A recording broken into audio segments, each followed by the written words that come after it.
o'clock. This is the regular meeting of the Kaneland Board of Education. It is Friday, or not Friday, it is Monday, February 14th. This meeting is being conducted in a virtual format in accordance with Section 7E of the Illinois Open Meetings Act. As it has been determined that an in-person meeting is not prudent given the health and safety concerns at the January 31st, 2022 in-person meeting caused by individuals unwilling to follow the rules imposed by the school board in compliance with the mandate issued by the governor.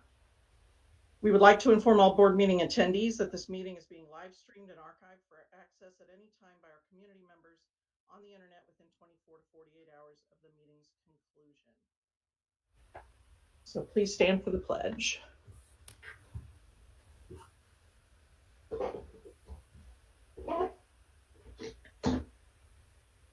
I pledge allegiance to the flag of the United States of America and to the republic for which it stands, one nation, under God, indivisible, with liberty and justice for all.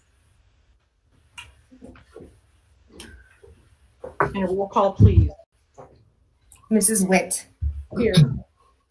Mr. Gonzalez. Here. Mrs. Junk. Here. Mr. Carey. Here. Dr. Lawler. Here. Mr. Mankivsky. Here. Mrs. Simmons. Here. Okay, with 7 members present, we do have a quorum. Are there any items that the board member wishes to move from the consent agenda to new business? I would like to amend the motion to move J5 to the beginning of the list to J1, and then everything else accordingly move back. Okay. So we'll move. So that's amending the regular agenda to move J5. Am I on the right number here? J5 Yeah. up to the top of the list. Please. Okay, so this first vote is going to be to approve the agenda as amended, unless people want to talk about it first. Okay, if not, I'll entertain a motion to approve the agenda as amended. So moved. Is there a second? Was that a second? I didn't. Second, Adam. Okay. And a roll call, please. Mr. Gonzalez. Aye. Mrs. Junk. Aye. Mr. Carey. Aye. Dr. Lawler. Aye. Mr. Mankivsky. Aye. Mrs. Simmons. Aye. Mrs. Witt. Aye. Motion carries 7-0. Moving now to the board and superintendent salutes. Dr. Layden. Yes, thank you. If you recall, we have a couple series of our students across the district participate in our school spelling bee, or the school spelling bees, then the district spelling bee. Proud to share that tomorrow night, 4 of our students are moving on. Each of our 4 students from the respective elementary schools are moving on to the regional school bee, which is half of it is hosted in Geneva District 304 and half is hosted at Kaneland in District 302. So our 4 students, we're not sure yet where they are assigned, but they will either be in District 302 or 304. But we do wish all of our students success, hope they do well, and I look forward to providing updates at a future board meeting after we find out how they do tomorrow night. And that was all I had for tonight. Great news. Dr. Fuchs, do you have anything? I do not, thank you. All right. This is the first opportunity for public comment in the meeting. There are actually 2 opportunities tonight. One at the beginning of the meeting and one at the end. The board values public input to inform our decision making and to provide information and insight into what is happening throughout the district. Board meetings are held to conduct the business of the Board of Education and are required by law to take place in public. However, they are not public forums. We use the public comment section as an opportunity to listen to our stakeholders. For that reason, the board does not enter into a debate or respond to questions spontaneously or without proper investigation and deliberation. In most cases, concerns or questions requiring follow-up will be referred to the superintendent. Tonight's Board of Education, because it is being held virtually, those wishing to comment were instructed to email Dr. Layton, the superintendent, by today at 3 o'clock. We still will limit your comments to 3 minutes or less so that all who wish to speak may have that opportunity. And each public comment section will be a maximum of 30 minutes. So that being said, Dr. Layton, if you would read the... Yes, thank you, President Witt. I do have a series. Dr. Fuchs also has a series. So like our last meeting, we'll just alternate back and forth on the public comments. I'll do my best to see when the 3 minutes are up. Please also remind me, and then also when we get to the 30 minutes. Okay, so it's 7:00. Well, let's say it's 7:07 when we're starting, so 7:37 will be when we end. So go ahead. Thank you. This is Aaron and Brad Sabathny. Let us begin by saying thank you. The last few days, in the midst of chaos, we can see how hard Kaneland staff are working to deal with this situation. We have 3 children in the district, 1 at Harder and 2 at McDowell. We know there are very strong opinions about the masking policy. We do fall on the side in strong support of masks, and you've heard over and over again. One of those reasons being, if another student is not wearing a mask and is contagious, they are still exposing any student that is wearing a mask to getting the mask to protect the patient from the doctor's own germs. The same concept applies here. Our child wearing a mask is protection for others against our child's germs. That being said, things may not play out the way that we hope. We have been keeping an eye on the situation with information from our daughter, other parents, and staff. Yes, we are concerned about the children not wearing masks and exposing our family, and we are trying to keep our family healthy, especially considering we still have a 4-year-old at home with no vaccination option. However, despite our opinion on masks, we are also concerned about all of the students, teachers, and staff. We do not want the mask requirement to change, but given the hardships of this week, we could see that this alone could change what the district plans to do. If Kaneland does decide to make masks optional at any point, we wondered, could there be a grace period before that be put into effect? For instance, tonight's meeting, if we go optional, give it some time rather than immediately. This would give the parents who want to masks for everyone time to process a decision and time to get comfortable with it, or figure out if any other options they need to make to be comfortable. Also, this grace period would allow time to see what COVID numbers are looking like, possibly affecting parents' decisions and feelings of moving forward. Although we have an ideal outcome, we understand that we are one of many in the school with differing opinions. It is sometimes hard to step outside of ourselves, but we have to understand that sometimes what is right for the school.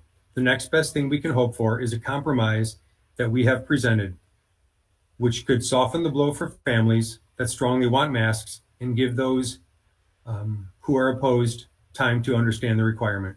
Thank you so much for the time, your support, and dedication to the Kaneland School District. It is truly appreciated. My name is Amanda Niederberger, and I want to take a moment to reflect on how this school year has gone. We have done so many things right. Some of them should stay in place, like hand washing before going to lunch and having lunch come before recess to avoid hands being dirty again, or being more mindful of sending unwell children to school. One thing I wish we had done better is making a fair rule about when masks would be utilized. I had asked in August if we could base our mask requirement on the infection and hospitalization rates in our county. I was told that wouldn't work, but that is something a neighboring school district is doing. In their district, at a certain positivity level, masks are always worn. At a reduced positivity level, masks are only worn when in transit from one room to another, but optional when in the classroom. And at a more reduced level, masks become completely optional.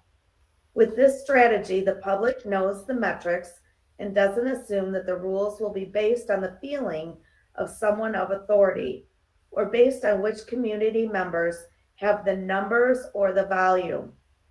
We could have rallied as a community when the numbers were lower in the fall and be excited as a community now with numbers being so close to low enough for optional masking now. Hopefully, we will not have to use these reflections because we'll never endure such a pandemic again. But if we do, I will hope we have benefited from the successes and failures of this one. Thank you. Dear Board, my name is Karen Mansk, and I am an Elburn resident and parent of two, one of whom attends kindergarten in the district. As an educator, mother, and citizen, I just want to say this: I appreciate you.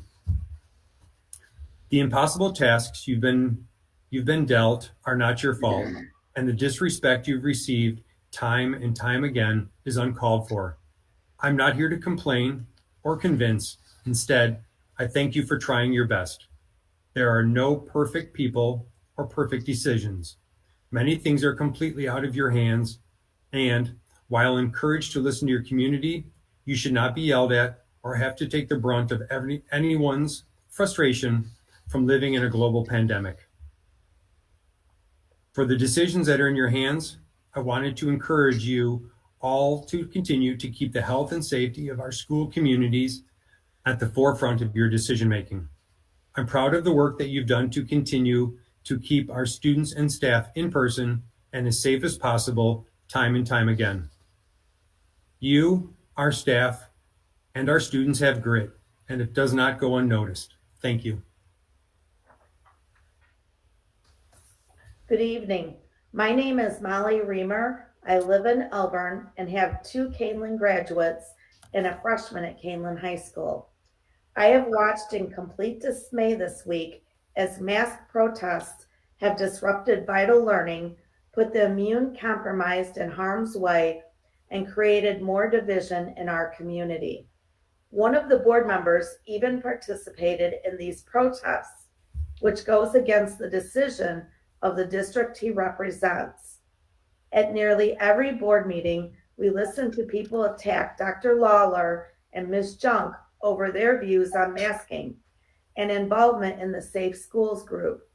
How then is it not hypocritical for Mr. Gonzalez to take part in protests organized by the Go Forward group?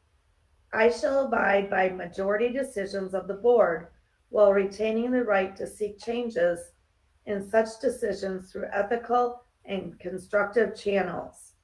That is a line directly from the board policy manual. These protests were neither constructive nor ethical. I am calling for Mr. Gonzalez to resign from the school board immediately. The loosening of mitigations was already in the process of winding down prior to all these ridiculous protests. Taking away masks won't be a big deal for some of the people that are vaccinated or have recent natural immunity. What about the people in our district that can't afford to be exposed to COVID? Who is going to make sure those kids are getting the safe education that per the ADA they have a right to? Does the district have a plan in place to help protect its most vulnerable students and their families? Once again, I'd just like to express my support and appreciation for the teachers, administration, bus drivers, nurses, aides, and all education staff lifting us all up. There is a light at the end of this dark tunnel, and it's you. Thank you.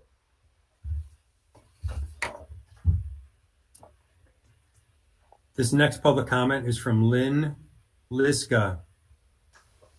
Dr. Layden, first of all, thank you for all that you are doing for the Kaneland School District during this difficult time.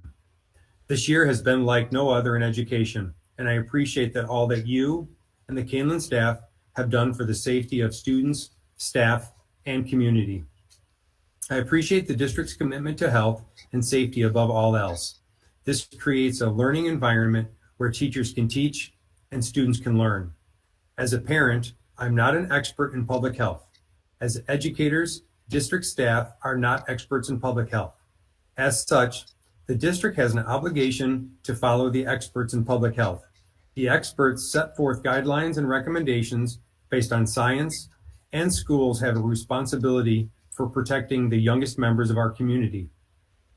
Schools are a place for students to learn, grow, develop, and thrive, and protecting their health and safety should always be front and center. My own children have felt safe in school and thus have been able to enjoy their educational experience. They are happy. They are learning. Let's continue to foster the warm, safe, loving environment in Kaneland schools. We are soon approaching a new phase of the pandemic when we can start phasing out masks and other measures, but we aren't there yet. The experts will guide us, and following their recommendation is the only option to continue to keep our kids in school. Thank you for your time. Lynn Liska. The next comment is from Carrie Murphy. My husband and I reside in Elburn. We have 2 children that had attended John Stewart the last 5 years. We made the decision in March of last year that they would not be re-enrolling in the Kaneland schools. They now attend Aurora Christian School, where we could not be happier. Our kids have excelled. The education they are receiving is above and beyond what we saw at Kaneland. Before I continue, I want to recognize and applaud the board members that share our views. We appreciate that you can see there needs to be a choice for the families and children in wearing face masks. You may wonder, why are we writing even though our children are no longer a part of the district? Well, number one, the majority of our property taxes go to support Kaneland School District 302, giving us every right to speak on issues when we don't agree with what you are doing. 2, because we saw last year that the students were not number 1 on the priority list as they should have been. Based on your actions to date, they still are not. The communication, the district and administration was always very sparse and continues to be. Lastly, because we are in utter disbelief of your ignorance and the division this has caused everyone. It is so sad witnessing and listening to the needless and unwarranted devastation your decision has caused to our friends, their family, and children and the community. It has been disheartening to hear how the superintendent and the board continue to make decisions that hinder the students intellectually, emotionally, and socially. Unfortunately, the damage has already been done. The students have fallen behind. This pandemic and the mitigation set in place at schools have affected their mental health in the worst way. Increased anxiety, depression, and suicide attempts and completed suicides have doubled in children. There are children that are truly scared and frightened to take off their masks, if it be from catching or giving COVID, fear of breaking a rule, and/or getting in trouble. You have the power to change this. We know if the masks really worked like our governor, the IDPH, and CDC states they do, our COVID case numbers would have not peaked a month ago to the highest they have ever been during the pandemic. Think about it. Illinois was one of only 6 states with a mask mandate, and our kids have been masked in the school the entire pandemic, and yet it didn't make a difference. What does this truly say about the masks? I'm not finished, but I'll stop. This public comment is from Jeff and Lauren Borick or Borreich. I apologize for the pronunciation. Superintendent Layden and members of the Board of Education. My husband and I have remained silent through the last 2 years regarding the struggles our district had with COVID. We understand the district was doing the best they could and have been required to follow the COVID mandates and restrictions from the state. Now that the mandates have been stricken down, we are urging the board and administration to act and unmask our children. There are several reasons we believe the district should act immediately. My two students used to love going to school, especially for the social interaction. In the past 2 years, I've seen that desire to attend school diminish.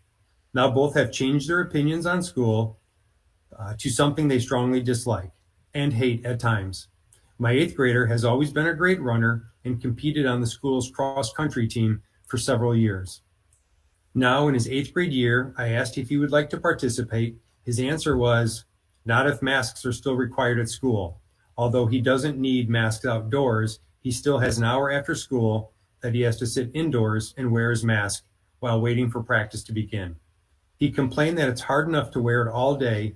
He doesn't want to add any time wearing a mask voluntarily. He is choosing not to participate in extracurricular activities, but he doesn't want to deal with additional time in a mask. I've been active on the John Shields PTO, including running the Fun Lunch program for 5 years, and being either VP or president of the PTO for 4 years. I spend an average of 5 hours a week donating my time to doing things for the school.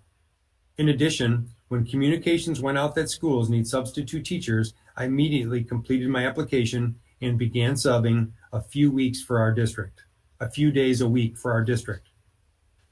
I want our district to succeed, and I'm more than happy to put time in to do it.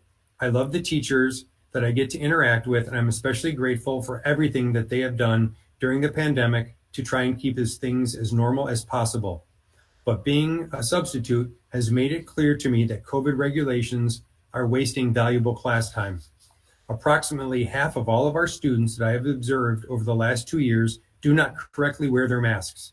Most times, I'm forced to keep gently reminding the students that the mask should fit over their mouth and nose and not be pulled at and adjusted, sucked into their mouths, or worn on their chins.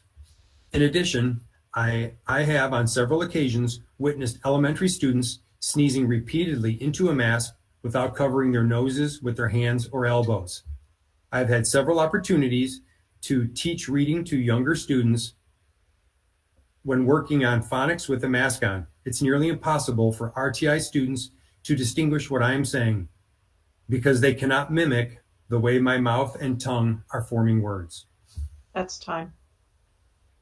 The next message is from Kristen and Paul Woolmer. My daughter attends John Stewart. She was one of the many kids who chose to go maskless last week. It was brought up to my attention that recess was withheld for the kids that were in the maskless room on Thursday, February 10th.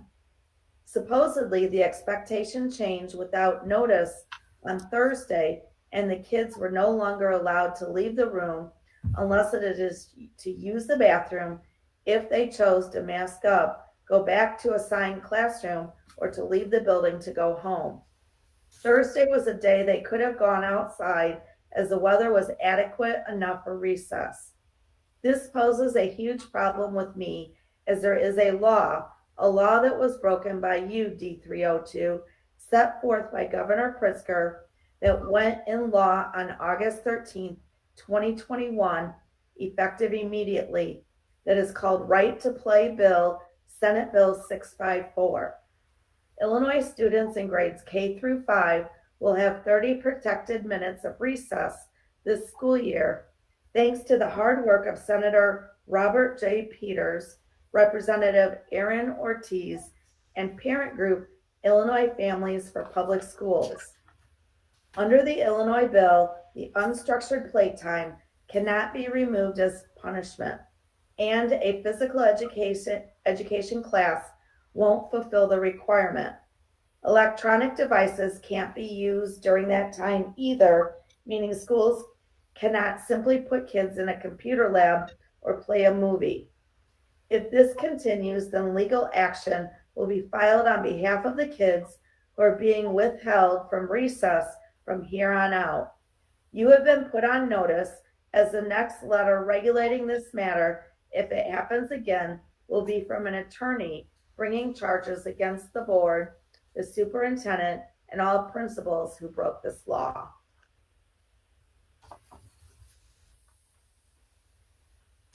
Hello, and thank you for your time.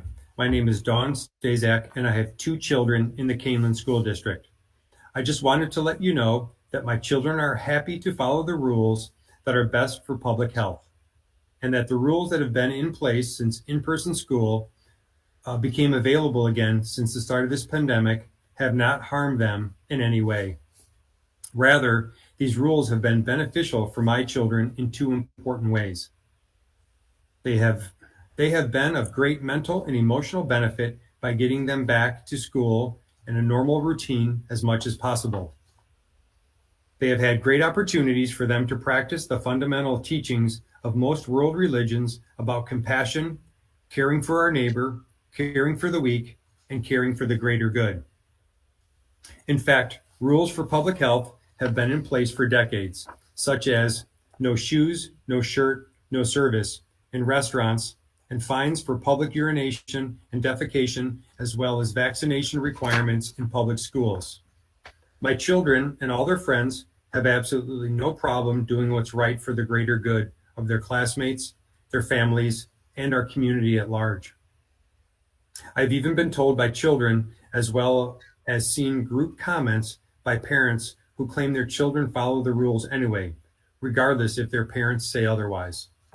So I'm sad and frankly disgusted that given the choice between using this pandemic as a learning opportunity to teach their child compassion, or else risking inadvertently killing an immunocompromised child or their family member, that certain people would rather see that child or their family member dead than being told what to do.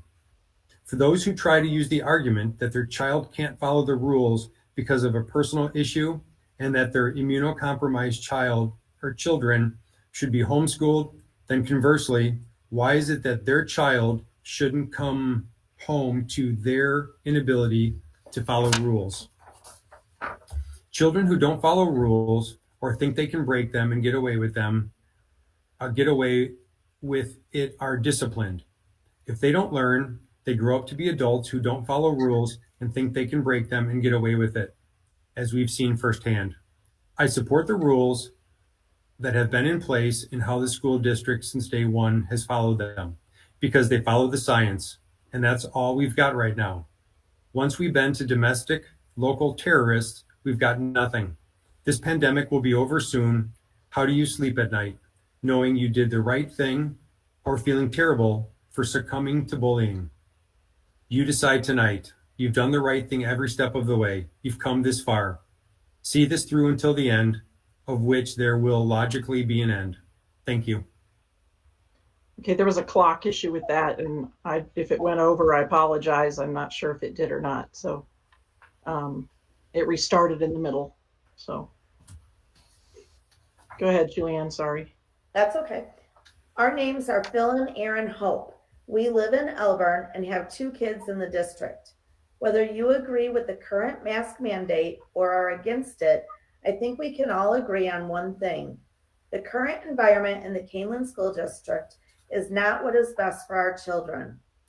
We are in a much different situation than we were previously. Due to vaccinations and natural immunity, we are now in a position that truly allows for personal choice for masking. Kaneland is one of the few districts in Illinois, let alone the entire country, still requiring masks. Governor Pritzker will even be lifting the mask mandate everywhere else in Illinois later this month. Why are Kaneland students being held to a different standard?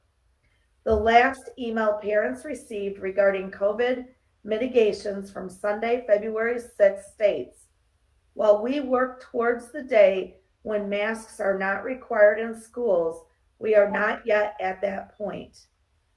Our last COVID metrics from Thursday, February 10th, showed only 7 positive cases from the 4,531 enrolled in a Kaneland school.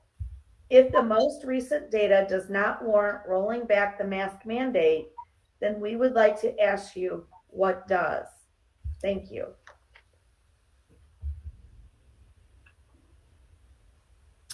This public comment is from Scott Stalkup, parent from Sugar Grove. As I have stated before, I pray for many. I would like to use a portion of my public comment for my prayers for our district. My prayers over the last week were and this upcoming week will be. None of us are perfect, and we ask for grace during these unsettled times by requesting that you deliver your perfect plan and resolution to these current circumstances. My prayer for our students that they would be strong and have open minds for learning. Be healthy, stay focused, and demonstrate love and respect. Give them understanding and hearts of grace and love.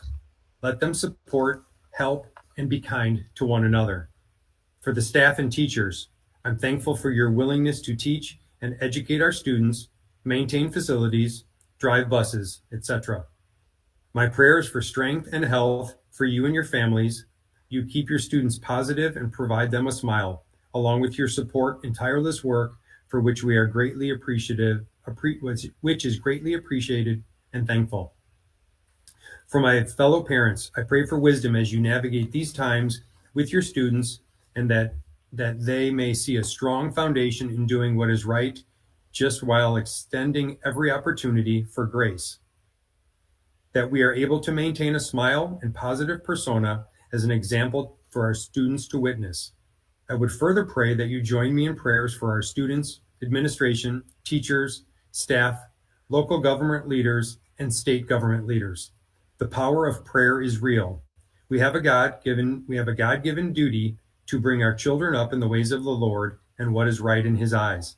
Sometimes it's hard to separate our viewpoints from God's, and thus my prayer for clarity, direction, and hearts of love for us. For administrators and the school board, for wisdom, knowledge, strength, health, and conviction. I pray that you will search and pray for wisdom, and that you will make decisions that follow truth and are good in the eyes of the Lord. In these times of divisiveness, it's important to respect everyone's opinions and wishes as we are all created equal in the sight of God. It is important to ask questions, gain knowledge and understanding, extend grace, use our God-given wisdom to decipher between right and wrong, and apply what we've learned and seek guidance from God. Lord, we ask you blessing on our meeting tonight in these times of divisiveness and turmoil. We pray that you would guide our discussions, minds, thoughts, and action so your will is made clear. In closing, I would like to thank you for your time tonight, and would request that you search for the truth and facts in your decisions. Scott Stalkup. This next message is from Kelly Tetz Illingworth. My name is Kelly. I live in Cedar Grove, and I have 3 boys who attend Kaneland schools. My oldest is 14, a freshman at Kaneland High School, and my 2 littles are 5 and 7, both attending Shields.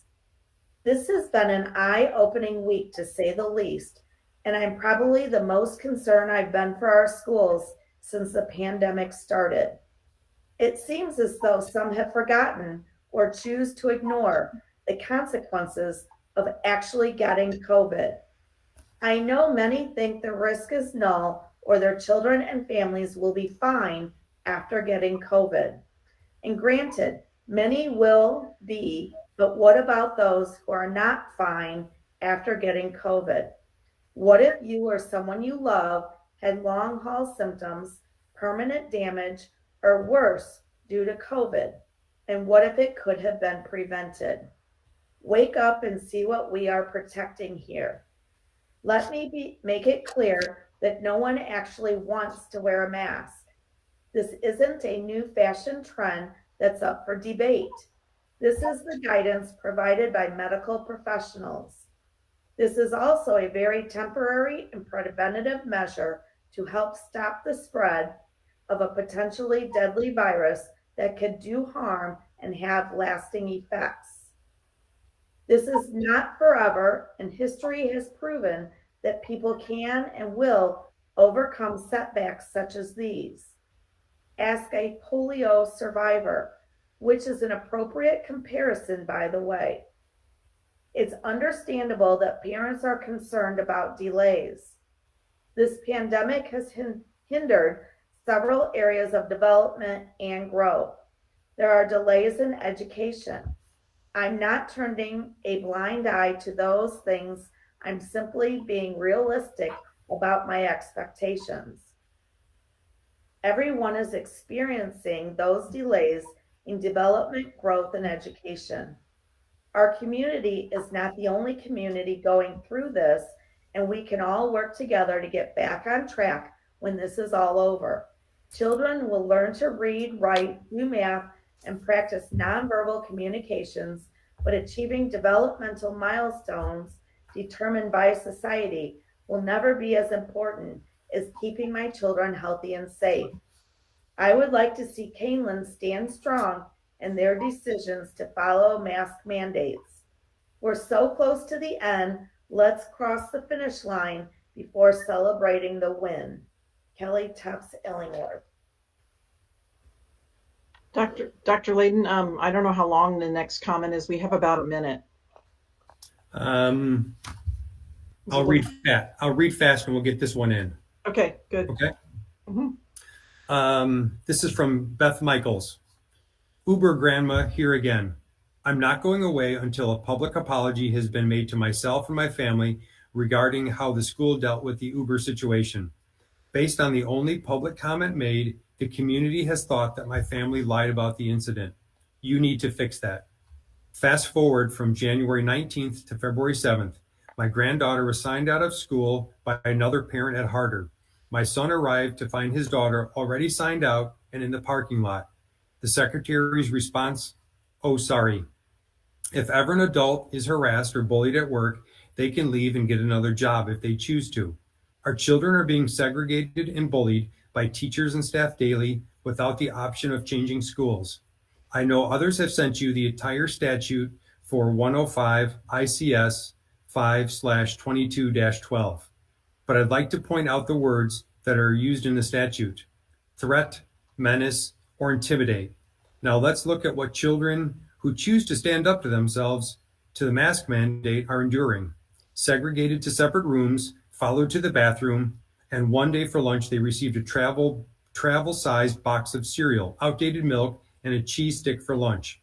Masked children were paraded past unmasked children to mock them. See any violations? Teachers, you need to lead by examples and teach academics. It's not your job to teach your political views, intimidate, or indoctrinate. Remember, these are the people that are going to be caring for you in your old age. They will remember you when you are vulnerable. Parents, I know social media is a popular platform, but please don't bully. Your children are watched and they're learning from you. Let's get back to a free America where everyone can and should have an opinion and they can be heard and respected, even if it's not necessarily agreed with. Let's not become a communist country where no one wins but the elite. And guess what? None of you are the elite. Fight for our children. They are our future. Finally, when was the last time any of you did a good deed for anyone, known or unknown? Okay, thank you everyone for your comments. We will have a second public comment section at the end of the meeting. This time we'll move on. Tonight's consent agenda contains the following action items: the approval of the treasurer's report from January 2022, the approval of minutes of the January 31st, 2022 regular meeting, the approval of resignations, terminations, and employment of staff, the approval of destruction of audio recordings from closed session meetings from August 2020, the approval of Illinois Municipal Retirement Fund authorized agent change, the approval of the KHMS course book, and the following informational items: the student suspension data report, the Freedom of Information Act or FOIA report, the resources for Kaneland High School graduates, and the ESSER 2 spending plan. So I'll entertain a motion to approve the consent agenda as presented. So moved, Ryan. Second, Jennifer. And a roll call, please. Mrs. Junk, Aye. Mr. Carey, Aye. Dr. Lawler, Aye. Mr. Mankivsky, Aye. Mrs. Simmons, Aye. Mrs. Witt, Aye. Mr. Gonzalez. Aye. Motion carries 7-0. So we'll move on now to New business, and we are taking J5, the COVID-19 pandemic update, discussion, and possible action. It was moved to the top of the new business portion of the agenda, so we are starting with that. Dr. Layden? Yes, thank you, President Witt. Dr. Fuchs, if you would, could you please forward it to the second slide? Thank you. At our last board meeting on January 31st, one of the items that we mentioned is that due to changing legal matters with the state, due to possible guidance, possible updates from the health department, that we would include this topic moving forward at every meeting as a new business meeting for discussion. Throughout the changing school year, a lot of the times the updates were brought under the superintendent's report, but moving forward, they will be part of new business with updates and possible action that the board may want to consider. A couple things we want to share as part of this presentation, as you see laid out on this slide. The history, where have we been with COVID-19? What steps have we taken, and how have we reached this point to be in mid-February of 2022? Our current factors, the metrics, and then the layers of mitigation to remain in place as part of a recommendation tonight, recommended plan for mitigation changes, timeline for those changes, and then also expectations for students and families, and then allowing the time for the Board of Education to ask any questions. And please, board members, ask questions as we go throughout the presentation on each slide if you would like. As I shared, the first piece I want to discuss a little bit is the history of COVID in our district and the layers of mitigation. If you recall, it's almost been 2 years now when we first had to act upon and take actions with mitigations based on COVID-19. It was 2 years ago in the spring, March 13th to be exact, on a Friday. At that point, we received guidance to move to remote learning for a week. And then after spring break, then it was spring break. And then after spring break, the plan was to return in person. As we all know, that did not happen. And we finished the remainder of that school year on remote learning to end the 2020 school year. And then 20 and 21, Kaneland, based on the guidance, followed an in-person hybrid model with the remote option. If you recall, that summer, there was information that went to families several times, as this was the first school year that we had ever started in anything but a traditional school model. And over the course of that time, in the middle of the summer, the guidance from the health department changed, in which we had our 6-foot in-person hybrid model created. And then with about middle of the summer, the state superintendent of Illinois then required a remote learning option. So that was another shift to the planning, shift to our families, and then just the ongoing challenges that families had faced. We had been successful that school year through the fall on that hybrid in-person model through just before winter break, due to the increased cases, due to case rates before the county recommended the change, due to our own metrics, our own attendance rates for both students and staff. We shifted, it was only a day or two, but we made the decision to shift and use some planning days for staff to be able to provide remote learning for our students through the holiday break. Returning from the holiday break, we returned to our hybrid model for the remainder of the year until right before spring break. If you recall, that school year, the guidance was still at 6 feet between students, keeping us in our hybrid model.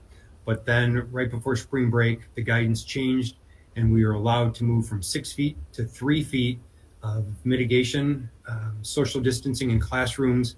And at that point, we were happy and excited to be able to transition to in-person for the remainder of the 2020-21 school year. After spring break, to in-person 5 days a week. There were some altered schedules and some flexibility that was needed, and thank our staff or our board for providing the finances for additional staffing that was needed. And then last summer, we also offered an extensive summer school program as we needed for students based on standards, based on classes, and based on credits that needed to be made up due to the challenges of the pandemic and the hybrid model for that school year. And then as we plan for this school year, we received the guidance from the summer, and the primary guidance that was impactful for schools was following the 3-foot in-person learning model, and it was 3 foot to the greatest extent possible. So if you recall, when we presented to our board, we did need additional staffing, and we secured the additional staffing and created those plans that helped us be successful throughout the fall semester. And also it was noted that the State Board of Education required that we do in-person learning this year due to the previous year of hybrid and many districts being remote for the entire year, that we were required to remain in person for this school year, and we've been able to do so. The last point to note on this, with our daily metrics, as we've tracked for 2 years now, our daily metrics of COVID positive cases, our absences for both students and staff, we've been able to shift and change our mitigations, change any of our levels, change any of our staffing that was needed to be able to stay in person. As you recall, the week or 2 weeks coming out of winter break, there were severe challenges with, I think, 40 staff members that were out the first week back from winter break, and as many as 170 students that were out the Monday, Tuesday, Wednesday we came back from break. But again, thankfully that our diligence to reviewing our metrics have allowed us to make those decisions and know when we are able to be in person or take a remote pause as needed. Thank you, Dr. Fuchs.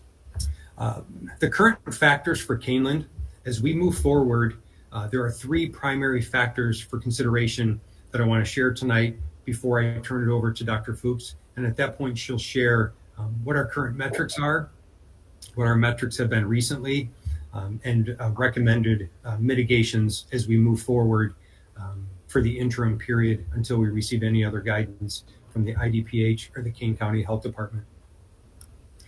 As I mentioned, our metrics have guided us for the last year and a half. We've been transparent with that information, and we've shared that information for families. I know it's helped our families make important decisions whether to keep their students home, decisions whether to move their students to remote learning last year when it was an option, and we continue to keep those metrics. And in a couple of minutes, as I share, Dr. Fuchs will share a little more about our metrics and where we currently are. Those metrics have also helped us determine what mitigations, if any, that have been needed. We've also learned through our metrics that there were outbreaks that took place in 3 of our schools that we needed to consider through the health department, mitigations or changes for safety at that time. So our metrics is one of our primary considerations. Our second consideration is the updated guidance that we've received about a possible shift to fewer mitigations across the state. And when we share mitigations, please remember there are several mitigations that we'll talk about. While most people just talk about masking and the primary mitigation of masking and mask utilization, please also know that we'll touch base on several others. Last week, we did hear and learn that the state of Illinois on February 28th plans to reduce a great number of the mitigations statewide. And at that point, it was also shared that at that time, in weeks hence, following that schools would likely fall in line.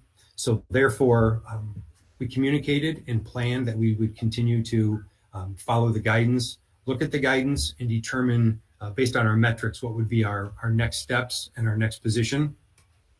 Please also know that one of the challenges that I've heard over and over again that has been reinforced is the fact that as we've changed from in-person to remote, adaptive pauses, looking for other mitigations, changing to outbreaks, changing other mitigations, one thing that families and staff have asked for is consistency and time in planning.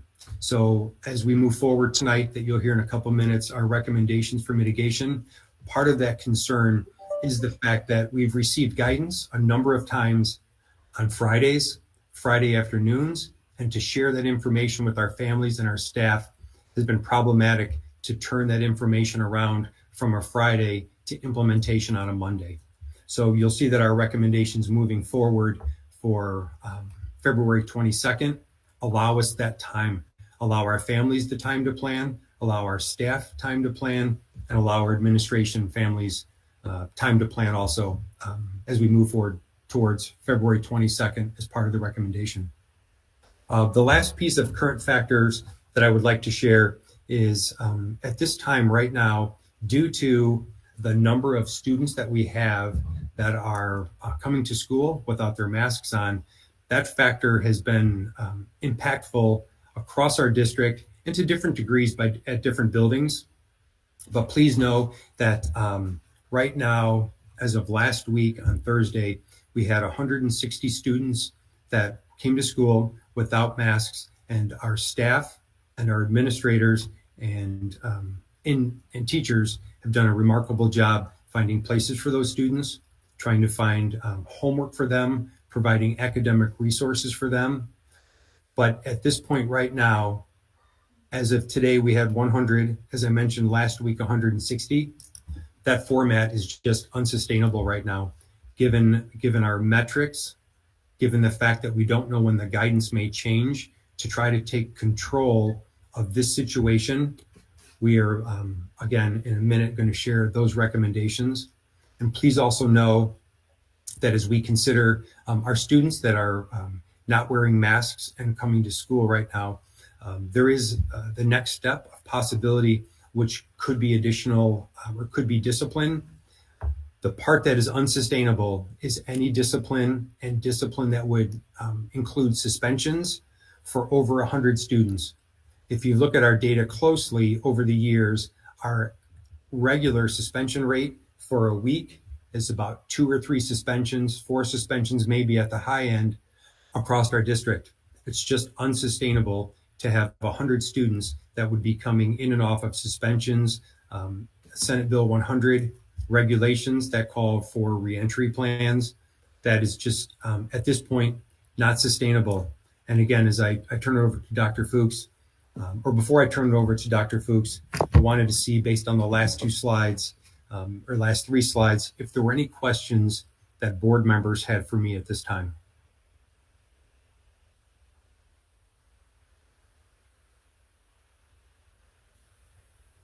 Thank you. I'm sure there will be some questions as we move forward. So with that, I'll turn it over to Dr. Fuchs. And Dr. Fuchs, if you'd share the metrics and mitigations as part of the recommendation. Thank you very much. I appreciate that. So we're going to look at this slide 2 times. This first time, I just want to point out that the dates that are listed are the Thursdays since we returned from January. Additionally, all that you're seeing are the percentages of positive cases by building for each of our buildings. For those of you who are unfamiliar with our buildings, KBK is Blackberry Creek, KST is John Stewart, KME is McDowell Elementary, KSS is John Shields, Harder Middle School, and Kaneland High School.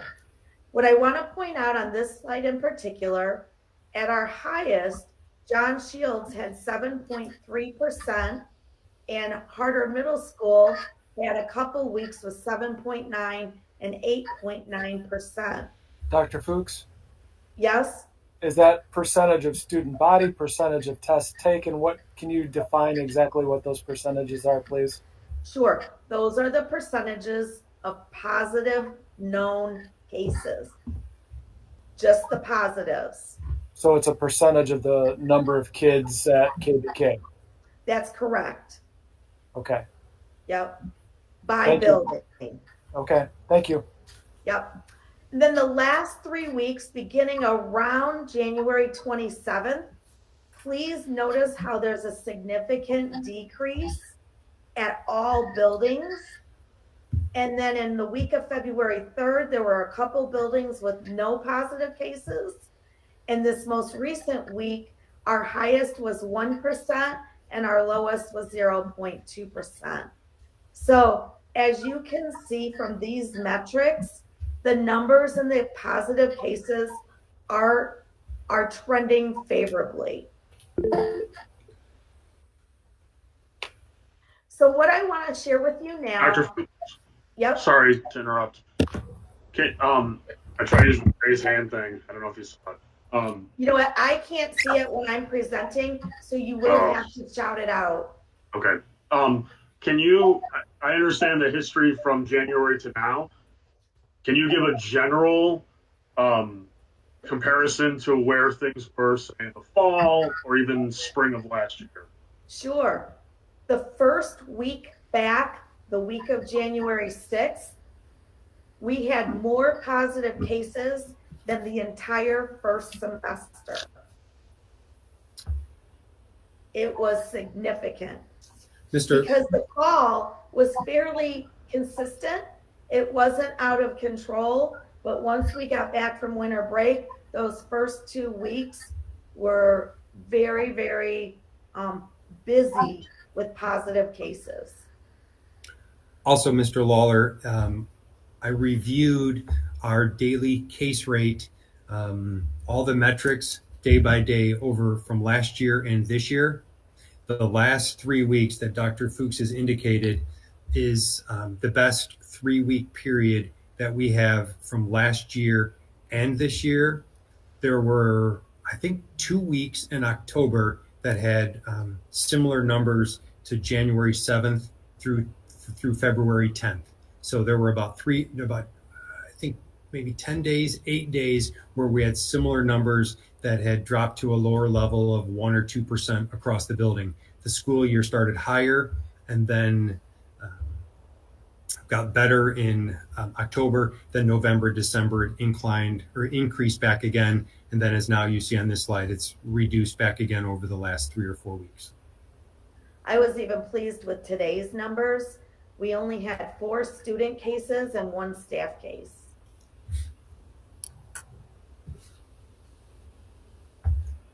So what I'd like to do is to talk with the board about what recommended layers of mitigation will remain in place as is, some with some minor modifications, and then we'll talk about the masking. So we're going to divide up the metrics in just a few minutes into colors.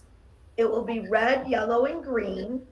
So when you see where it says all color levels will include the following non-negotiables, these are things that no matter what color we're in, will continue to use the mitigation.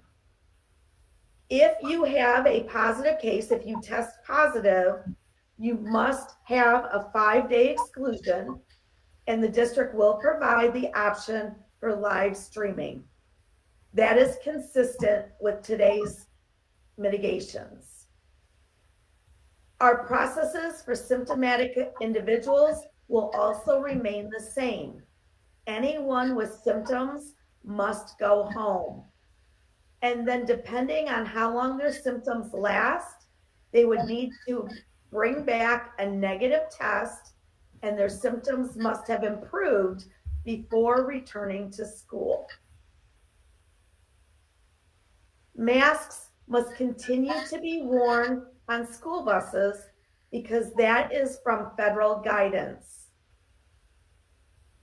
Additionally, a layer of mitigation that we plan to keep in place is that we will continue to have the bus windows open, 1 in the front, 1 in the middle, 1 in the back, at least 1 inch, or the hatch on top. Additionally, we will continue to use hand sanitizer prior to the lunch periods or have the students wash their hands. Below the line, start mitigations that will have some minor modifications. We will continue to offer shield testing for all students that would like to participate. However, we will now make it, or we are recommending that unvaccinated staff have optional shield testing. Currently, unvaccinated staff are required to test once a week. If they're unvaccinated, that testing would now become optional. Contact tracing will remain in place. So when we learn of a positive case, we will determine which students were within 3 feet in the classrooms or 6 feet in the lunchroom and identify them as a close contact. Close contacts will have the same 3 options that they've had. If they're vaccinated and asymptomatic, they can stay in school. If they're unvaccinated and asymptomatic, they may participate in test to stay. Or if they don't want to participate in test to stay, then they must stay home for 5 days. The one change for this is our lunchroom contacts. We will now make them eligible for test to stay.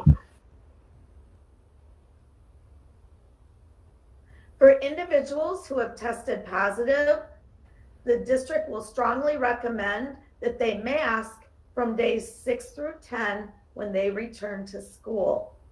We would hope that they would comply.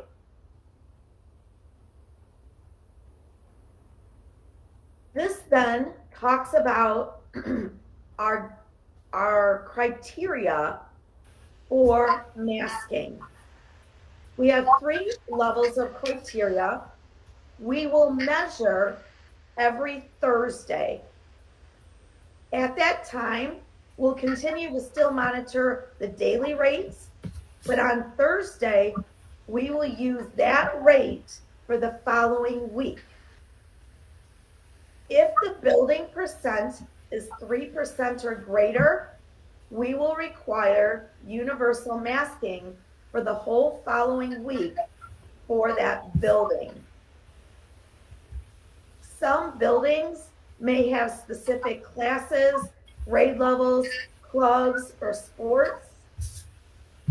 If we learn of related cases, more than 3, we will identify where that's from, if possible, and have them wear universal masks. Everybody in that grouping would be required to wear a mask for 1 week. So Our goal is to take it 1 week at a time. Dr. Fuchs, Mr. Carey has a question. Okay? so I'm clear. So if the chess team has 3 cases, then everybody on the chess team would be required to wear masks for the following week. Am I understanding that? That is correct. Thank you. If the building percentage on Thursday is between 1.5 and 2.9%, we will consider that yellow. And we will strongly encourage people to wear masks. We will not require it, but we will strongly encourage it because the goal then would be so that they do not turn into red for the following week.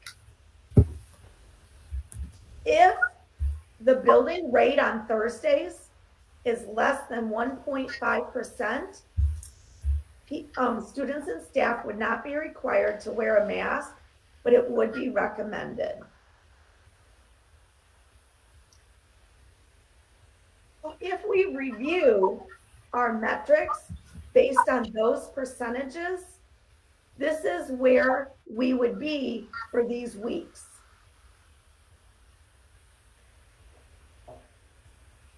The first 2 weeks back, we would have had universal masking in every building except for the high school that second week.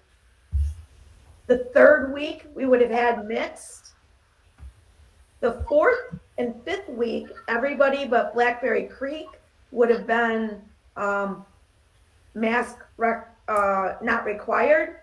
And then this most recent week, you can see that we were all green and that masks would have only been recommended but not required. The colors here, again, emphasize that our metrics at Kaneland are showing that we are moving or trending in the correct direction.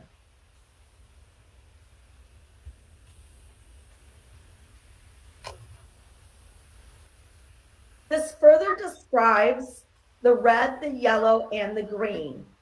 Again, we will take the measurement on Thursday, and what that will allow us to do is to report each building's status on Fridays, and then that's what that building will follow for the following week.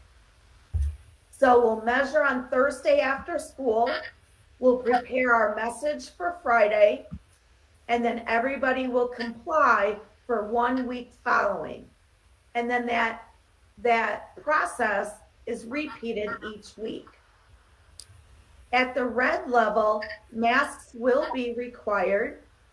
Our classroom social distancing, 3 to 6 feet when possible, and the lunchroom will maintain the current practices. At the yellow level, masks are strongly encouraged but not required. Social distancing in the classroom is 3 feet to the best extent possible. And then you can see the lunchroom will change just slightly. At the green level, masks will be encouraged but not required. And there would be no further restrictions through social distancing in the classroom or in the lunchrooms.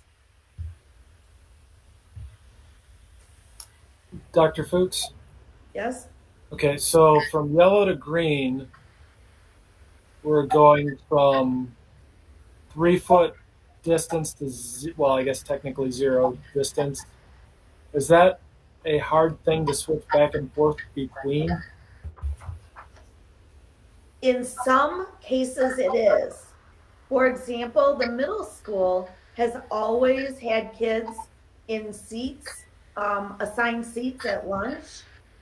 And so the middle school will most likely maintain their current practices. They may provide a little bit more flexibility, but they'll need to determine that as we move forward with the plan. Currently, at least one of the elementary schools is able to maintain 6 feet. So we believe that they will continue that. A couple of the other elementary schools will probably bring all students back to the cafeteria unless if they're red, and then they'll have to spread out again. So each school is slightly different and each lunch period is slightly different.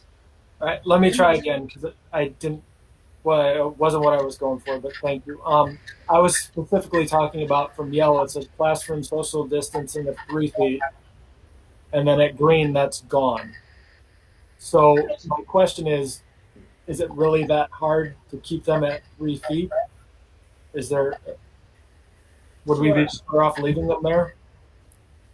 What we'll probably do is their seats would stay the same, but at the green level, perhaps there could be more group activities like there used to be. I'm thinking of when I was in school and everybody sat in their seats, but there's a lot more. Okay, I understand that. Yeah. Thank you. You're welcome.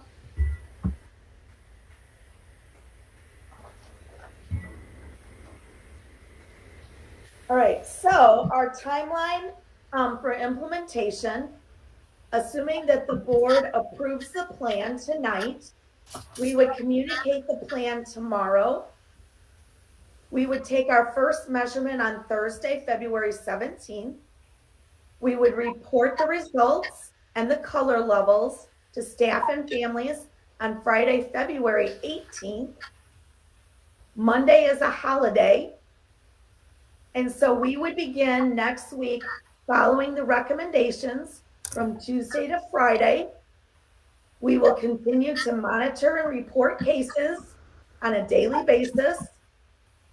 And then we'll continue to implement and monitor our plan on a weekly basis. Again, Thursdays would be used to record the metrics. Fridays would be used to communicate the level for the following week.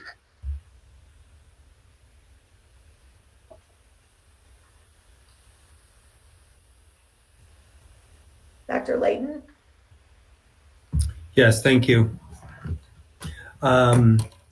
Please know that as we have conversations, as Dr. Fuchs said, communication would, based on board action tonight, communication will go out to our district. We will put this plan in that communication and post it on our website on the COVID-19 web, or the link to the COVID-19 page, and make sure that we're communicating. We're also looking to put together an FAQ because as Mr. Carey and Mr. Lawler have had questions tonight, we assume and understand that there'll be additional questions. Please also know that as we get more information from the Kane County Health Department or the State Board of Education or the IDPH, these plans may also shift. I've appreciated the opportunity on Friday for staff or for administration to take the time to put this plan together. I know it was an inconvenience to a number of our families, so I appreciate that time from the board to be able to do that. Also know that we expect our families or expect our students to be respectful when implementing the strategies at either red, yellow, or green, and we will work to communicate that, and we expect our students to follow that. As always, stay home when sick or symptomatic or testing positive to make sure that we minimize the spread and keep our numbers positive, or keep our numbers continue to trend down, and that our students stay healthy. Based on the federal mandate for travel, we still need to continue to wear masks on the buses, so that will still be required for all students to and from school, athletics, or activities. Also, please, the next step I know is an important one.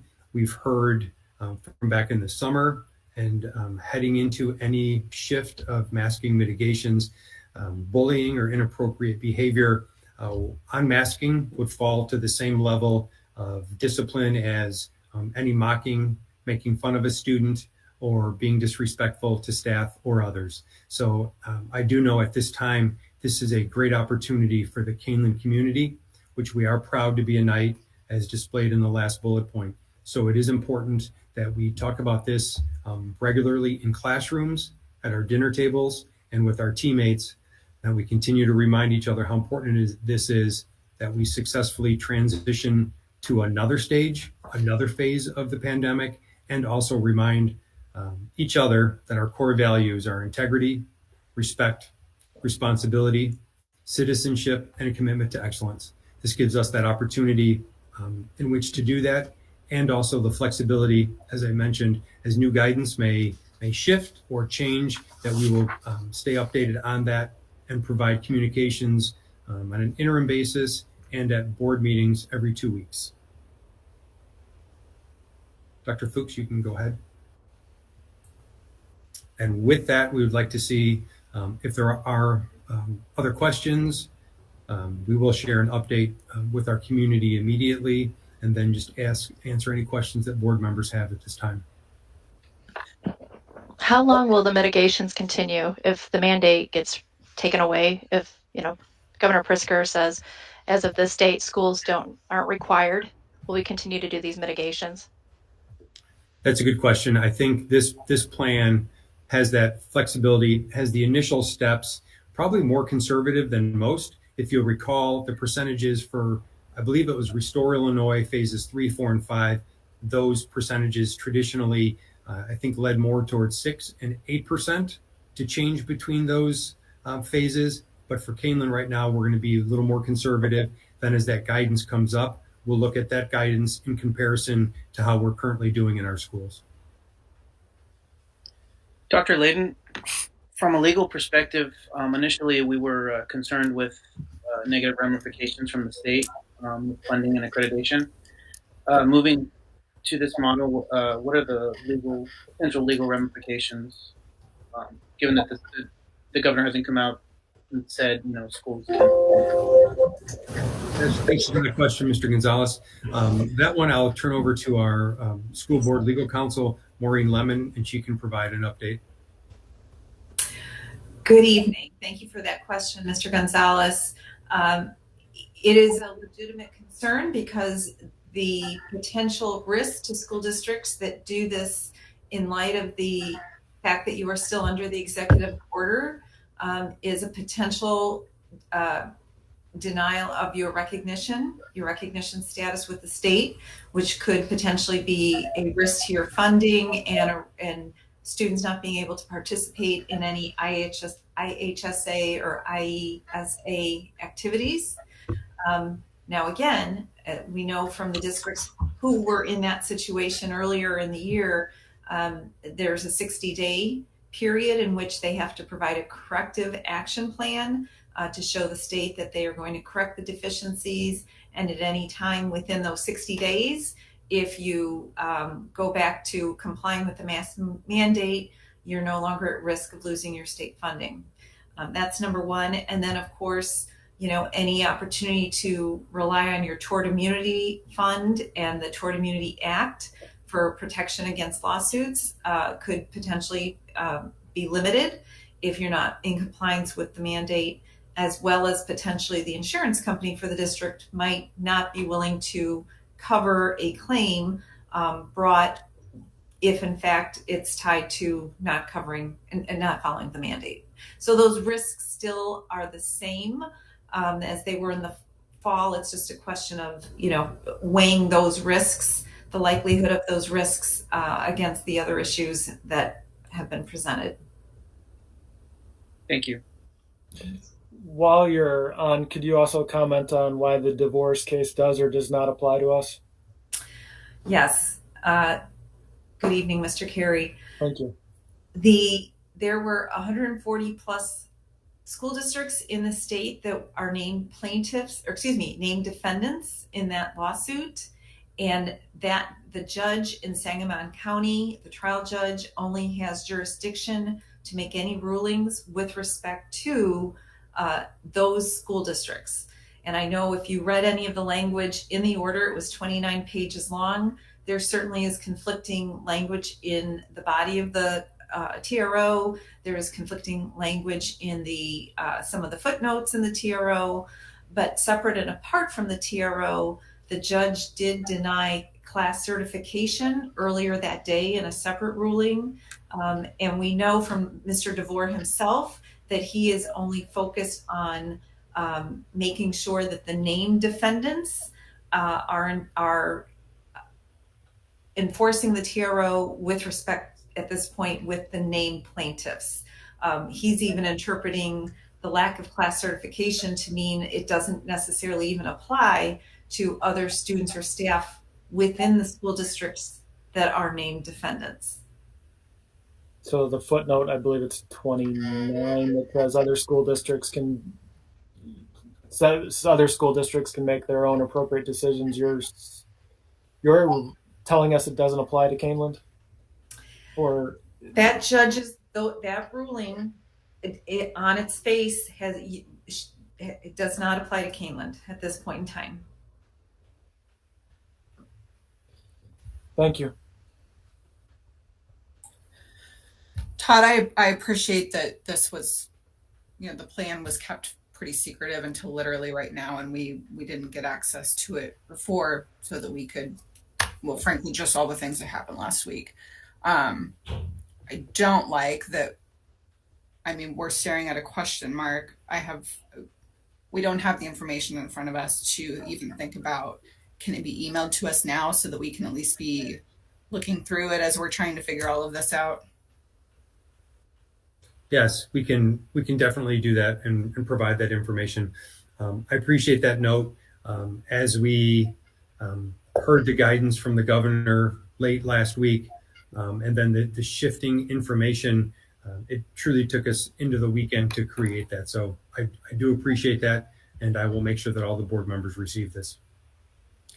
On top of that, you mentioned you look forward to future discussions with the health department. So what discussions were had in the creation of this plan? It kind of mimics the current CDC plan, but it looks like our staff who are experts in education created their own health plan. Yes, great question. As we had this conversation, we do our weekly calls with the Kane County Health Department. And at this point right now, I have had this discussion with the Regional Office of Education, who is kind of oversees our compliance, and had the conversation with Pat Del Santo. And based on the factors that were cited as far as our metrics and the potential timeline that is unknown now, and our internal discipline issues, she said that she could support this transition. Our conversation with the Kane County Health Department, they continue to give us guidance, give us updates, but at this time they are aligned with the Illinois Department of Public Health. They've been extremely helpful, answered lots of questions, and communicated, but at this point, they understand the metrics that people want to share. They see the logic and the value in different ideas and options, but at this time, they cannot approve those types of plans as they're waiting for guidance from the Illinois Department of Public Health.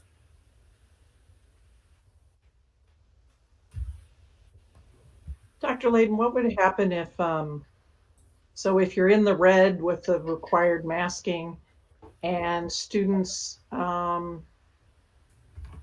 refuse, or, is there any change to the progressive discipline steps? Is there any change to the, to the plan to enforce the requirement of the masks in the red zone only?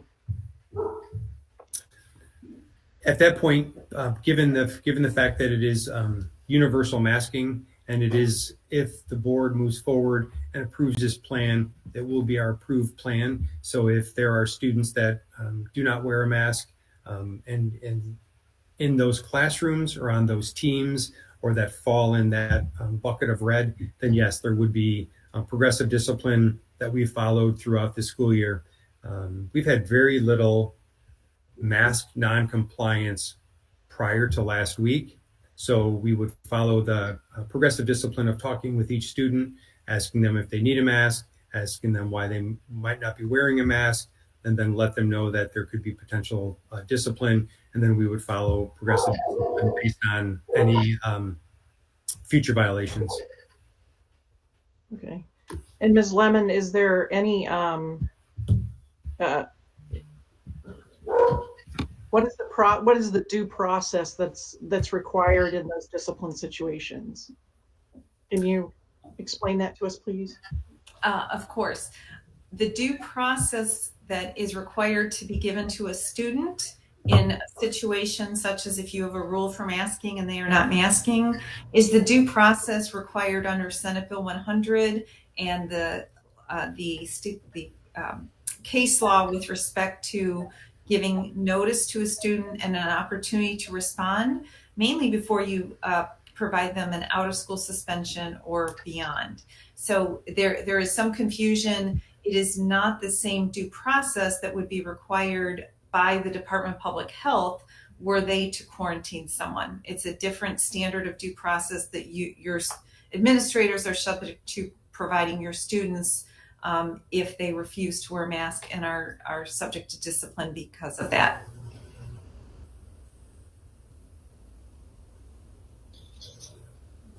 Dr. Layden, do you have any feel for what the other districts in our area are doing? I can tell you what I do know for sure. There's not any conversation that we formally had what direction that they are moving. I can just share what I've seen and heard in the media and newspaper and other conversations. So it would be the same as primarily what we've seen with local districts or surrounding districts, what they're doing. Thank you. You're welcome. Todd, can you talk to us more about the timeline? Why the 22nd? The state moves to mask optional on the 28th, and even that doesn't include schools. And I'm not saying it should or shouldn't, just an observation. So not only are we not in line with mitigations, we're actually getting ahead of mitigations now. Yeah. Thank you for that question, Board Member Junk. The primary response to that one is the third factor for consideration, just the fact that we have or had as many as 160 students last week and over 100 still this week. The next step for consequences for them would be potentially out of school suspension. And just with Senate Bill 100, the due process hearing for each student, then potentially the hearing that a family could have on a suspension, and then the re-implementation plan is just untenable.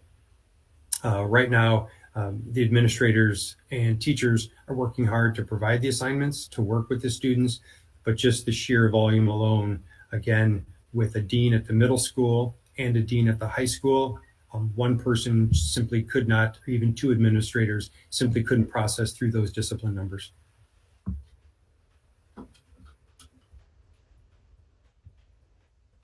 I have a question about metrics. You said it's going to be every Thursday.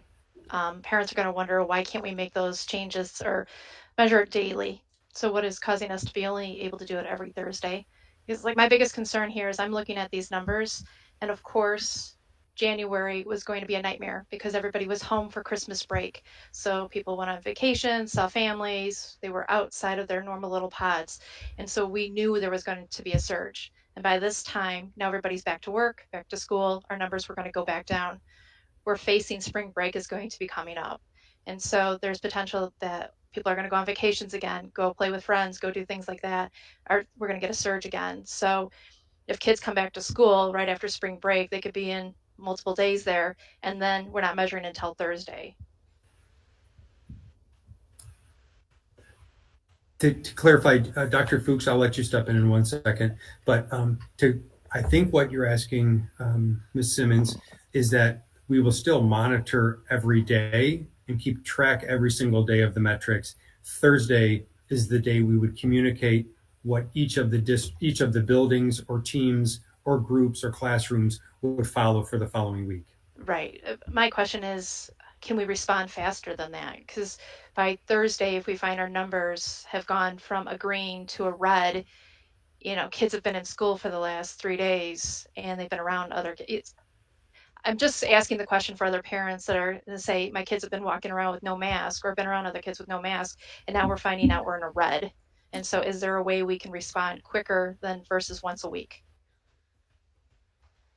Yes, we have that. Yes, we can. This was the intended timeline to follow, but if there is an outbreak by a classroom or on a team, we could definitely implement the red level or the universal masking sooner rather than having to wait for the Thursday to let them know for the following Monday. Thank you. So I'd like to interject. As was said, this is the first time we're seeing this, so I've got a laundry list of questions. I will do my best to not dominate the conversation, though, so I'll ask maybe one or two, and then I'll shut up and let somebody else. The first one, just a really simple one.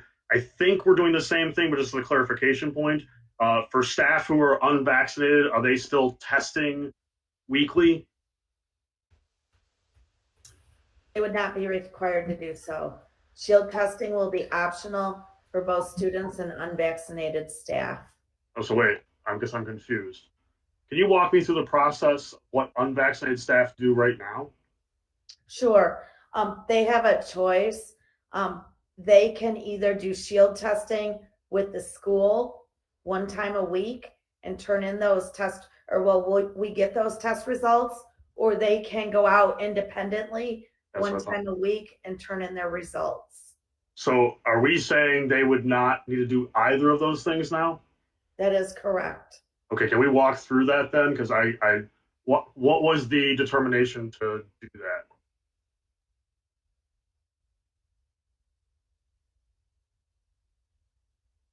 Dr. Atkins, are you able to respond?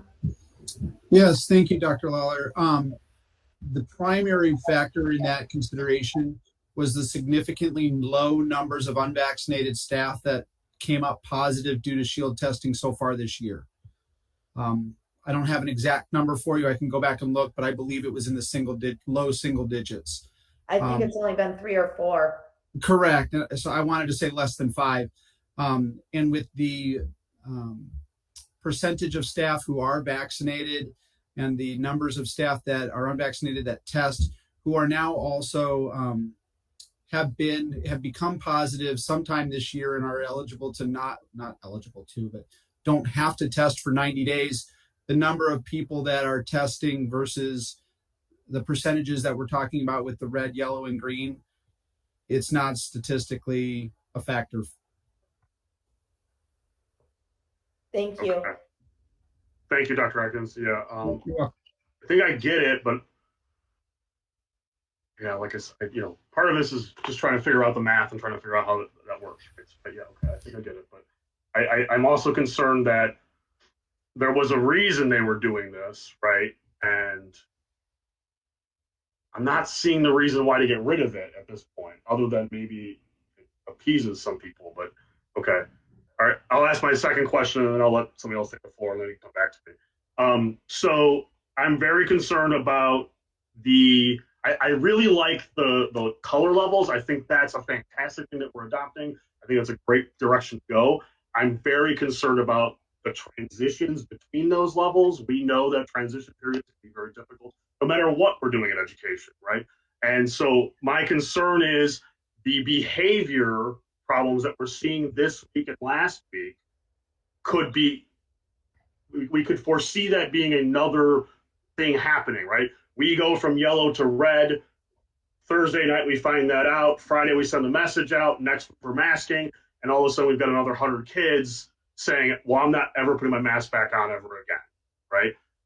I'm very worried about that process. I'm more worried that it's not in this proposal, right? I don't see where that behavior falls in, other than we're going to do our best, which I appreciate that, I do, but I would like to see steps for that so that we know what we're getting into.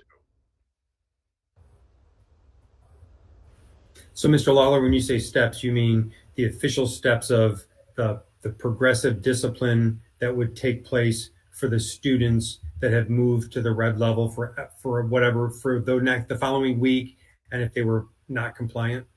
Yeah, because we obviously don't have those steps right now, right? Or maybe we have them, but we have not been wanting to use them because of the quantity of students, which I understand that. I do. I don't want to see 100 students suspended. That's terrible. It's not good for anybody. It's not good for education. It's not good for them.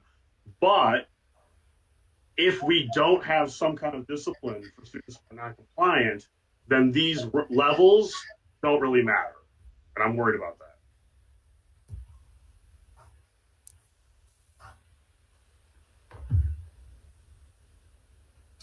Thank you. That's something that we can finalize and work on and bring to you. Okay. So those steps do exist. They're just not part of this document. Is that correct? Yeah. Well, yes. Well, what we would have to finalize. Thank you for the question. What we have to finalize is what exactly, following the progressive discipline. Right now, what we have done with students, we have kept them together, and we've not gone to the next level of progressive discipline yet because of the sheer volume. So what we would do is, if this plan is approved and then implemented, we have the progressive discipline that we would follow that would, again, based on the number of students, follow what we typically do in our buildings for other levels of disrespect or insubordination. But it sounds like what we're literally communicating is if enough of you do this again, we still won't be able to follow through with our progressive discipline. So as long as y'all can get organized enough to have 160 of you, then you're good. That was my question also, was if you're, to what level you're going to commit to that progressive discipline, if it's in greater numbers than you're expecting, and, say now it's unsustainable, it's going to be unsustainable then, what's the plan? The options that we have discussed, unfortunately, go against our goal of in-person learning. If we would continue to have this at this type of a level in multiple buildings, the next step would unfortunately have to be an adaptive pause. I've seen other districts due to what they're dealing with, other districts due to what is going on within their with protests and student protests and families and things on campus. I've seen other districts that have had to move to an adaptive pause. So at some point, if this would rise to that level or continue at that level, either we neither following progressive discipline, either need to start suspending those students or potentially move to an adaptive pause. But adaptive pause is not ideal either, because that takes 1,000 students from either our middle school or our high school and putting them in a different on a different learning platform that we would prefer not to. At this point, the State Board of Education, as I mentioned, wants districts to be in person and expects us to be in person. They did share the recent shift in that for safety purposes. So if there are safety purposes, which this would fall under, we do have the jurisdiction and right to move to an adaptive pause. So it sounds, and correct me if I'm wrong, Dr. William, it sounds like we have really great ideas here to, as a trigger to go to green, yellow, and red in terms of masking. What I'm not necessarily hearing, and I think you have the plan, and it's not in this proposal, is that there need to be triggers that, okay, so we're willing to suspend this many students. After that, we're not. We need to go to an adaptive pause. I think I would like to see that kind of delineated so I know where we're at. Like, we're willing to suspend 25 students, we're not willing to suspend 30 or something along, and those numbers I'm making up, right? Whatever numbers. That was, yeah, we can look at that for sure. That was part of the discussion that we had as we created this, again, trying to ensure, as we had all of last year and this year, other than a short period of time in-person learning, and for the safety and welfare of all of our students, that is a topic and a conversation that we had that we would, as a education protocol, employ if needed.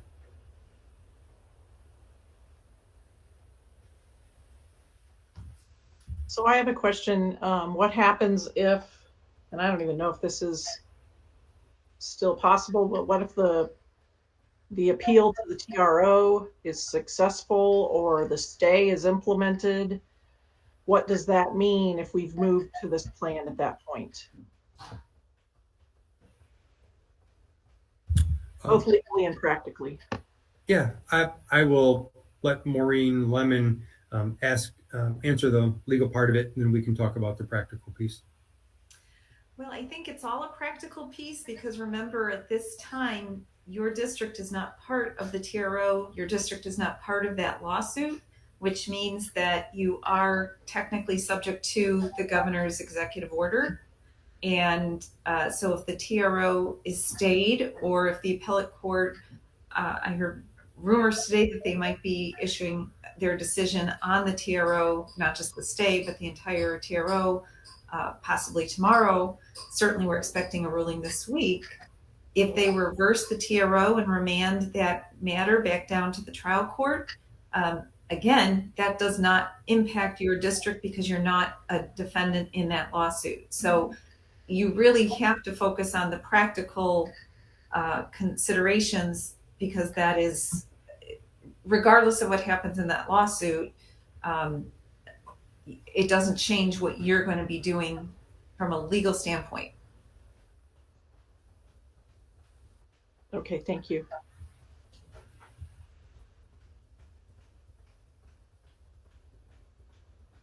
So Dr. Layton, I'm a little confused.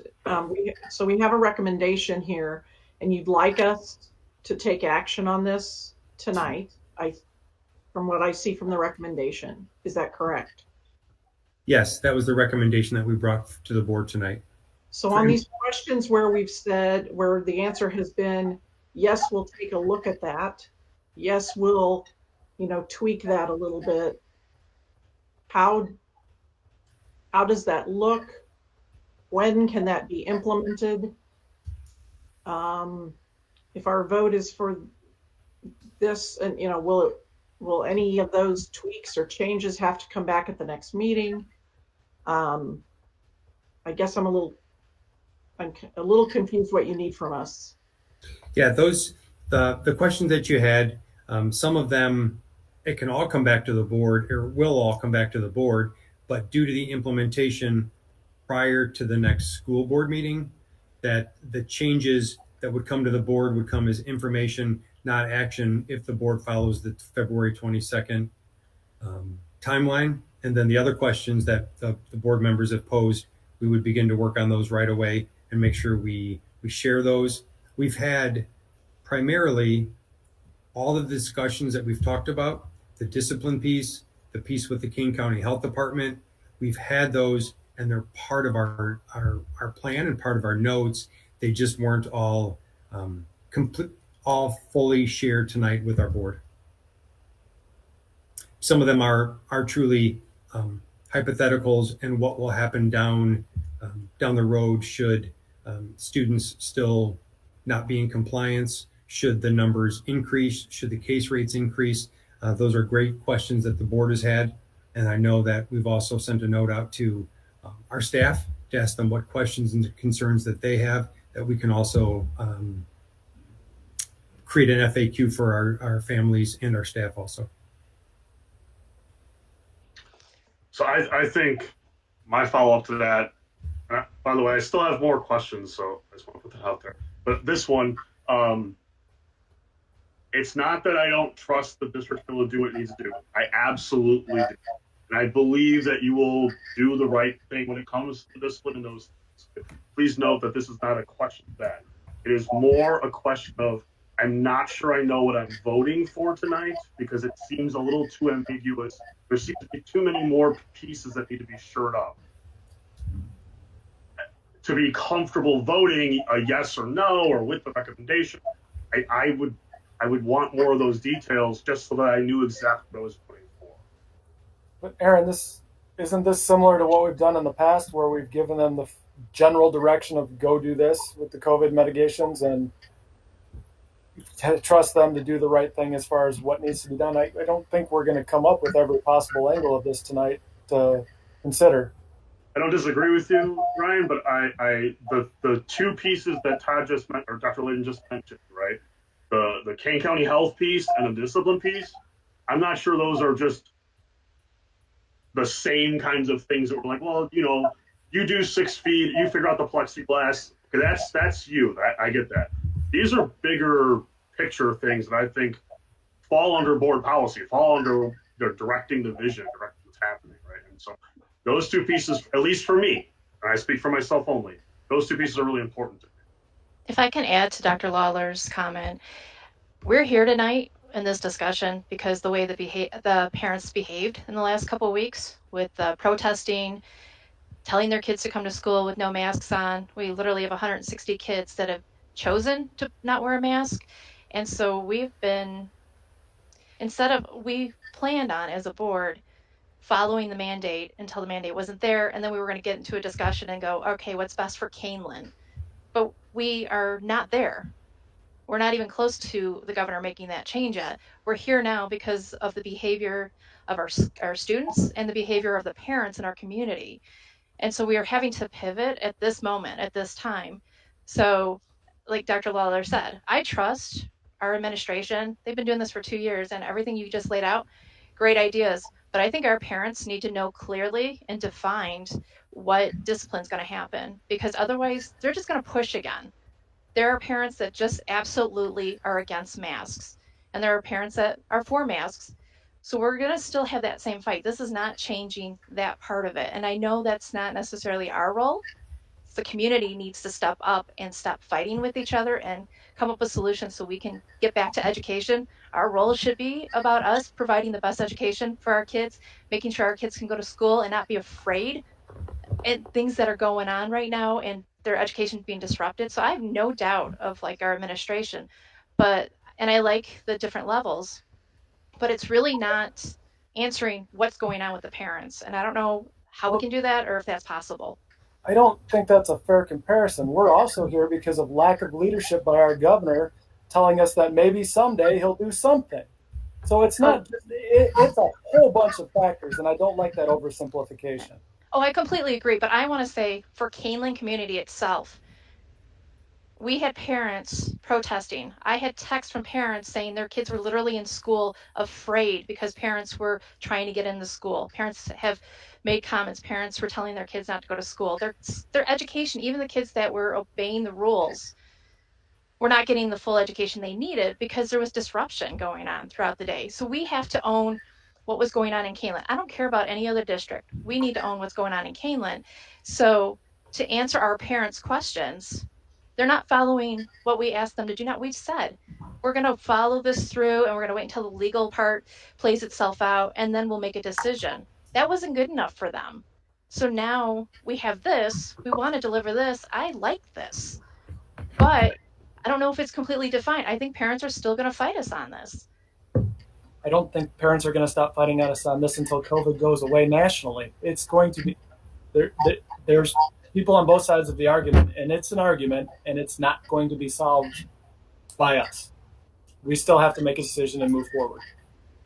I have a question for Maureen. Maureen, the decision of the judge in Sangamon County, what did she find as to the constitutionality of Governor Pritzker's action? The order was that the executive order could not be followed with respect to the defendant in this lawsuit. Specifically, what did the judge say about the constitutionality of what Governor Pritzker did? I don't have the order in front of me. Perhaps you do, and you can read it. I think another thing to consider is the data. So we looked at the slide of the past, from January 3rd. I don't have this. Let me pull up the slide. But we see the rates trending in the right direction. So when we start to discuss, well, when is going to be the time? I understand that the catalyst was these students doing what they did and the parents doing what they did. But at the same time, we got to look at the data and see that these positivity rates are going down, and ask ourselves, at some point it has to end. I would assume, right? And the data is trending that way. And so I think it goes beyond just looking at what the students did. I'm concerned as well about setting the premises of, that if you protest against this, it's gonna, will change our ways. But at the same time, we have these numbers in front of us showing that it's getting better. And these are the steps I feel we need to take to move towards returning back to normalcy. So I like the plan. I like the numbers where we're at. I don't like the 22nd because we're ahead of everything else. I understand what you're saying is we can't make that happen. So what I need is to know that next time this happens, because it will happen, that we're not caving again. I need to know that we're actually going to hold somebody accountable for these decisions.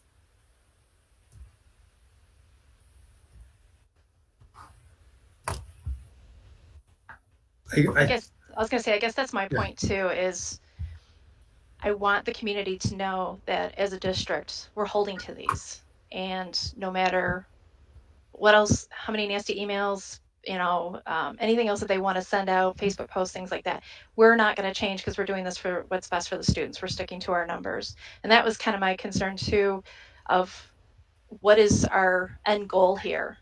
Will we hold these metrics, or we'll hold these mitigations until the mandate's lifted, or are we going to do this and then talk again as a board, or are we going to hold it throughout the rest of the school year?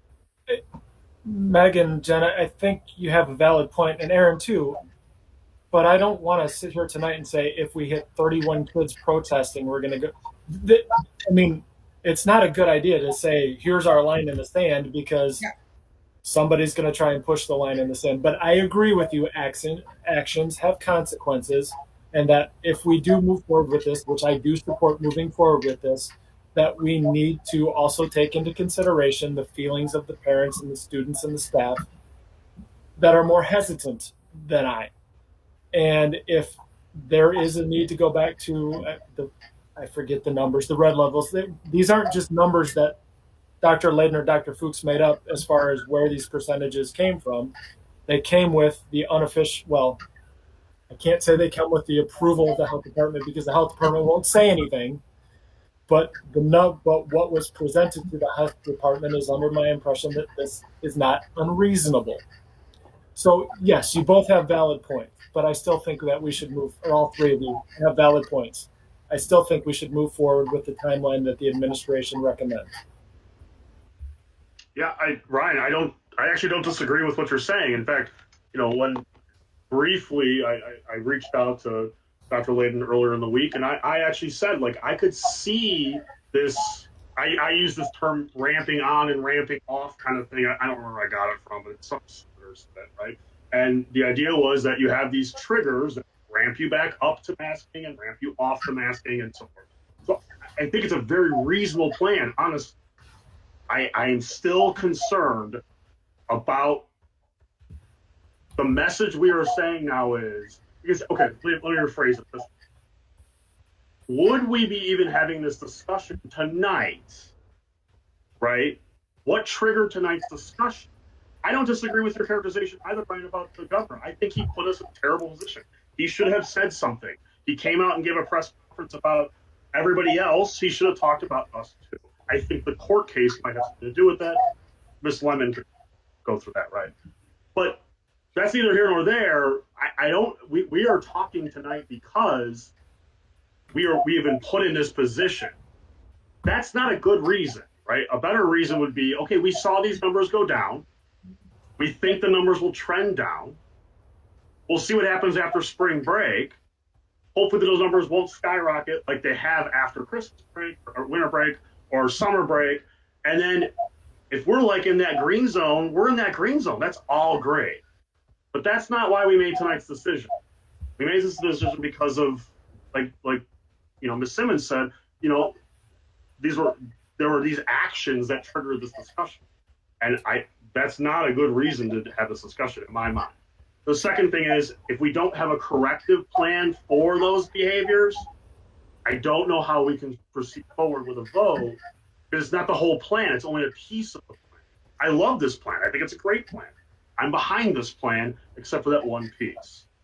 That was not really a question. That was more of a statement.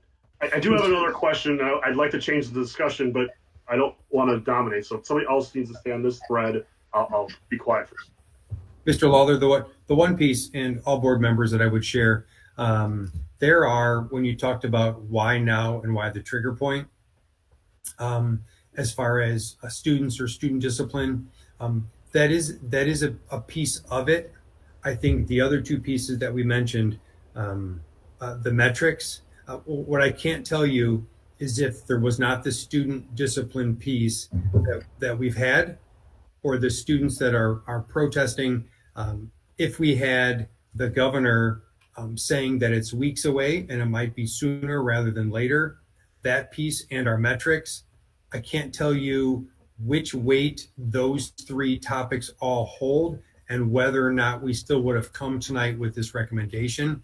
But it is truly the three prongs that I shared, and not any one that weighs more than others.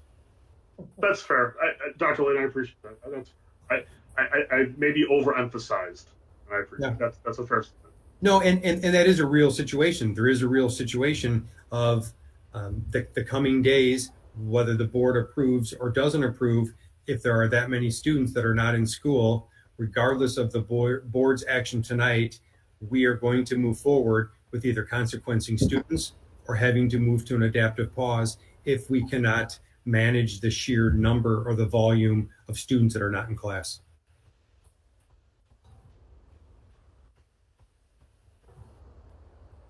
Can you talk about what what an adaptive pause would look like? Because of, there's the question of, can we do online learning? And I believe we cannot. We can. For the most recent update, President Witt was with safety and security as a concern.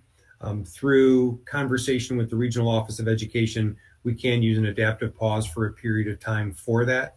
And then what the adaptive pause looks like, Dr. Mumm and Mr. Raleigh, I haven't heard from you in a while or haven't seen you. Are you still on there to share updates on both of those? Yep, we are.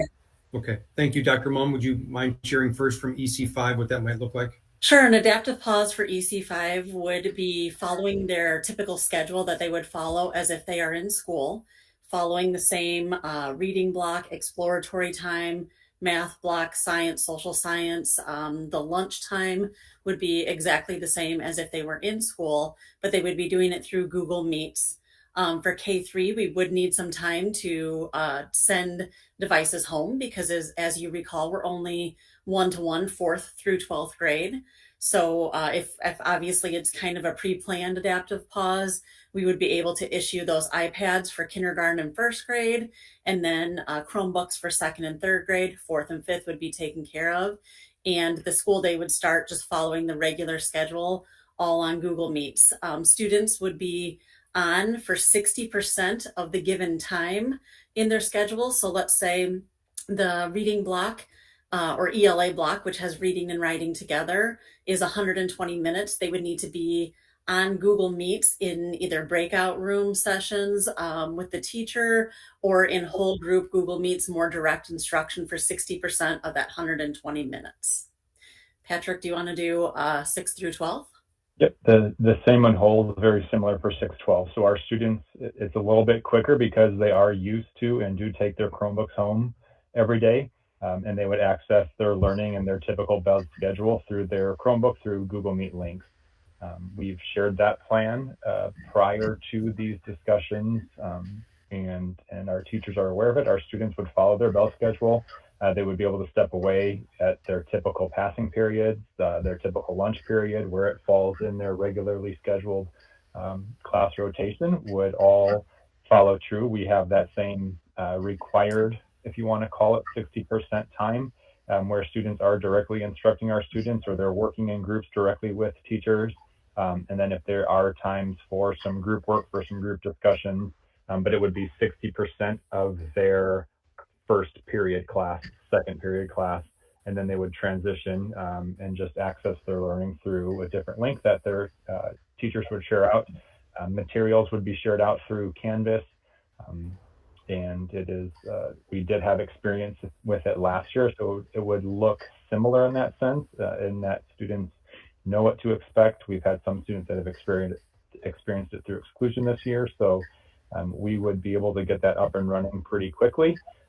There would not be office hours per se because they would have direct access to their teachers for each class period. The one other thing I forgot to mention, and hearing Mr. Raleigh, it kind of reminded me, if there is certain manipulatives, such as math manipulatives or guided reading books, or manipulatives that can't just be posted on Canvas, families would be asked to come to the school and pick them up on a designated time by last name. If you needed, let's say, base 10 blocks or items that they had to do and had to have with them to complete the assignments. Our plan also outlines for our related services staff. There's still that expectation that they're checking in with students on their caseload. Same true for our RTI MTSS staff. They would be reaching out to teachers or small groups to help work depending on how their typical schedules work out. Our instructional coaches would be supporting our staff members. It might be finding materials. It might be checking in with individual students, but each level of teachers and support staff would have an assigned duty on those days. How many days would it take to prepare for an adaptive pause? In other words, Dr. Mumm, you made a comment, there's a certain section of kids you'd have to get on board.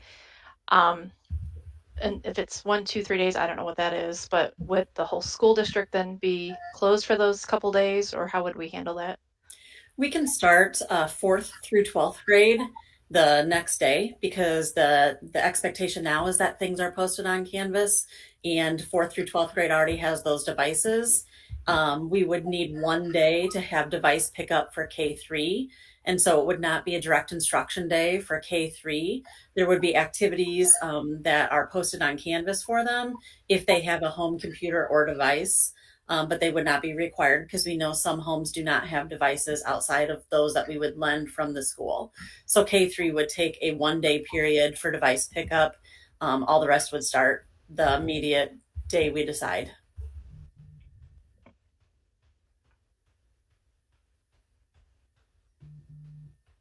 Other questions? Thank you, Dr. Mum and Mr. Raleigh. So I guess I'm wondering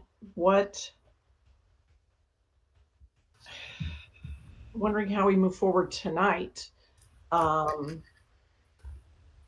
with the board members, that are requiring more information. Is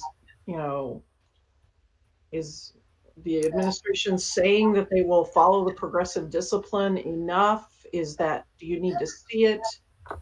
And I certainly understand, I'm not a fan of people not following the rules and not being consequenced for it.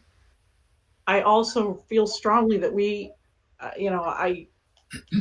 I was saddened. I felt abandoned by the governor. I felt abandoned by, not personally me, but I felt schools were abandoned by the governor when he didn't say anything, and he said that the school changes might come weeks hence. The IDPH and the Kane County Health Department, they're kind of hamstrung until the governor does something. They can't act on their own. And in the meantime, we don't have kids in classes and learning to the extent that they need to be. And while I think what happened this last week, I think it was wrong to, buck the system and send your kid without a mask. And I think people should be consequenced. I think at this point, though, it's also, it would be such a burden on the administration, and that, as long as I knew moving forward that the discipline would be followed, and all of the follow-up, and then we wouldn't find ourselves back here again to change the plan again, and not have a red zone, even though the metrics, higher metrics might require it. I wouldn't want to have us come back again and just remove more mitigations just because of poor behavior and people breaking the rules. So Yeah. Sorry, I was going to say, I just wanted to add on to something President Witt said, and ask Shirley a question too. So you've mentioned like governor and the health department and all that, but it's also our community kind of let us down this week too. And we need their buy-in. We need them to step up and to support this too, which means encouraging their kids to support it and to trust their schools, their teachers, administration. We all need that. That's just a statement. My question is, for those parents now that are going to contact you about, I still believe in masks. I don't think this is still not enough mitigations for my child alone because they have medical conditions. Are there other things? We had talked earlier, you talked about plexiglass, you talked about other stuff. Is there other accommodations if there is a parent that wants to say, I don't want to take my kid out of school. I want to keep them in, and I will make sure my kid is masked, but I still need a little bit more than what you're providing for the rest of the kids. I know it's a smaller group of kids, but it is a part of our community that we need to address, and we need to make sure, just as like the 160 kids, we're focusing on them right now. I want to have our policies, whatever, but I also want to focus on those kids with the medical needs that need us to protect them. And so for families that feel like this is not protecting them, what are other things that the district can do for them specifically? Yeah, as we, whether it's tonight or at a future board meeting, when we eventually at some point move to reduced mitigations or a plan such as this, we will be communicating with our families, as we did with our staff already, to see what questions or concerns they might have, do a similar conversation more through our buildings than through the district, because our buildings will know best what their student needs and what their concerns are, and be able to reach out with families and give it the due diligence that it's required, whether it is additional plexiglass, whether it's masks, and then work with those families to ensure their comfort level, as well as our staff too, because there will also be some staff members and maybe even administrators and teachers that whether it's sooner or then later, at some point, there will be some stress level with any shift in mitigation levels. Yeah, to piggyback on what Ms. Simmons was saying, I don't know who's controlling. Can we go back to the slide with the colors? I wanted to bring this up about the yellow zone. So I'm less worried about the green zone. I think the green zone, that's a personal choice wherever you're at. If you feel more comfortable wearing a mask, good for you. If you don't, that's fine too. I'm very worried about that yellow zone, right? I think what we've heard is, through public comments, through the quantity of emails we've gotten, that there is a large contingent of folks, right? Almost one-to-one, right? Like you get an anti-mask comment, and then you get a pro-mask comment, right? So this is a very substantial group of people that do not feel comfortable, especially, I think, in the yellow zone. The red zone, they're probably fine, right? Because we got mask mandates. The yellow zone is an issue, right? And it kind of goes along with what the Simmons was saying. I want to know what we can do for those yellow zone folks. So I know, Dr. Layden, you and I briefly talked, at the beginning of the week, and then I reached out to folks, and this idea that, okay, well, the surgical masks really only work if we're both participating, right? My mask saves you, your mask saves me. Okay, well, we can't do that, right? So the community has spoken, so only half the population wants to do that. Okay, what can we do then? So what other things, and I heard you say, well, there could be plexiglass or things. I would like a stronger thing, right? I would like, can we get N95s or KN95s to these folks? Can we pay for those? Because we won't be issuing the surgical masks anymore. Can we pay for those and make sure that folks are wearing these really robust masks that don't rely on their fellow neighbor to protect them? They can just protect themselves, right? Again, I think that is a piece of the plan that we have to communicate. But that's a personal choice on which mask you wear. That's not something for the school district. If we're going to get into the value of which mask works best for which kid, you're going down a road that I don't want any part of. And that's fine, right? But it's a road I want to go down. And it's only the way I can get behind the plan. And because I'll tell you, we can debate with a mask work or not, but I'm going to go with what's been said by the health experts. And they have said, okay, the surgical masks, they're only effective if we work together. If our community says we can't work together, it's a sad thing to say. I wish we could say this, but we can't. Okay, then what can we do for individuals? CDC says KN95s aren't great because they're not actually, obviously vetted by our system, but they're okay. N95s are the best. They're not intended for children, but perhaps we can find ways to work with that and get a better mask to those folks who do need to hear we're not just leaving the yellow zone and letting it go to the Wild West. For the last 2 years, the CDC has told us that cloth masks are okay, but now we want to throw that out? I can't agree with this at all. Okay, you don't have to. I can't agree without it.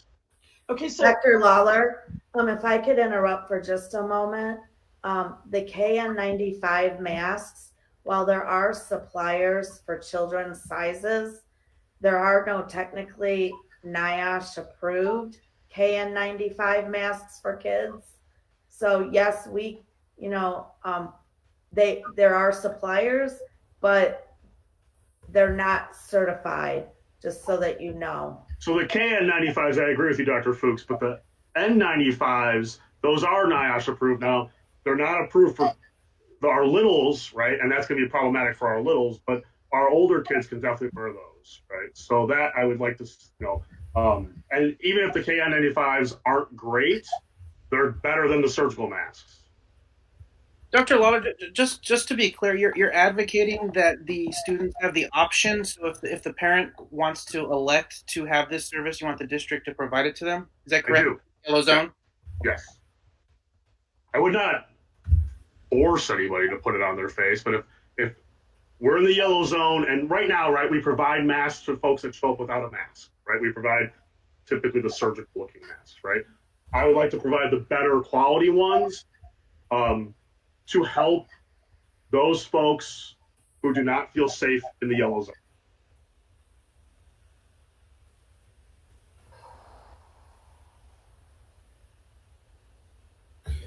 Dr. Fuchs, you talked a little bit about that type of mask. What is the availability?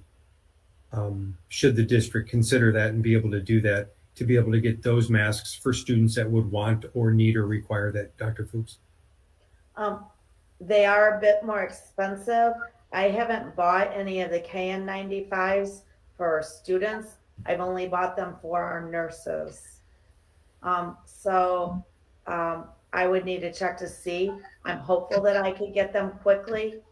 Amazon's pretty good, but I haven't had to do that yet. So I don't know.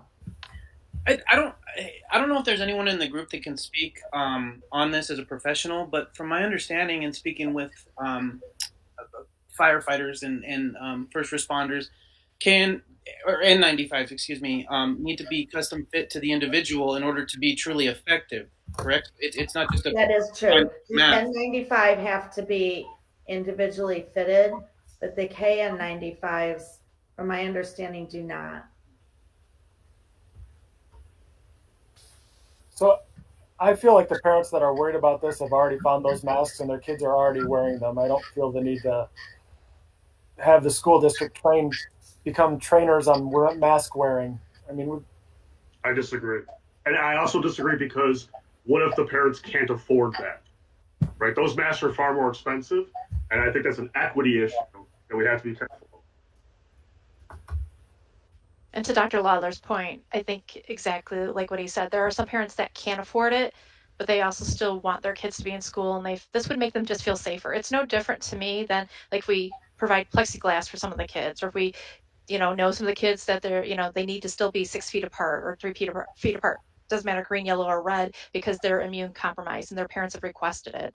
I think we just need to make sure that it's an option that we can offer to our parents. Again, it's not for every parent, or that's not for every kid. I think it's just, especially for parents that, if there's a parent that has kids with a medical condition, they have a lot of medical bills. And now we're telling them, you know what, we're not going to mask the other kids around your kid, but here is this kind of mask. This would be be better for your student, and we're going to support you in that.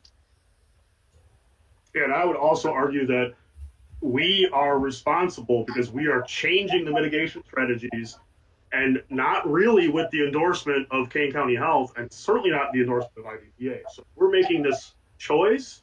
We have an obligation to help those because we've made this choice as a district, not following IDPH specifically, but also Kane County Health.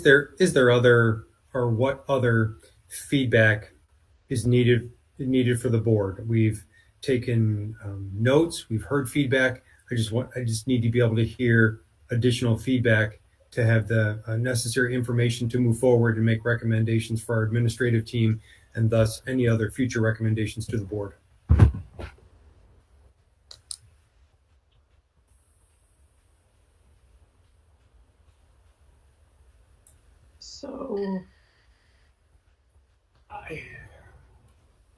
So I did have one comment about the masking situation.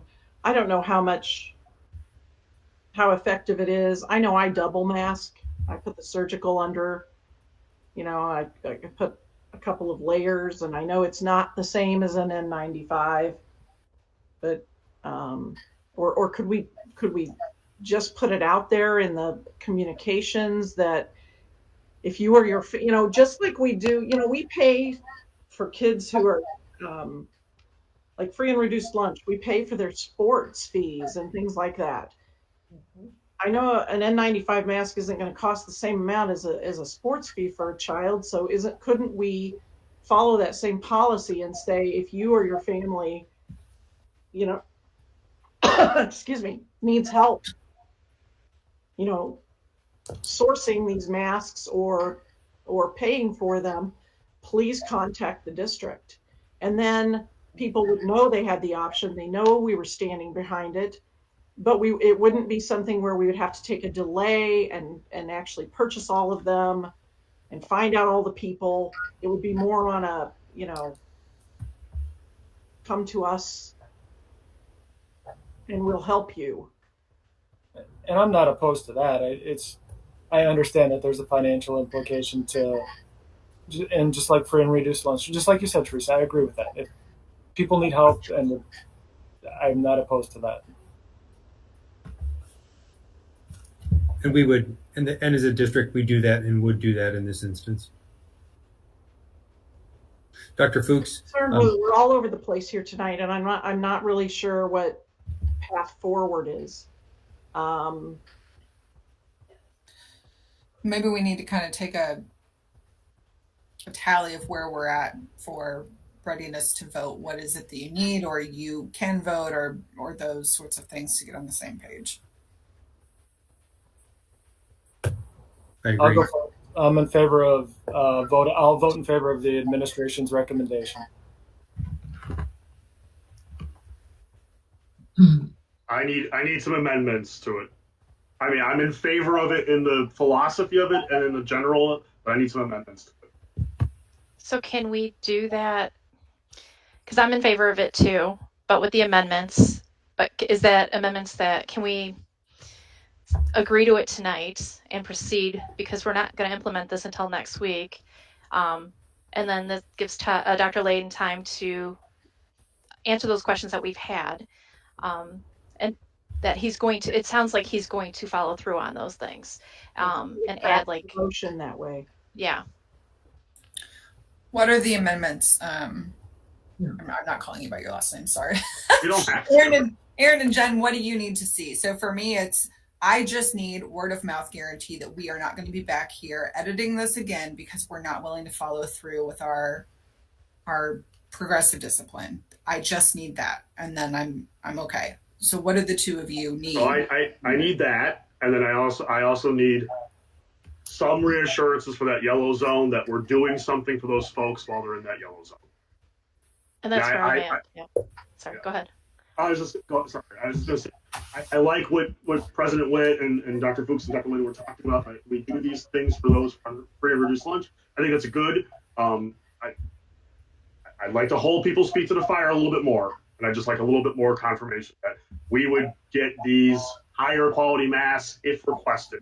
And that we wouldn't say, well, we only have the surgical ones and that's just how it is. Like I would like to hold the feet to the fire that we would be a little bit more. Dr. Lawler, I'll order them tomorrow. Okay. And then the discipline thing. Assuming I can get them. And I'm the same way. I just want to add so families know exactly what steps are going to be taken, so we're not back here again in a week or two, because we have so many kids that are still refusing to wear their masks. And also, we'd just like to have that list for those parents that are concerned of sending their kids, as Dr. Lawler said, the yellow zone, kind of those families that, what are things that we can provide for them, which I know, Dr. Layden, you were already going to put that together. So does Dr. Fuchs comment that she'll order them tomorrow, get everyone where they need to be? For the yellow zone, yes, President Witt. I'm still on the discipline thing. I want to go with what Meg said. You know, I don't want to be back here because we yet again were in the red zone and no one was listening to us, and we just wanted to go on the. Well, you got to listen because we asked you to. I'm not comfortable with that. Can we get assurances from anyone in the Dr. Layden? Can we get assurances that on the follow through for the discipline? If yes, the assurance is, and we'll work with our administrators and our deans, and the assurances will be clearly outlined. But again, with those assurances, if there are 160 students, and if we set forth the discipline policy and to follow that, we will do that. It may be untenable, and there may be some other shift that is needed. While I would like to think our Kaneland families are terrific and they're awesome, and they will come to school and they'll wear masks and they'll abide till the 22nd, That's what I would hope Kaneland would do, and that's who I think Kaneland is. But if not, we will have a discipline policy set forth for the 22nd, and we will begin that policy with progressive discipline. My understanding through discussions and through what you had mentioned earlier, Dr. Layden, was that adaptive pause is the end consequence, correct? I mean, that's what we're looking at here. If this continues to happen, we're looking at an adaptive pause where we're essentially going back into remote learning. Is that correct? If the numbers are such that, again, we can't consequence students following a progressive discipline, then that could end up being the outcome, and that outcome is not ideal either, because again, in-person learning is what is expected, and we're doing everything we can to be in person. I guess with that, I just want to put a quick pause on for a second and ask again legal counsel Maureen Lemon if she could talk about what are the steps of we know that, but just from an attorney perspective, what does an out-of-school suspension look like? What are the steps that follow that? And what are the expectations that surround that? And is that legal for somebody who refuses to not comply with a red zone or a yellow zone violation?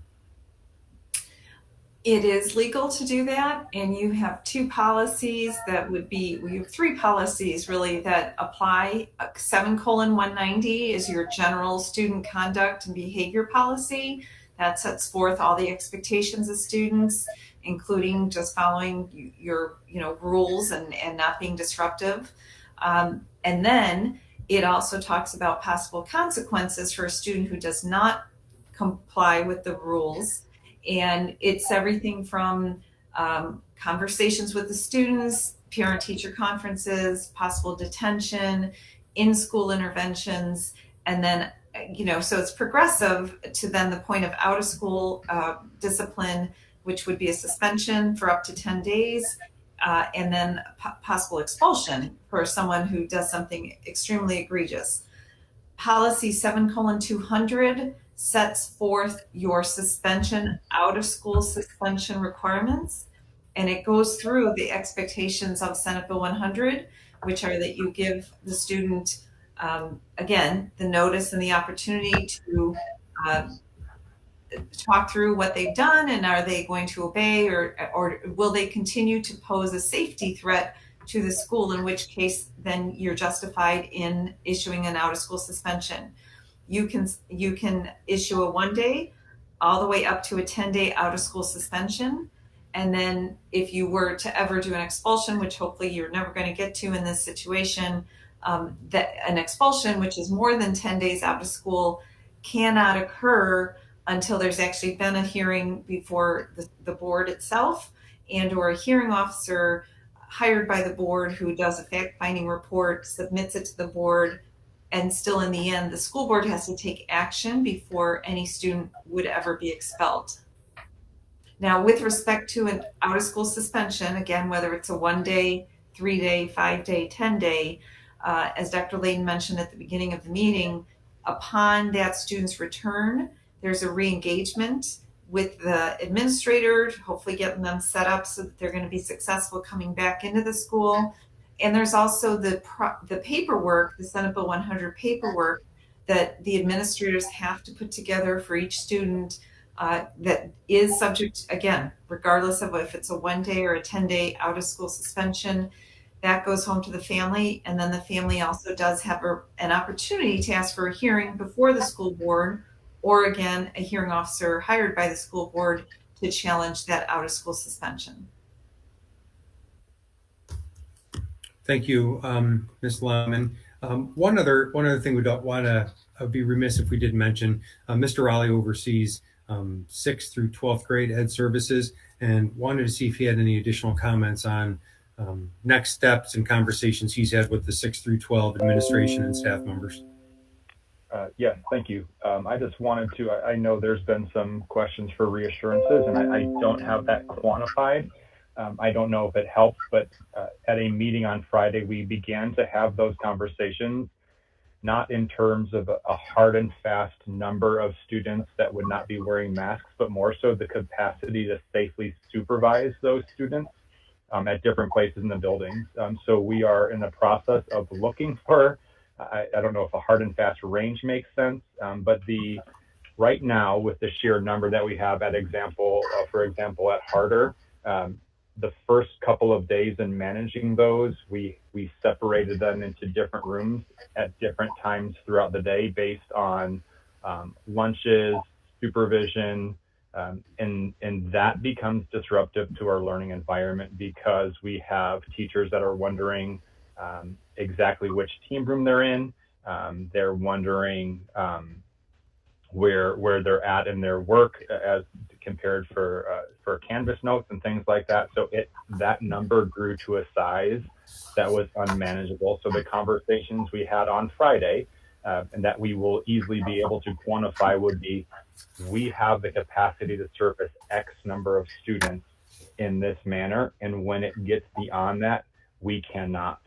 We've also, working with the dean, started to draft out step by step what those, because Senate Bill 100 talks about those interventions first. So we wanted to clearly articulate what those interventions look like prior to getting to that point of an out-of-school suspension. So while I unfortunately don't have them right now, those in-depth conversations we had on Friday, knowing that we don't want to go to an adaptive pause, but should that need occur in the future, we will have those numbers for you. Could I ask one more question? Is there a way to get an update, a review process of this plan and how this plan is going? Not that I want to necessarily rehash it, open it back up, but just to keep abreast of what's going on. Mr. Lawler, do you mean in addition to when we bring the board updates every 2 weeks? I don't necessarily need an exact timeline. I'm thinking, it might be useful to have just an update, like when you do your superintendent reports or whatever, maybe an update during the board meeting. So not just for us, but also for the community. Yes. But just for clarification, this is going to be a COVID stuff is on the agenda for indefinitely, is my understanding. Is that correct? Yes, it will be a new business item for every board meeting taking us through the end of the school year. Oh, all right. Well, that will work then. Yes. Thank you. So Yeah, I have a question. Go ahead. I'm sorry. I was just, Mr. Lawler, I just wasn't sure if it was something you had requested or were looking for above and beyond the regular board meeting update at each meeting moving forward. Go ahead. I don't necessarily know. I think I'll know it when you do it, right? Like, so I think how we're doing on the colors. How are we following to get? Are things working? Are people getting what they request? Like all those, just a general like, hey, it's all going great, or hey, we saw these glitches and we're gonna troubleshoot this moment. Just so that we're aware, but also so that the public is aware, because I think the public is starting to use these board meetings as informational tools, and just so I think that. Just to add on to what Aaron said, I'm assuming that there's going to be on each school page a listing of colors and where each grade level. I'm assuming that's going to be just general information on a website that parents can easily access. Yeah, it seems like we would need a dashboard. Yeah, Dr. Fuchs, can you share with the slides, the metric slides with the different buildings? The different building metrics. Can you share what that would look like in real time as we move forward? Sure. We will send it out on Fridays, making sure that one message goes out at the same time to all families and staff for the following week. And we have a website where we put our weekly COVID dashboard, and we can add it to that so that by week, for the week of, say, February 21st or 2nd, with the schools and their colors, so that if they ever need to look, they can either check their email or they can check the dashboard. And we'll add it right to I update that website on Fridays once we get our final weekly numbers, and we can put it right in there. Thank you, Dr. Fuchs. So I just wanted to ask a quick question about discipline, and it's just more for me to understand, and maybe other parents might be asking this too. For the last week, we've obviously had a lot of students not follow the rules, and we've accommodated them, put them in, like Mr. Raleigh said, put them in separate rooms and provided as much education as we can. If tomorrow somebody shows up and they're not wearing their masks, are we still going to continue to accommodate that and keep, what are our typical normal policies for kids not following rules compared to that we're accommodating this group now because we're trying to pivot and we want to make sure these kids are getting an education? I'm hearing Ms. Raleigh say, oh, if we get to a room or if we have separate rooms and we get to a certain number, then we got to go to adaptive pause. I don't want to use that as a metric. Oh, this room is finally filled, and so now we're at the whole school, or like it's at high school, but the elementary schools are doing well. What does that look like? I guess I'm asking two questions now, because if it's the high school that is doing that, can we go adaptive pause just for them? And if the rest of the schools are behaving? And then my other question is, what is our normal procedure for anybody that's not following the school rules? Yeah, I can answer. Board Member Simmons, I can answer the first part of that, and I'll have Patrick weigh in on the second part. Patrick, if you would share the typical discipline answer, that would be terrific. And then for the adaptive pause, based on, as we've talked about all year long, one of the things that has been our goal was to increase in-person learning. And if there was an adaptive pause that was needed, it could be used by grade level. It could be used by one building, two buildings. We could look at it in that regard. So if there's a school that can easily accommodate a student, then that school would not be moving to an adaptive pause. It would just be building by building, based in what would be our goal is the shortest time frame possible, because we know and value our teachers and the work that our students do in-person learning every day.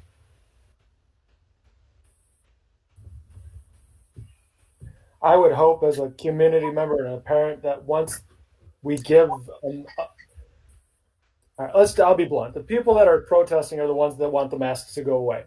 So if we tell them, here's your end date, I would hope and expect and be upset with the parents that don't send their kids back to class with their masks on for the next week, so that we have time to implement this process. I think that's the least that they could do. Thank you, Mr. Carey. Ms. Simmons, you asked one other question about the discipline. Please, can you rephrase that again, and then Mr. Raleigh can answer? Yeah, it was just more, so for the last week, we've been accommodating the kids that haven't, and now we've gotten to 160 kids. And we want to make sure we're providing them an education. But on a typical day, if it wasn't because of masking, confusion or whatever, them protesting, what would a normal kid have gone through if they would have walked in, refused to mask? Because right now we're talking about rooms, and if we get so many kids to this number, then we might have to go to adaptive pause, which is kind of sad for the rest of the school. So if there's, we were talking about there's 160 kids that are protesting, but there's 4,000 students, so we're going to punish the other thousands of students because this group of kids are, because they're protesting. And so I guess my question is, what is our normal process when it comes to disciplining somebody that's not following a school rule? I just don't like seeing the metric of, like, if we fill a room, then we'll go to this point, and that's our trigger. Can I just try and rephrase your question, just because I think, so if a kid showed up tomorrow and said, I'm not wearing a shirt anymore, what's the policy? And then if more people say, I'm not wearing a shirt, what happens? I don't have a great answer for you through the COVID lens. What would happen if that was a single student? We would try to intervene right away and provide that student with a PE shirt or something that may be in the lost and found. Or if there's blatant disregard for a rule, and this is part of the law with Senate Bill 100, we would intervene at the least restrictive way possible. If it's something as simply as, I forgot a mask, I didn't have one, I forgot a shirt, here it is. We're going to provide that for you. Hopefully that student is willing to put that on and go about their day. Up until the TRO ruling, We have been incredibly fortunate because our students have complied with the executive order, and we have had very, very little discipline regarding masks. And oftentimes that came with a conversation from a teacher, a behavior facilitator, a dean, as to why aren't you? Please put it on. And for the vast, vast majority of our students, even a greater so than the small population we're seeing now, they complied with that. Our discipline procedures outside of the scope of COVID has truly been on an individual basis, and it's been progressive. That first step is always a conversation, trying to understand what the kid is doing for most behaviors. All of our buildings have generally teacher managed and building managed behaviors, and then there are some egregious offenses that are suspendable and suspendable right away. Even when it gets to that point of suspension, through Senate Bill 100, there are required steps and interventions that we go through unless it is an immediate threat to student safety. And with that out of school suspension, there is a document that parents are given. They have an opportunity to grieve that through Dr. Layden and through our board. Our board hears that, and then they issue the ultimate decision on that. But that's truly at an individual level, and I believe those are shared quite often through the board reports, and our out of school suspensions are quite low. But it is done at a conversational level, trying to give some kind of interventions. If it is students that are refusing to follow a classroom rule because there is some kind of conflict in that classroom, we try to mediate that with the teacher. If it goes and then those things become repeated, that's the progressive part. It may start with a conversation. It may start with a lunch detention, an after school detention, an in-school suspension. And if it continues to be repeated, could ultimately lead to that out of school.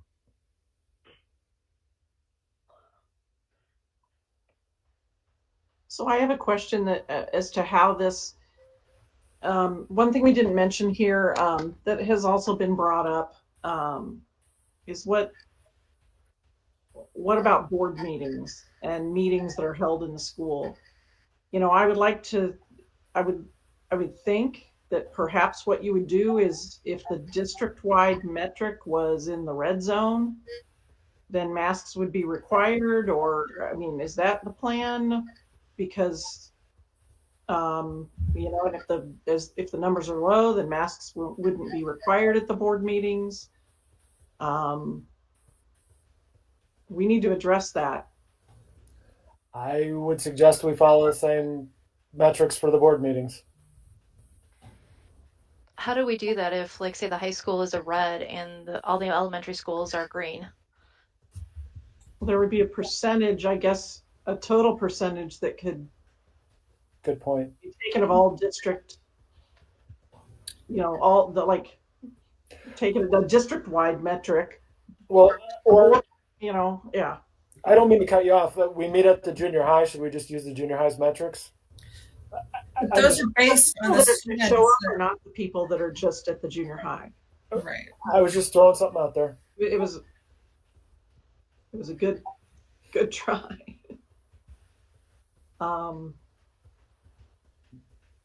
Dr. Fuchs, I guess a question along these lines. As you're looking at building by building, you'll eventually have a district total and a district percent. Would it make sense to use, following Board President Witt's question, would it make sense to use a district indicator or a district number overall as opposed to a specific building? Yes, I can easily give a total and have a district percentage, and then we can apply that percentage to the chart, red, yellow, or green, and plan accordingly. That would work just fine. And then when we put it would be on, because Thursday is the day we do it, and Thursday is the day the board packet comes out. For the following week, we could say the district-wide number this Thursday is this, and when the packet comes out, we say so the board meeting will be in the red. Regardless of where I stand on masks or not, the buildings are based on the students in them. Our meetings are not students, they're community, and our community rate is 5.85%. If we're going to go with the community rate, though, I think our governor's order, well, I guess our governor's order is going masks optional statewide would be, I'm fine with following the, well, let me rephrase. I would prefer that we take all of our masks and go away. That's me. I understand that there are board members that don't agree with that. If you want to go with the governor's orders for the public meeting, I'll support it. If you want to go with a building metric, I'll support it. It's one meeting every 2 weeks for a couple hours. I'm more concerned about the kids. Yeah, I don't know how strongly I feel about this, but I'm concerned about just like the idea that like, well, a district measure grabs everything, because we're not really saying that, right? Because like you could be red in the high school and have a kid in the high school and then come to the meeting, but you could also be green in the middle school. And so I almost feels like if there's red at all, that should just trigger it. That should just be like, okay, if there's any school that's red, we go masks. Otherwise, it's mask optional. Okay. If that'll get 5 of you to vote in favor of this plan, I'm in. Or 4, I guess it is. Maury Lemon, is there the rules that we have followed for schools and public meetings? Is there anything different or to note that we should take into consideration when determining this metric or this idea for board meetings? No, it's a very good conversation. It was a good question to ask. And, you know, just like the students are not necessarily obeying the rules, you've experienced the fact that not all the adults obey the rules. And so whichever metric you pick, and I think you can, I think for the board meetings, again, if on February 28th, that will not be a requirement, you could go with the executive order for that. Or as Mr. Carey just said, if there's red anywhere, or perhaps as Dr. Lawler said it, whatever metric you choose, you can choose. You just have to then have a conversation about what happens when people there refuse to wear their masks. Mm-hmm. I guess I would just like to have it covered. You know, if we end up voting tonight, I would like that covered here, because there isn't another opportunity until the next meeting. And, you know, we need to be able to give people guidance. And I do want to stress that the safety issue isn't just that we need masks on to protect board members. The idea is that the public is interacting together, and there are people who aren't comfortable, you know, around people who are unmasked. And so there is a risk to public health, you know, in the audience of the board meetings. I think the lowest risk is probably to us, just because out of logistics, we have to, you know, we have to put the tables where they are. So, but I'd like to say, I think we could probably allow the speaker at the microphone to take their mask off. I think we could, you know, as long as it's distanced from, you know, Mr. Carey, who's usually on the end, you know, as long as the microphone is distanced enough away. I mean, you know, I guess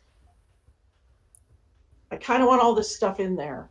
And I'm not, and I hate for us to have to craft a motion that says we're going to do this, and then we're going to add this, and we're going to add that. But I also don't think there's a tolerance for waiting and pushing it down the road to the meeting on the 28th. I could be wrong on that. We need to decide tonight. I like the plan of if anybody's in the red, but I also, you know what, frankly, I just don't want to be screamed at anymore for doing what we said we would do.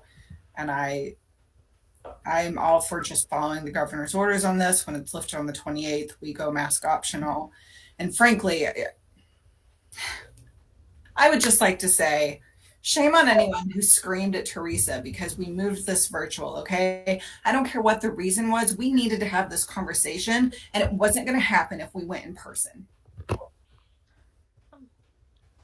And my only comment would be about our board meetings is there are kids that are coming to these board meetings with their parents.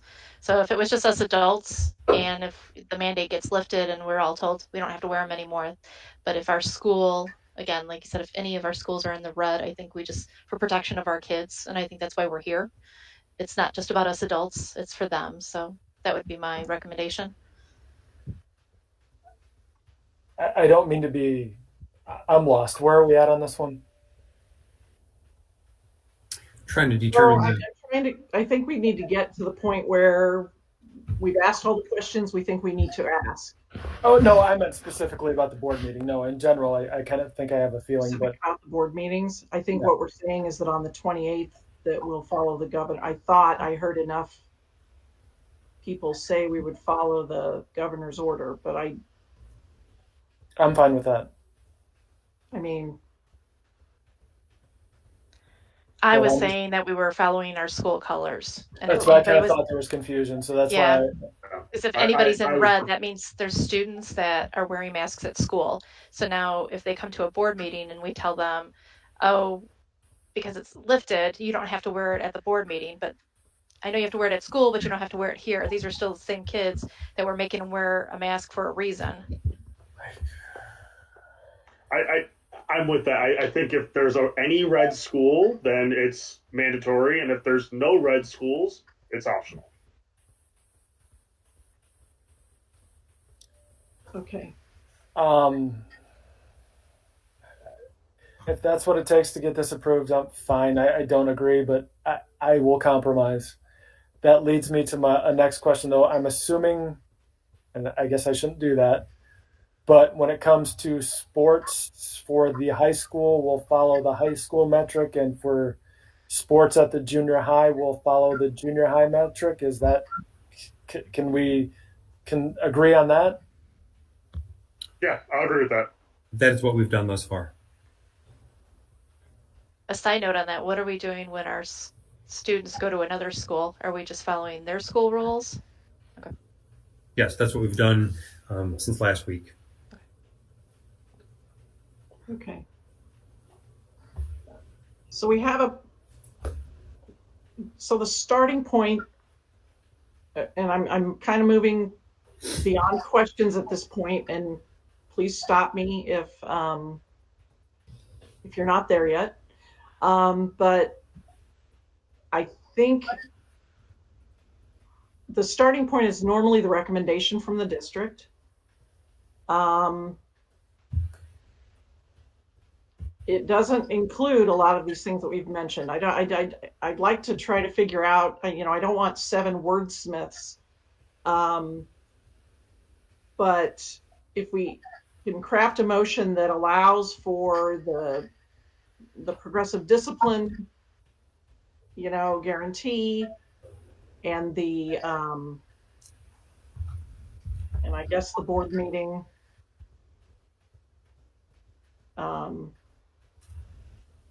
guidance that and I don't mean guidance from the state or anything, I mean guidance we're going to give our people. I think we need to move forward with the recommendation and a motion and a vote.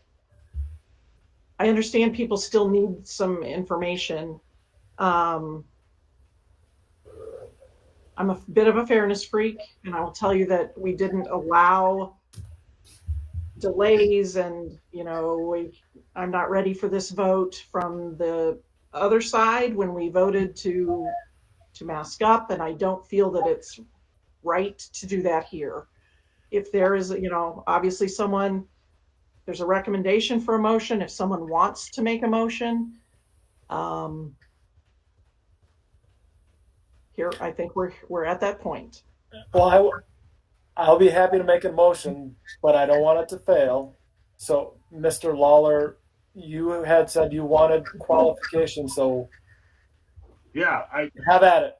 I will even make the motion. I'm on board with this plan, with the caveat that we have a progressive discipline commitment. I don't know how you say it. Someone smarter than me should say it. And then and I know Dr. Fuchs said she would do it. So whatever she said she would order mask. whatever people needed in order to get through the yellow zone, and then President Witt's, question about how the board works. I'm not the one to craft this, obviously, I'm not very articulate, but I will vote for that. So I will take a shot at it. I will make the motion that the Board of Education approves the following plan of mitigation changes based on Kaneland's metrics beginning February 22nd, 2020. 22, thank you. And said plan will include progressive discipline measures that are already published. Is that already in place? Pursuant to board policies. Pursuant to board policy, and the Board of Education meetings will be held in public, or not, will be held in public, and masks or no mask will depend on if any of the buildings are in the red level. Masks will be required. Okay. Sorry, whoever has to write that down. So the Board of Education meetings, are always. Yeah, you're right. You're Even right. when they're virtual, they're held in public. I don't like that. I don't like saying held in public. Take it out. And just the last part about the Board of Education meeting might just be, in Board of Education meetings will be. I mean, what did we require masks based on the metrics, based on any of the buildings being in the red level? Yes. Yeah, it works for me. Yeah, you're right, Teresa. They're in public. That was a slip of the tongue. Okay. can we add something that says that we will also provide higher quality masks if requested by members of the public or something to that effect? To the best of our ability, because I To the don't best of our want. ability. Yeah, that's fine. Julie, do you have all that? And do you want I do. I'm good. Get back to it so we can see how because we kind of stitched it together. Absolutely. I was going to say, do we need to add the sports part Mr. Carey mentioned? We added the I was board just meetings. confirming. I don't Okay. need it. But I mean, yeah, we could add activities in the building. Maybe that isn't a crazy idea. Activities in a building will be held at whatever level the building is at. So after school or whatever, after school activities and those other activities. Someone please put it in better words than that. Julie, you mentioned you thought you had it. Do you want to give us a shot what you have? Sure. I have written here that after school activities in the building will be held at the metrics that are in the current building that the activities are played in. Okay, can you read the whole thing? Sure, you want all of them? Absolutely. Yeah. Absolutely. Because I think it's one big, I think it's one motion. Absolutely. All right, so I have that the progressive discipline commitment will be pursuant with the Board of Education policy for the first piece. Okay, so the first part is that the Board of Education approves the following plan, right? Of Yes. changes. Correct. Against metrics. Okay.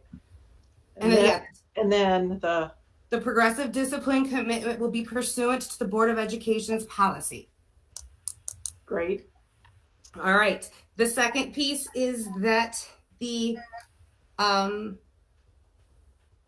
we are on the PPE. The PPE is the the masking requirement is based on I think we were at the school board meeting will be held. Thank you. It is the school board meeting. Yes.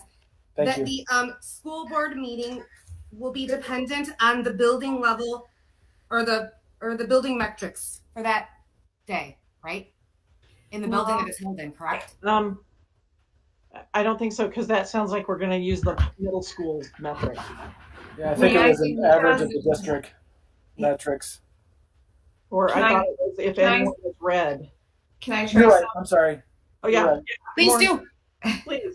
Masking at school board meetings will be required if any school building in the district is in the red level. That works. Got it. And then masking at after school activities will be aligned to the masking requirements of that building. Sure. And then there's the PPE part. Yep. We will provide to the best of our ability PPE for those families who request it. And but do you want to say PP? I mean, PP could be. Do you There want could to be a lot of say things. ones, or you were talking about the K95 masks? Yeah, I would prefer if we were a little bit more specific that we would provide the best quality mask to our ability or something along those lines. So we also talked about like plexiglass or other options that the school could possibly provide for those parents that need that extra mitigation level. That's true. That's good. You lost me at plexiglass. There was a comment made at some point where like if a parent still No, wants to send their kid, oh yeah, no, I just meant that like PPE would be, I think, cover more than just the K95 masks. It would be like if there's anything else that a parent was requesting, but I don't know how to define that either because I don't want to just open up Pandora's box and say, you can ask for anything. We're going to put your kid in a bubble while they're here, you know, so I don't know how to. Okay, I see your point. Okay. That's why I want to leave it at we'll provide the best quality masks. Someone help me phrase it. I want to leave it at masks. I don't want to get into all the other things. I want to specify masks so that way it doesn't turn into plexiglass and tap water and on and on and on. So I'm fine with the district providing the best quality mask that they can for the families that request them. I think that's good right there. That's good. Okay. Right? The district will provide the best quality masks for those families that request Available. available. Do we, Ryan, the one that was attempting to make the motion, do you want to read back again of the full thing? Julie, if you wouldn't mind, please, just so we're all on the same page. All righty. I'm going to try to my best of ability here. All right. So you're going to provide the motion that the Board of Education approve the recommended policy updates in regards to, or including the progressive discipline commitment pursuant to the Board of Education policy. Okay, can I stop you real quick? Because the recommendation actually says the plan of mitigation changes based on Kaneland's metrics. And I think we want that to start there, that the Board of Education approves the following plan of mitigation changes based on Kaneland's metrics beginning Tuesday, February 22nd. Yeah, I was just assuming what's written on the slide is the first few words of the motion. It was a little bit different. It was. Okay, sorry. So the plan of mitigation changes based on Kaneland's metrics beginning on Tuesday, February 22nd, 2022. Correct? All right, awesome. Yes. Including the progressive discipline commitment pursuant to the Board of Education policy. Correct? Yes. That's one. Two would be that school board meetings are based on any building that is in the red level. Correct? Will require masks. Will require masks. If any building is in the red. If any building, correct. Any building is in the red level.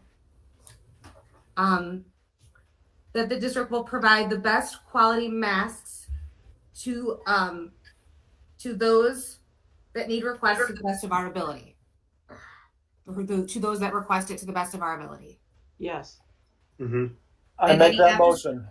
Wait, the sports. After school activities. The after school activities in the building are held at that building's metric level. Okay. Now I'll make that motion. Be aligned with that. I'll second it. I'll second it. Okay. So the motion has been made and seconded. Whenever you are ready. I am ready. After all of that, if we could have a roll call, please. Absolutely. Mrs. Simmons. Aye. Mrs. Witt. Aye. Mr. Gonzalez. Aye. Mrs. Junk. Aye. Mr. Carey. Aye. Dr. Lawler. Aye. Mr. Mankowski. Aye. Motion carries 7-0.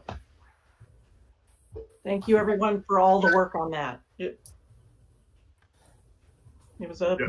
Thank you, everyone. I know it was a good Yes, team thank effort. you. So Thank you, everybody. thanks. So is everybody okay to move forward? Anybody need a break? You need a 5 minute? 5 minutes? Are we ready to go? So 5 minutes, please. Pardon me? I would like 5 minutes. Yeah, my thumbs up was for 5 minutes. Oh, okay. So we'll take All a 5-minute recess. Thank you. Yeah.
1, which is now J2, the approval to seek bids for spring of 2022.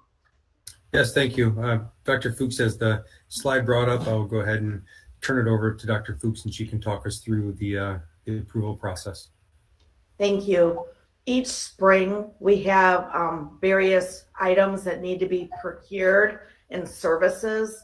I am very grateful that this spring it's a minimum because with all of the FOIA requests and COVID activities, I'm just very thankful. So this year, the 4 things or 5 things that we will be bidding or would like to bid: copy paper. I do want to tell the board, if we don't get enough bids for copy paper, we may need to procure paper from multiple sources. We've heard that there's problems. Our current vendor is having issues. So anyway, we're going to try to bid it and see what happens. But there's definitely a supply chain issue with copy paper. Dr. Fuchs, is that I know there's that buying consortium that we're a part of. Is that something that we could go to them for? I can check. They mostly have custodial kinds of products, but let me see if copy paper can be procured from one of the purchasing cooperatives. I'll check on that. Thank you. Mm-hmm. Our security services 3-year contract with Stewart expires at the end of this school year, so we need to renew that. Natural gas and electricity, we need to get on that right away. Our current contract ends at the end of April. And then last year we bought our fuel tanks, and so now we can begin to bid the fuel, and the tanks won't be an issue. So we will go ahead and put that out to bid. The rest of the memo describes the rest of the services that throughout the years we will bid, and it tells you when the cycles are for each, and that helps us to remember what's coming up and when. One quick question, and I know that we have all the solar panels now, and at the high school and other grade schools, we can still bid the electric and get it from whoever we want, or just refresh my memory, please. Yes, we can. We can get the lowest bid at the market, and wherever that is, it works with our panels, because our panels only provide us with a portion of our electricity. We still have to purchase the rest. But we're not tied to a particular supplier. No. Thank you. Mm-hmm.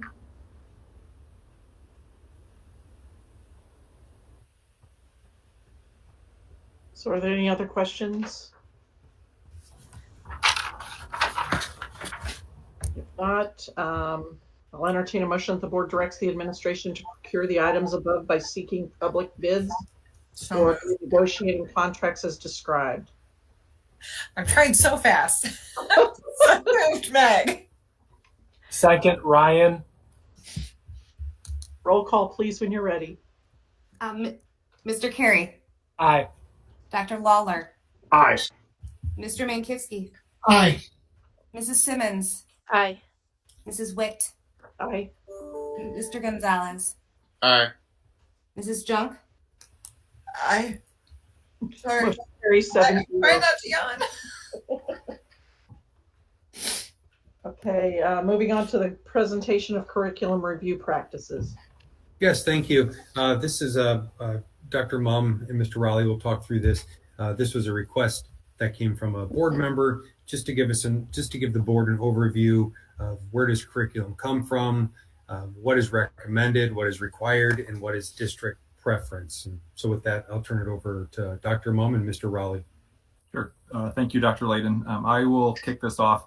Taking a look at this presentation, there's a couple slides just briefly overviews what curriculum is and what it is not for the public's understanding. Our job from the Department of Educational Services oversees the curriculum, instruction, assessment, and professional development of our staff. And that is done so the curriculum review itself is done on a rotating basis. And the reason behind that is because the majority of our funds, both locally and federally with our title funds is geared towards purchasing materials or tools, purchasing curriculum itself, or paying for the professional development, whether that's bringing in a vendor to deliver training to our teachers, or for them to come in and actually work on these maps and standard deconstruction and table building. That's all done with the support of our budget, and that's a pretty lofty undertaking, and it needs a lot of resources and money to support that. So the first part, really looking at what curriculum is. Curriculum is it's a developing and writing sequences of learning experiences. It's the learned, the educational experiences of our students that allows them to practice and demonstrate proficiency in a given set of standards. At Kaneland, that is done through the development of proficiency tables, which are similar to other districts that may do proficiency scales. It may have curriculum maps with expected outcomes. Our curriculum is also often delivered with units of study, thematic units per se, and those are usually a combination of both internally constructed standards and externally developed standards. And when I say that, and we'll talk a little bit about this in the future, external standards are things like Common Core standards, next generation science standards. Our internally developed standards you will see on our proficiency tables are reported standards, or their ICANN statements or supporting standards. And that goes into really the ins and outs on a daily basis of what lessons and learning looks like for each individual course. Assessments can be statewide assessments. We are obligated to deliver some statewide standardized testing. And then our local assessments are things that we write and our teachers write to gauge how our students are doing. Something that curriculum is not, Dr. Mum, if you want to go to the next slide. Curriculum is not the tools itself. So we do have a variety of different tools that we use to support the learning standards. So we just want to make sure that that is a clearly distinguished between the curriculum itself and what the expectations and the standards are, and the method of delivering that is more so in the curriculum tools. They do go hand in hand, but I can use several different tools as a teacher based on the needs of my students, based on their learning progression. There are multiple tools that I can use to deliver the curriculum to them. Curriculum acquisition and curriculum review cycles usually happen in usually one of four ways at different times, and for different reasons. We will undergo a curriculum review cycle for any of these. Most frequent, and we're going to go into depth in these, is usually a standards-based curriculum review. When the Common Core standards were introduced, when the next generation science standards were introduced, the C3 standards through social studies, when those come out, we usually go through a district-wide committee to look at those standards and see the impact that it has on our learning. We will take a look at what those standards say. We will unpack them. What does that look like for learning for our students? What does that progression and that scope and sequence look like? That is typically done with a district-wide committee, and it's usually pared down. So for example, when the Common Core standards came out, the Common Core state standards came out nationally, that was picked up by the state of Illinois. The Common Core are not really common. Those are typically written for California and Texas, who are the two largest consumers of textbooks. So then our state breaks those down. The Regional Office of Education will take a look at what the state says, and then they will walk us through as a curriculum team on what the requirements look like at the district level. We then, as an educational service department, will convene an EC12 committee based on what those standards are, and we will start to do that. We'll look at the standards, we'll break them down into what those actionable outcomes are, and we will start to jointly create or co-create the scope and sequence in the curriculum maps. It's a lengthy process. It's usually done in 2 to 3 years. The first year, exploring that language, looking at what our current practices are. We do these about every 6 years, and we'll share that rotation here towards the end of this. But looking at what our current practices are, what are the new standards, if anything has changed, and where those fit in.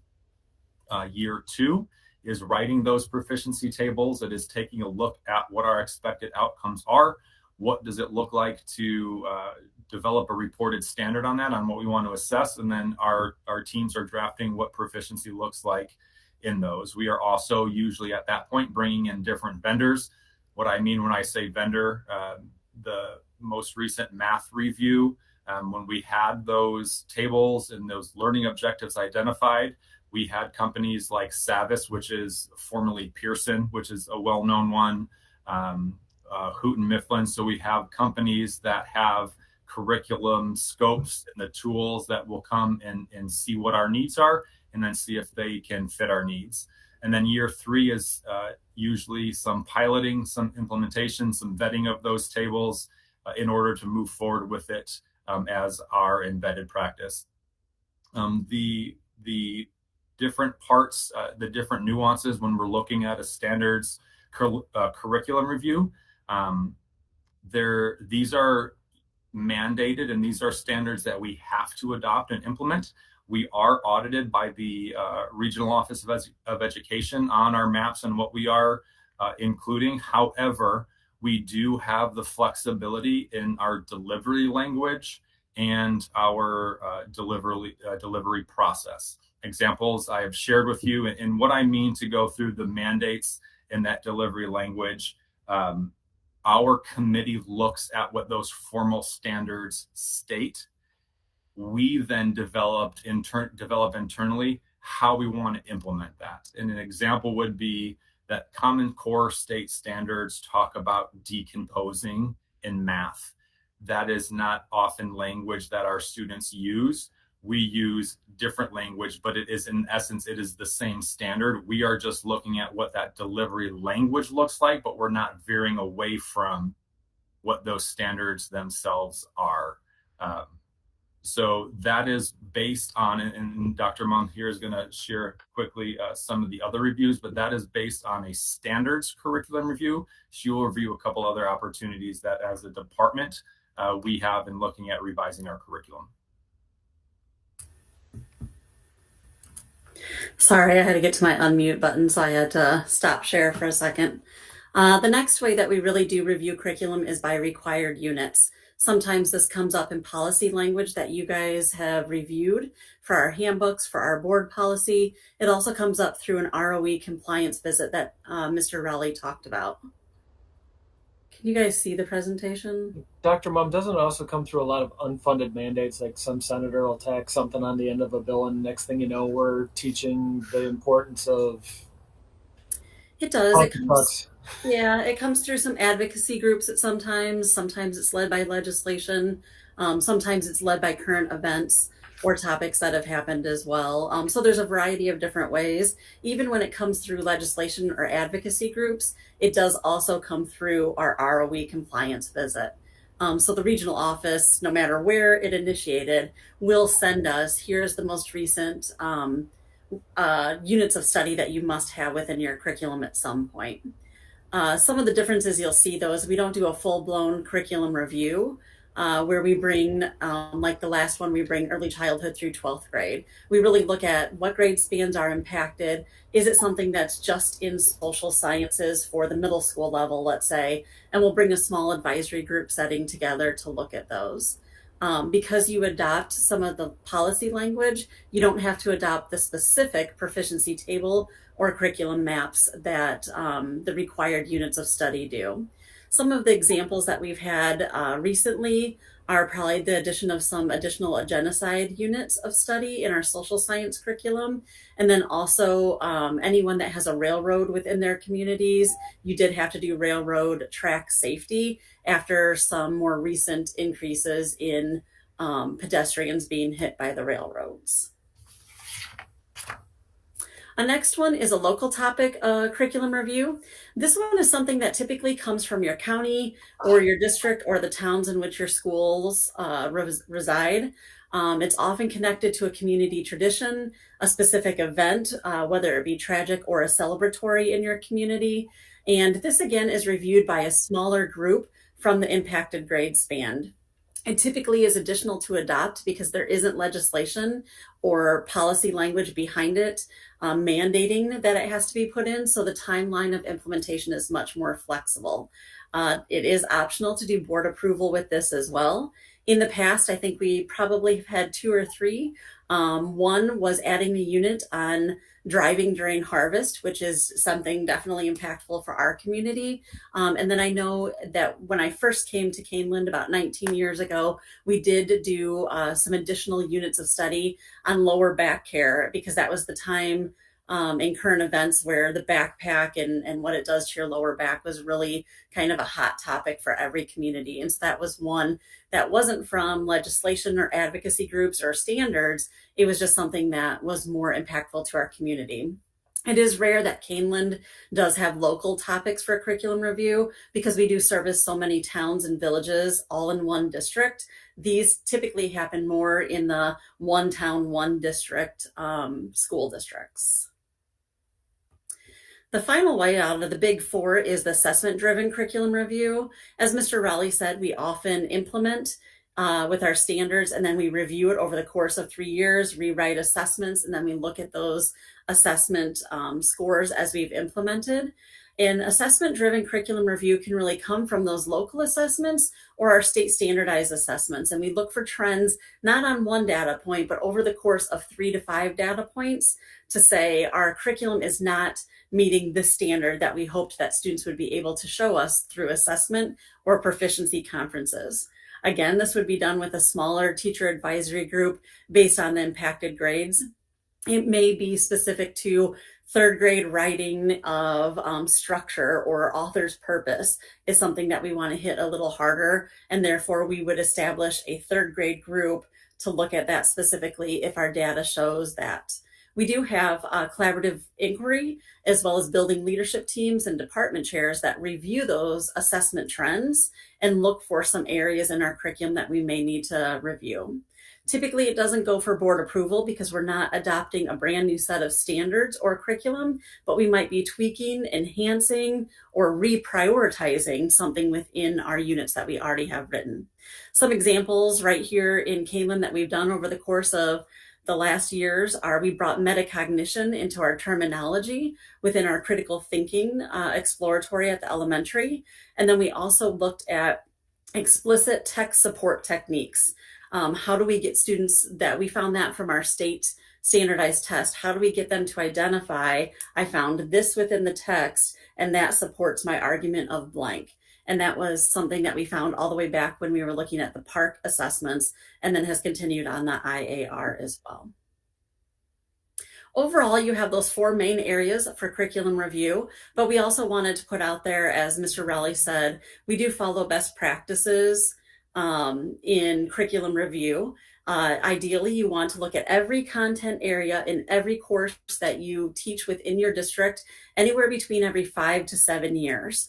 On average, we've been around that 5 or 6 years. When we had some budget freezes in the past, we got up to 13 years for that cycle, and we weren't reviewing curriculum every 13 years, which is definitely out of the range of best practices. So I'm happy to report we're closer to back in the range. We do conduct EC12 review because that vertical articulation is very important, and we want to make sure that we don't all have to write all the tables together, but you need to have knowledge of what's coming before you and what's coming after you within that sequence of learning. We do begin proficiency tables, and then we really hit what teaching tools, and then finally the assessments. We are not a district, and that could vary among districts that start with the tool or the textbook. We start with that as second. We do believe in writing the content first and then finding the appropriate tool that would help us teach that content to the level and standard that we have set. The review cycle does take about 18 months. It's about this time of year that we start identifying what we're going to be reviewing all throughout next year and starting the group of staff that will work on it, getting them together, getting them foundational knowledge. They work sometimes in the summer and then throughout the entire school year. We really do look for multiple stakeholders. There are times we take pieces of our curriculum back to our students. We might vet something with them. We might vet a tool. We might vet a proficiency table, and we get their feedback. Right now, we have a lot of staff members vetting our proficiency tables by bringing students' actual work to the meetings, looking at it collectively together and saying, how would this meet proficiency? And we check for inter-rater reliability, which is part of best practices as well.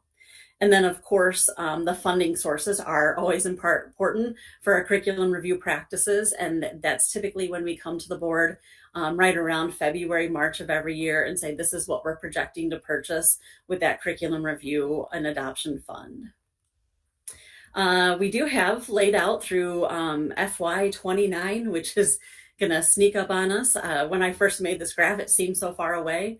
But we try to project out at least 5 to 10 years of what we're looking at.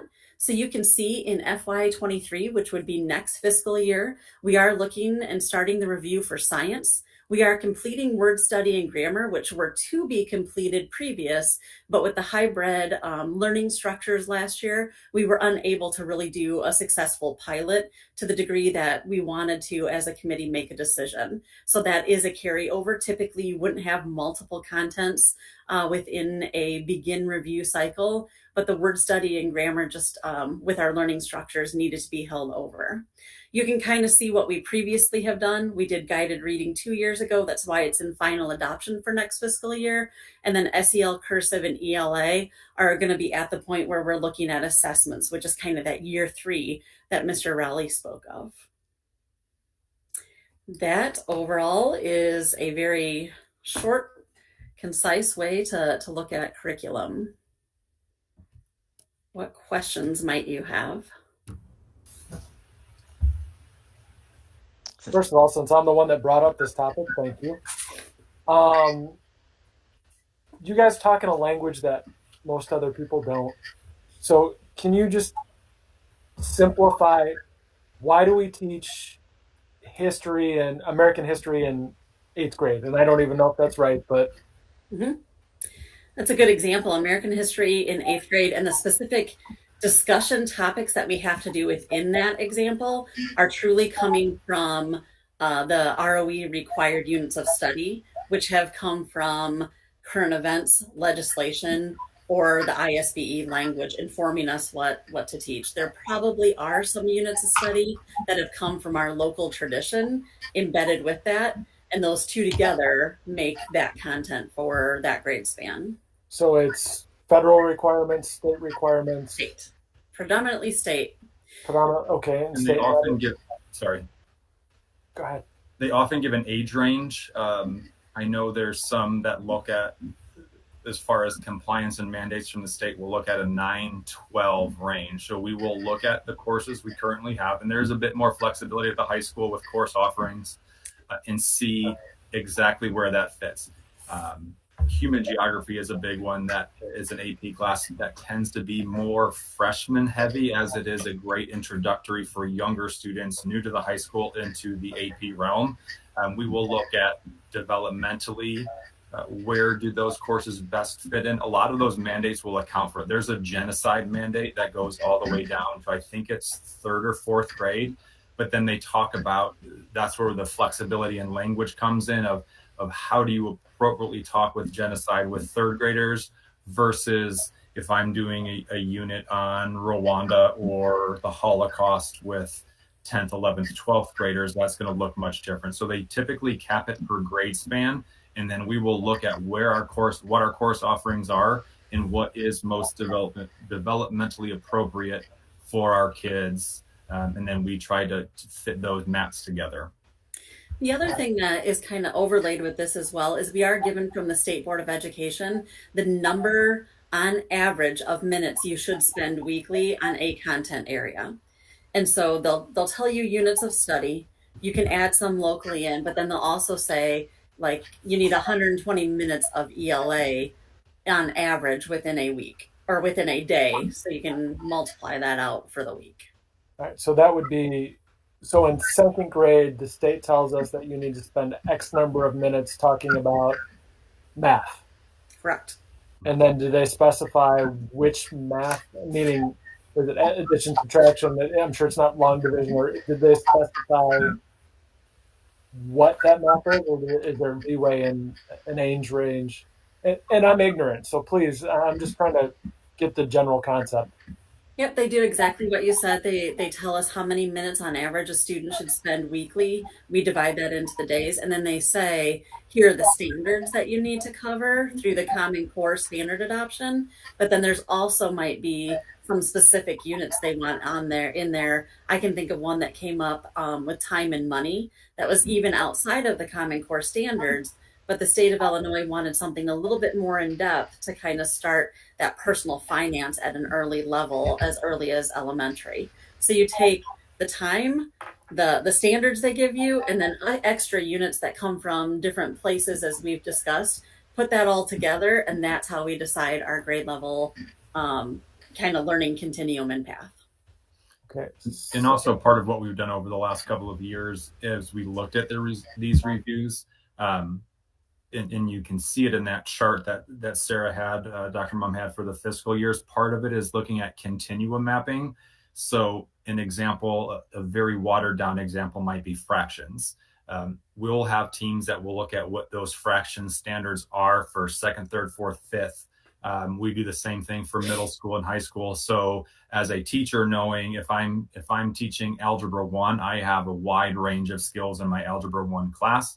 So I can start to pull and look at what that larger continuum looks like to help support more individual and personalized needs in our class. So we'll look at very traditional curriculum reviews, and then we will look at those standards and how a given standard spans 3 or 4 grade levels in a given domain: fractions, division, multiplication, at a variety of different age ranges or grade level ranges. So as a teacher, I can say, I can pull from second grade fractions, or I can pull from algebraic expressions here, and look at that full continuum so we can help to meet the individual needs of our kids.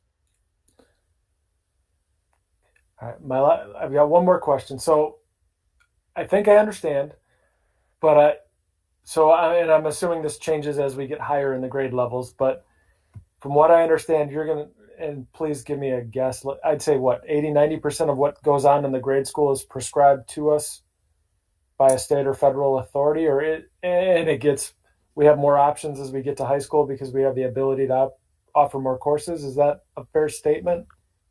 Yeah, I would say at the elementaries, we're probably close to that 80-85%. Our most flexibility in our content is within our exploratories: critical thinking, art, music, PE. They have standards, but they're probably a little less prescriptive than the core content of reading, writing, and math. Science and social studies are, they have units of study. They're probably closer to about 70% prescribed. And there is more flexibility at the high school. You will see oftentimes the ROE or the state will share with us, a recent example would be computer literacy, and they will give examples. This can be met in this type of course, this type of course, or this type of course. So then we can see what we currently have on hand and what is the most appropriate place then to go and build those standards into our map. So because we have such a wide range of offerings at the high school in particular, we have the autonomy to see where those new mandates best fit our current offerings. Thank you. You're welcome. Quick question: how does that relate to reading and the books that are assigned to students? The books and tools really come second. We always start with building our proficiency tables first, and then we try to look at tools that teachers and students have options to engage in.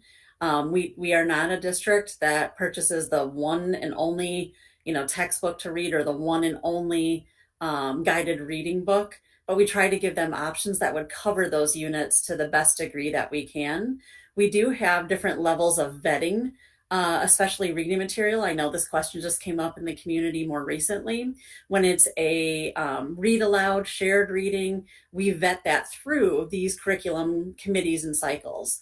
When it's a teacher's classroom library and classroom selection, that's typically vetted within the school by the classroom teacher. And then if a concern is raised, we take it to our educator advisory council to review and give guidance to that teacher if another teacher or a student or a parent raises a concern. Our library program are books that are vetted by the state board, and they give us acceptable books for our libraries. Again, if a parent has an issue with a library book, We take that, we check the state guidance on it, and then we also take it to our educator advisory to review as educators and administrators collectively.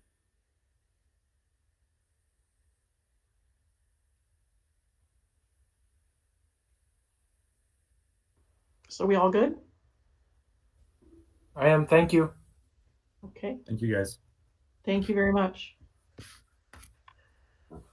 Powering on, right? Yes. We are at the presentation of student academic update.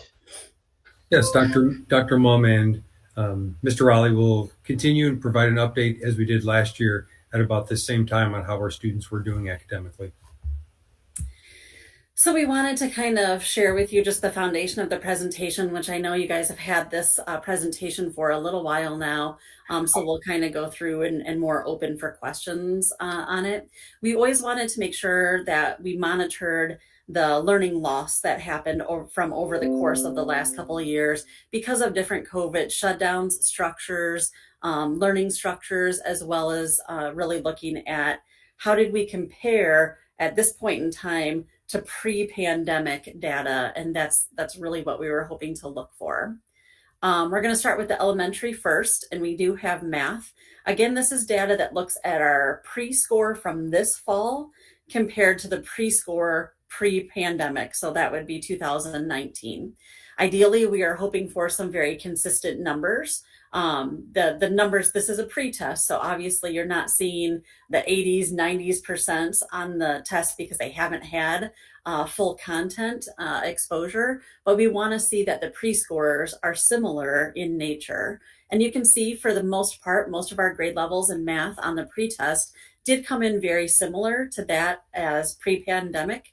We did have a little bit of concern, and we've been investigating looking at third grade and what was it, were there some pieces during the shutdown or a hybrid that they did not get to explore as intensively in the past 18 months as they did pre-pandemic. And we have identified some areas and have worked through some response to intervention to kind of fill that gap of learning loss within third grade math. Dr. Mum? Yep. All right. So if I'm reading this right, and the pretest basically tells us if what they learned last year. It does. Mm-hmm. So if we see a big drop off in one of these numbers, it's going to indicate that whatever we did during the pandemic didn't work as well as we wanted it to. Yep. The one thing about it too is it also, because it's math, it does identify kind of the spiral of content.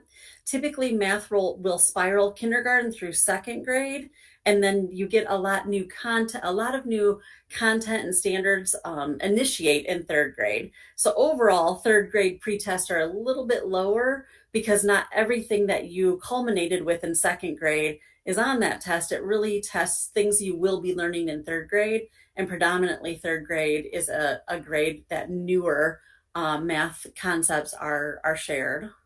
Okay, thank you. Dr. Mum? Yep. Oh, go ahead. It does show the percent of what students know on a test that they will retake in May of every year. And so you can see some of them are coming in with some heavier number sense, let's say at kindergarten, but they may not be looking at how to put those numbers together in a pattern or simple addition. And that's that remaining 51% that they have to learn here to get to the post-test score in May. We look for post-test scores anywhere from 85% or higher to say that year was successful for the student.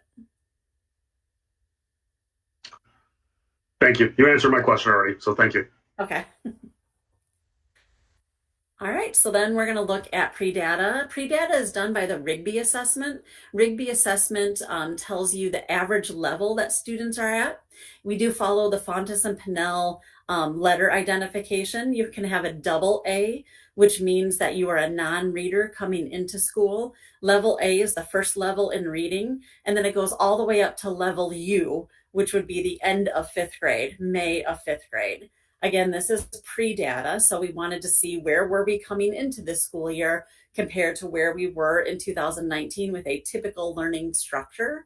We didn't see too many discrepancies, and we saw a little bit lower levels this fall compared to our our pre-data in 19, we know that through the hybrid structure, students were maybe not engaging in reading as much, or because they were at home for portions of the time, either on the shutdown or hybrid, they may have been engaging in reading, but it might not have been appropriately leveled reading.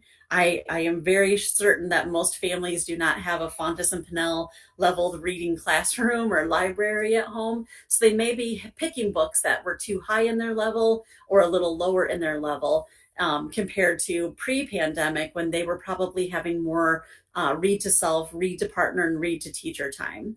So we know that reading came in slightly lower. Our biggest discrepancy really was at that second grade level. Second grade is a crucial point in reading. It's really where you go from learning to read to reading to learn. And that becomes kind of that make or break moment for students when they can start to apply their reading for learning content acquisition. Again, we have really focused on that second grade and why they came in a little lower, and how can we give them more reading practice and experiences on site now to kind of close that second grade gap. All right. The last local assessment data point that we have before we get into response to intervention is our writing pretest. The writing pretest, you can get up to 22 points within your grade span. And if you go above your grade span, you can get up to 33 points. So that kind of gives you where this average score falls. Typically, we try to look for scores at the beginning of the year around 10 to 12. Especially we break it down into, is it the structure, organization, grammar, vocabulary that they're using, author's purpose. And so we really do a deeper dive than the average score when we look at it as teachers in a norming meeting. What we found in the experiences with writing is overall writing is a bit lower on our pre-assessments than we were back in 2019. You can definitely see at third grade, it was a pretty discrepant from 10 as the average score to 15 in our pre and second grade as well. We really looked in talking with some other curriculum directors. Writing probably was not the one thing that they did tons of at home. I know families did an excellent job with some place value, computation, math facts. They read as a family in many cases, but writing tended to be maybe the one area that wasn't just practiced and done routinely in a hybrid model, as well as the adaptive pause. The other thing that we know that's very important to writing is the immediate conferencing and feedback. It's so important that as the students are writing, especially at the elementary level, that teacher is walking around and having those on-the-spot conversations. Oh, I see this in your writing. I like how you've done that. Have you ever considered? And with not having as much time exposure with them last year in hybrid, that the scores really are showing us a little bit of the learning loss that came from not having that exposure time with them.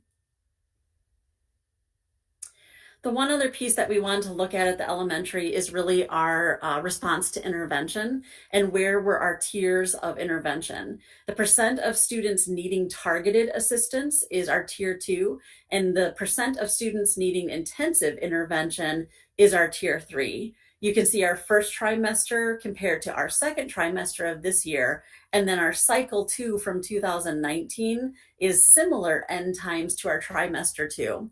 And we had switched to trimester, so it's not an exact week or date comparison, because cycles were built on quarters and trimesters obviously were built on trimesters. You want to see your tier 3 number going down from trimester 1 to trimester 2, which we see in most places in kindergarten through second grade ELA. And then you want to see that your tier 2 might go up a little bit because you have your tier 3 students that have made progress. They go into tier 2, and then hopefully by trimester 3, they will exit the program and go back to our tier 1, which is our regular classroom programming. You can see that our trimester 2 from 21 and our cycle 2 from 19 are fairly similar. We do have at the second grade level a little bit higher in tier 3 in trimester 2 than we previously had. And from the first trimester of second grade to the second, students didn't need intensive intervention, but now their gap in knowledge has increased a bit, and now we have 8%. So again, second grade is an area in ELA that this complements very much our Rigby data that we're really trying to hone in on, giving them more experiences in the reading realm. This is percentage of students? Percentage of students across the 4 schools. We do have it broken down by school as well, that our RTI coordinators and I look at every trimester and really look at are there discrepancies among the schools as well. You can see this is 3rd through 4th grade ELA. Same theory applies. You want to see your tier 3 go down from trimester 1 to trimester 2. And then you want to see that we have lower levels in tier 3 compared to where we were in 2019. Very similar. Of course, we're slightly off. I think we had a little bit of a success story this year is we had more tier 2 needs in 2019 than we do in trimester 2. We have been trying and piloting some structures for MTSS, multi-tiered systems of support, through co-teaching and having our interventionists go into the classroom rather than always pulling students out. And I do feel that is definitely showing success in this data, especially for our tier 2%. So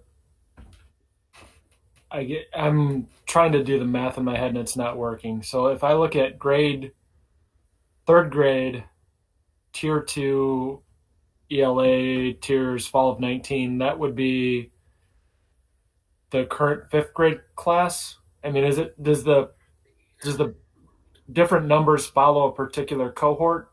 Or it does. Yep. 3rd grade would be in 2019 would be our current 5th grade. You are correct.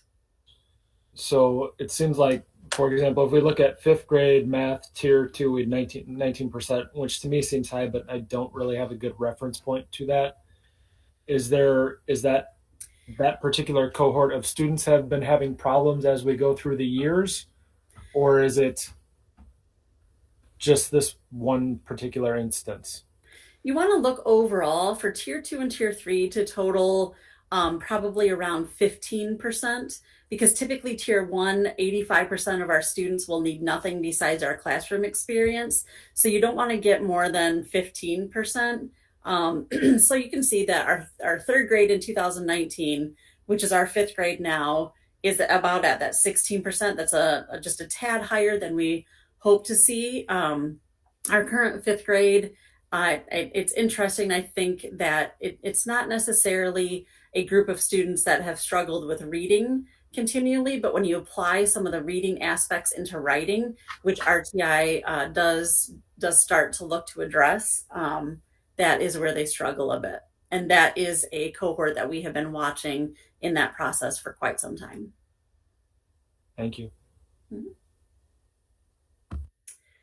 All right, and then finally, we did the same process with our math for tier 2. And again, you can see, how our tier 3 did slightly go down from the beginning of the school year into trimester 2. So that's definitely a success. We want to continue that process of going down. We did see in math a little bit of jump in the need for math for kindergarten students. You can see we started with 18% needing tier 2 and 5% in tier 3.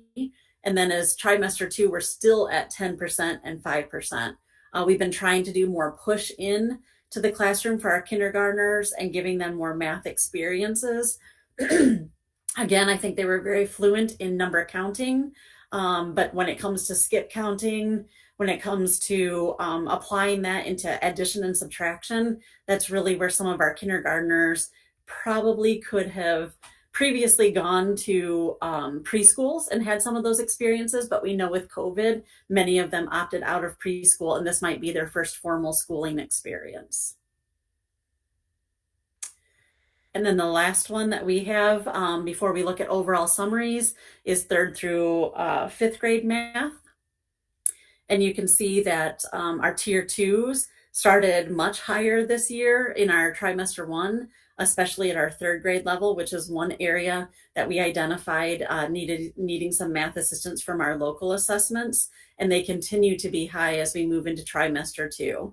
Again, that's a group that we're really looking at the intensive push-in model. Anytime that you're really above that 15% of tier 2 and tier 3 together, you want to make sure that you're giving as much experience within the classroom and not pulling groups out, because ultimately a lot of students within that area could use some further targeted assistance within that content.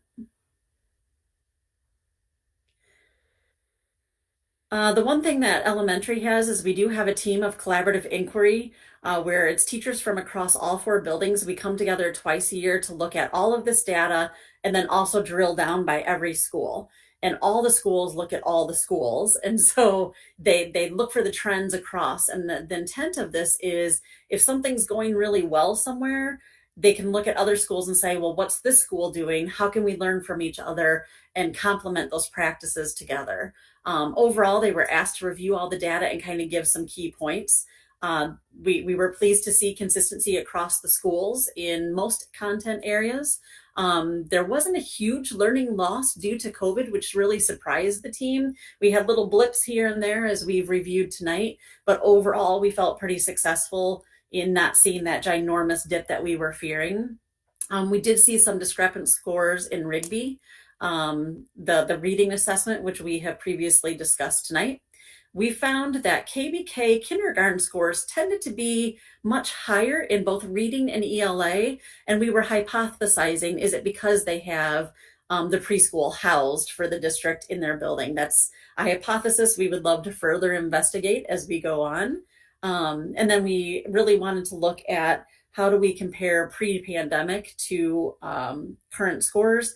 And overall, like I had mentioned, our writing scores are probably most discrepant, and our students have not been writing as much over the course of the last 18 months. So our next steps are really to focus on intensive writing instruction for all of the tiers, the core classroom, tier 2, tier 3. We are looking at the use of Title I grant funds and bringing in a specific writing consultant next year. We are looking at some math revisions to our local assessments to really make sure that we're hitting key pieces of our proficiency tables within those assessments.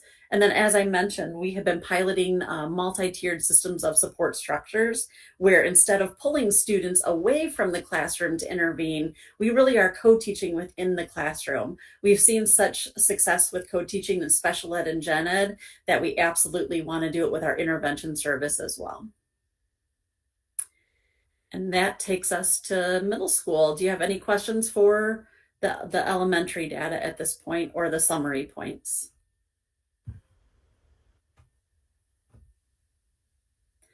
All right, Patrick, I'll turn it over to you and just let me know when to move forward. Perfect, thank you. We have 2 different data points here to look at for the middle school. The first piece we're going to look at is our iReady testing. iReady is a nationally normed test. It is given to our students 3 times throughout the school year. They do it once in the fall, once starting around November, and then they will do it a 3rd time this spring. This is an adaptive test, so as they take it, the more questions they get right, the higher the rigor of those questions become, and it adjusts to each individual students as they go. So what we'll look at, and Dr. Mum, if you could look at the next slide, tried to capture the best we could previous years prior to the pandemic, taking a look at where we were at last year and then where we're at this year. Knowing last year we were hybrid or fully remote for the year, and then this is our first year of a full-time return to in-person learning. I'm looking at these, a couple pieces to point out here.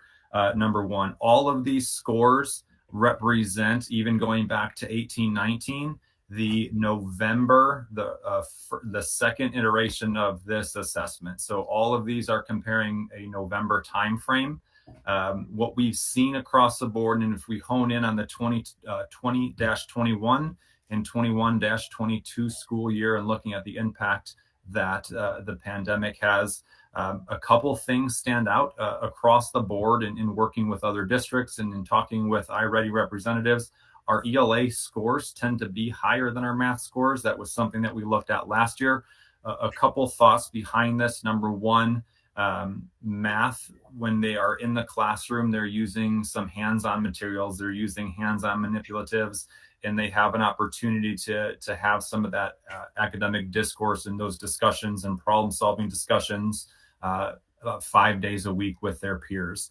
That was hampered last year with our math. In reading, you tend to do more novel reading responses, writings, and things like that. So what we saw, and in particular, want to call attention, if we look at our 7th and 8th grade scores this year, those were areas that we are continuing to investigate how to bump those up. Looking at that 25 for our 7th grade math and 34 for our 8th grade math, those are lower than where they typically are at this year. At this point in the year. Those scores tend to be right around, if looking at the 4-year historical average, for those grade spans tend to be about 42 and 43 respectively. For ELA, they tend to be at this November timeframe right around that 43, 44. So those tend to be more on par with where our 4-year historical average is. Our typical growth in these for our students is between 12 to 15 points of growth. So that's something we want to take a look at when we give this assessment again in the spring. But knowing that those particular grade levels are a little bit lower, these are students that may have been targeted last year with some of the tutoring programs. These needs have been identified, and our teams, our individual teams, are looking at how to problem solve with one of those. The other piece here to note, number one, this, and as we relating to our previous presentation on curriculum review and curriculum implementation, a couple things of importance. Typically, when we introduce a new curriculum, it takes 3 to 5 years for that curriculum to go through what we call an implementation dip. So it's getting used to new materials, new professional development from our teachers. That was greatly hindered in COVID. In a typical year, we would be in our 3rd year of implementing new math curriculum. So hypothesizing that may have something to do with it. And again, the piece with coming in an every other day structure and not having those hands-on manipulatives each day are something we're looking at and trying to pay closer attention to this year to see if that has an impact. And the other piece on this and the impact that this had, the questions are not geared towards our scope and sequence. They cover our curriculum and our content, but there may be pieces that have not been instructed yet. So what we want to do with some of these next slides is take a look at our local curriculum. And when I say local, it is more following along our scope and sequence. Mr. Carey. Before we get to that, Yep. I hear a lot of generalities, but I need some specifics. For 7th grade math is only at 25%. Yep. So what are we specifically doing to improve the scores of that cohort? Sure. So this is a data point that is used to identify students for our RTI interventions. And right now, that with more, in addition to our local data, those students will receive their typical classroom instruction, and then they will receive further intervention instruction more targeted to the standards where they're discrepant. So the students that are scoring below grade level, in addition to local data from teacher recommendation and teacher feedback, local scores, day-to-day scores and assessments, those students would then be identified for further interventions to help pull some of those scores up. Right. And to continue on to your next slide, looking at those numbers, do we have enough staff to pull this off? Or do we? That's a great question, and we are trying to address that. I think one of the most impactful ways to do that is with a very robust MTSS program. Right now, we have phenomenal people in place. Define MTSS for all of us. Yes, multi-tiered systems of support. It is a revamped RTI, or response to intervention. It is a revamped response to intervention program. So it's looking at students that may be below grade level, in the interventions they may need to pull them along. It looks at students that are above grade level and providing them interventions to continue to excel where they are. And it also looks at the social emotional components of learning. So right now we have a very skeleton framed RTI team at the middle school. They do phenomenal work. We are going to share with the board some changes that we might have through the lens of MTSS to try to put some more people in place or free up some more people to intervene more regularly with our students, similar to what Dr. Mum had said, with opportunities to not only pull high need students out for interventions, but also being pushing into the classrooms. I know we laugh, we could always use more teachers. We are currently drafting plans of what that MTSS team could look like and how they can most intervene or how they can best intervene with our students. All right, I'm disappointed. When I requested this topic, I wanted solutions presented, not what we're looking into. And what you have told me so far is we have a problem. We know we have a problem. I don't have the solutions yet. We're working on it. And that's not what I expected this evening. The staffing for that to intervene this year would have been driven off of last year's minimum staffing plan, and that hasn't been brought to the board yet. So we are looking at those actual changes to the intervention opportunities for students, and it is coming in. We're bringing this to the board, I believe, in March, but that typically comes with that, and that is where the heart of those changes would come from. I guess maybe there's miscommunication between you and I then. I wanted this presentation so that everybody knew we were going to have some sort of problems coming out of COVID and going from A to B days and back into school, and that there were going to be children that fell behind. Mm-hmm. The point of my request of this presentation to find out who those kids were, okay, and what we're going to do for the remainder of this school year, not next year, this year, to help those students. And I'm not hearing that. And I apologize for not communicating that to you. What we are doing on an individual basis, those interventions are individual to the students, and those are done through our current RTI structure. So we do have an RTI coordinator that meets with grade levels daily. She's constantly looking at that data that is coming in. This RTI data, this iReady data is a single data point from one day of students assessing on it. So there are other pieces and other components that go into that. And I think when we look at these next few slides, we start to see that impact with our local. So when we're taking a look at our curriculum on our curriculum maps and our scope and sequence, our students are faring much better than what they were demonstrating in November at that one given time. There are teachers that are looking at assessments, reassessments. We were looking at the impacts that tutoring has. So all of those things are happening. I apologize for not capturing that in this presentation.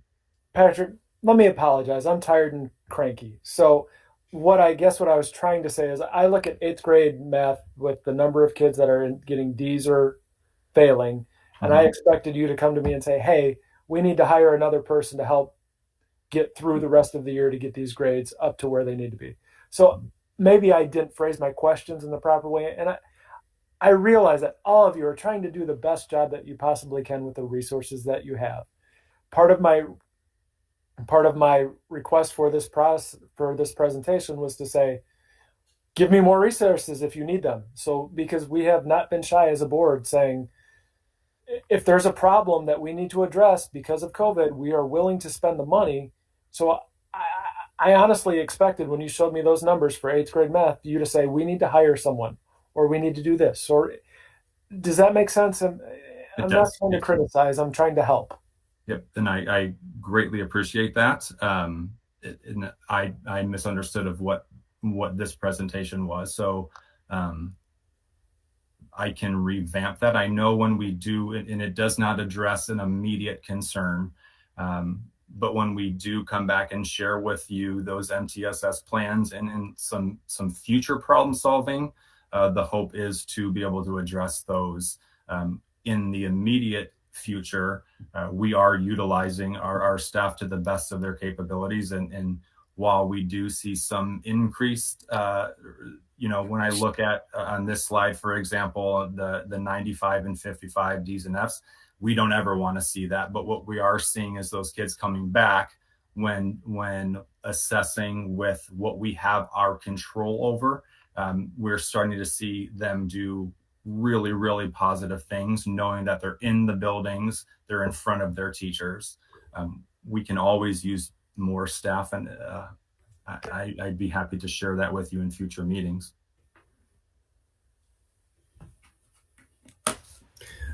Patrick, one of the things we talked about was back in the fall, providing some additional tutoring to students that were coming back and forth from the live stream back into in-person. Have we seen, is there any data or feedback on those supports that were in place? Yeah, it's unfortunately, it's been pretty hit or miss. We've had a number of students that did not attend. And then we saw some positive impact with probably 2 or 3 students. When we look at that totality, it wasn't more than 10 or 15 total that had that opportunity, that were taking advantage of it. Some of them, a small number, saw that through for each opportunity that they were provided for tutoring. Some attended the first few days, and then it fell off for a variety of different reasons. I know in looking at that November day for that iReady data, that was probably at one of the peaks of our exclusions and the impact that we were seeing, and for a variety of other reasons that students were not able to take advantage of that tutoring. So while it impacted some, it did not have as large scale of an impact that we were hoping for. Thank you. I have a quick question about assessments. Yes. When it comes to a student that's struggling, like you said, there's different levels of, there's teachers, recognition, data, this eye survey, there's different things like that. But how fast of a turnaround is that for kids? The reason I'm asking is because there have been some parents that have shared that like they didn't realize their kid was struggling, and then it's like halfway through the school year and now they're trying to catch up. So for you guys, what does that look like? What's an ideal situation? And do you even have enough staff to be able to recognize those students quicker? So if like, especially even we have like just even an A student that drops down to a C, are we recognizing that quicker, or is that something like, no, halfway through the year, now we're realizing, oh, Johnny needs help?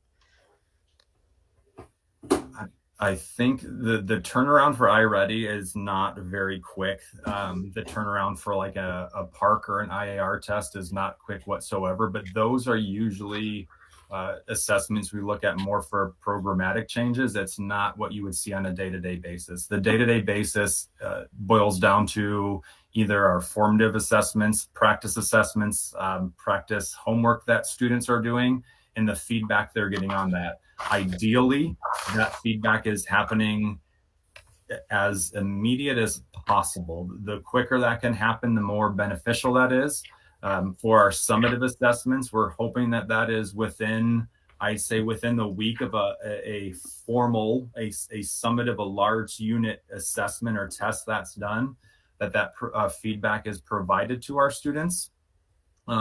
The tricky part with that is if students are out, if they're assessed and then they go on to an exclusion, that time period then can be bumped. And we do have a variety of reporting those. We have some teachers that are quantifying that every single time, and kids are tracking that. Some of those pieces are housed in Canvas. So there's a couple different ways that feedback is provided to our students, and then in turn provided to our parents. There's still worksheets that are handed back, that those haven't been completely done away with. There's a lot of writing pieces, in addition to some summative assessments, there are more and more opportunities for quick check-ins on computer programs outside of iReady. There are some just in-class assessments that are giving more immediate feedback that help drive students and drive teachers on a day-to-day basis.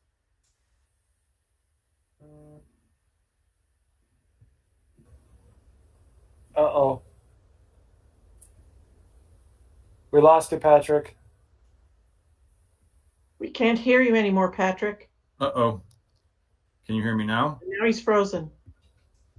Oh, now he's back. Okay. Oh. I think. I can hear him. Can you guys hear me okay? I can hear Oh, him. I can. Okay. How much of it did you miss? You're good. Okay. Sarah, if you want to go ahead a couple slides that talks about what we are doing now. At Harder, number one, we are placing that continued focus on our local instruction and our local assessments. We do value those iReady scores. And again, probably the biggest value comes from that iReady combined with our local assessment to quarterly assign students to those intervention programs. Our IAR results are a piece that we can look at, again, more programmatically. Unfortunately, with that, our students got their individual results. We tend to use the school results or the district results. Those have not been shared with us. We are hoping to get those shortly. I know some of you may have seen your children's individual scores that have come home. At this point, we don't have the building, so we don't have Harder's quantifiable data to take a look at. What we want to do, again, looking into the future, is increasing those MTSS opportunities, those intervention opportunities for our students in a more immediate basis. So right now, those students get their regular instruction, and then during their exploratory times, if they need an intervention, they're pulled for their intervention. We want to increase the amount of staff that we have that can intervene in real time with those students in smaller groups in their regularly scheduled classes. That is done through a district-wide MTSS steering committee, of which the work that we've been doing this year will be brought to you guys at a future meeting. We're also looking to continue our summer school offerings for our students, reassessment opportunities. More and more of our teachers have gone through the vetting of the proficiency tables, and there's more and more discussions around what they're seeing based on the assessments they have written with the students that they have, and looking at things like attendance, days of instruction, opportunities to reassess, opportunities to provide materials via Canvas if they are out for any exclusionary periods. But we have an RTI team, we have a coordinator, we have our administrative team that are looking at all of those intermediate steps to help students that are struggling.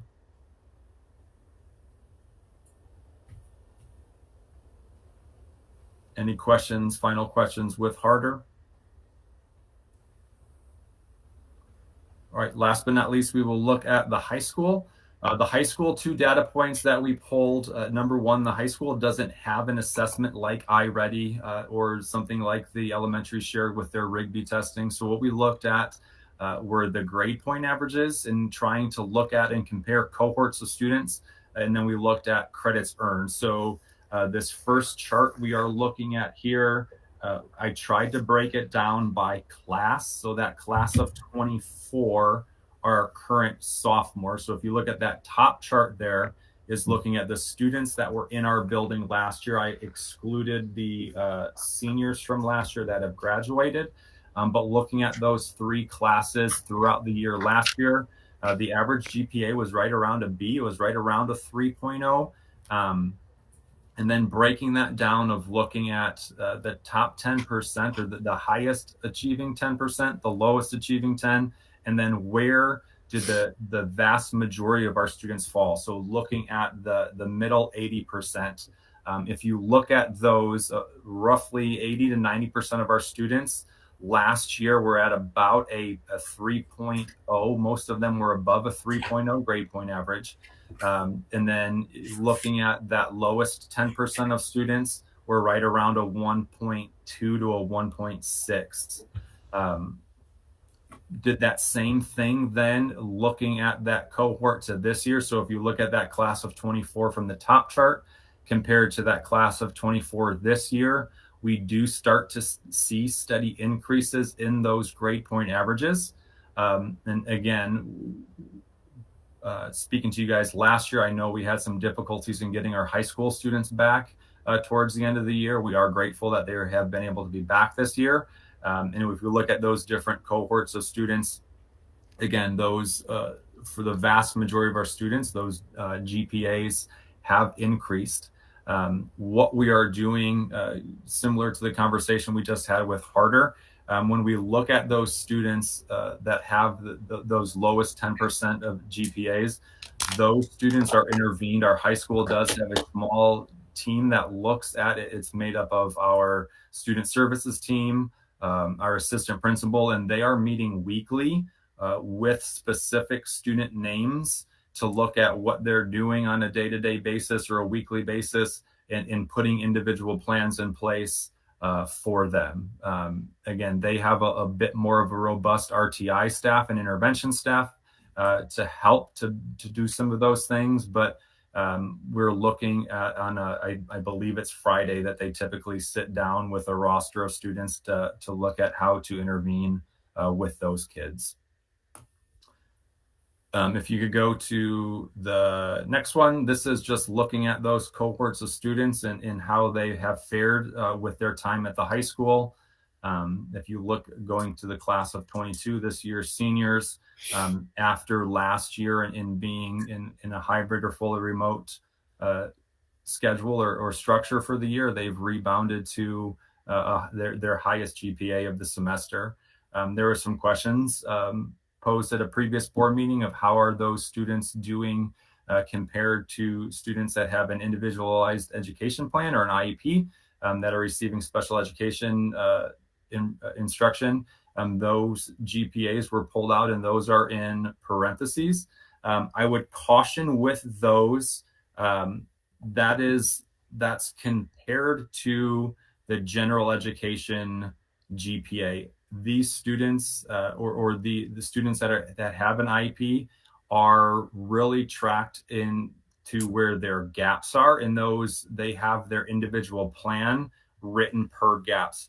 Those plans are shared out with benchmark goals and goal progression throughout the year, which we don't have a program to quantify. So we are in the process of working on that with our student services team, with our special ed coordinator, to find a way to pull that and quantify that a little bit more easily.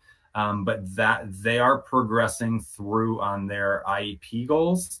But the parentheses here are taking a look at their GPA compared to the typical performing peers. And then if you... Can you go back to the previous slide? Yes, sir. All right.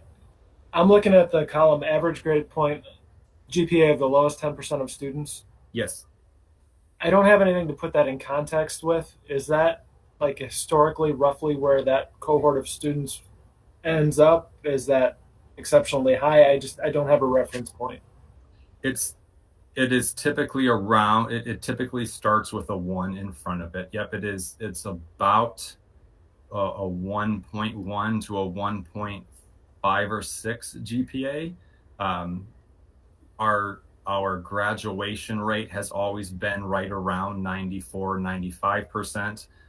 So that leaves about a 6% wiggle room of students that aren't in there graduating, but there are some nuances to that go on through the summer that's not quantified, or students that go beyond the summer is not captured in there.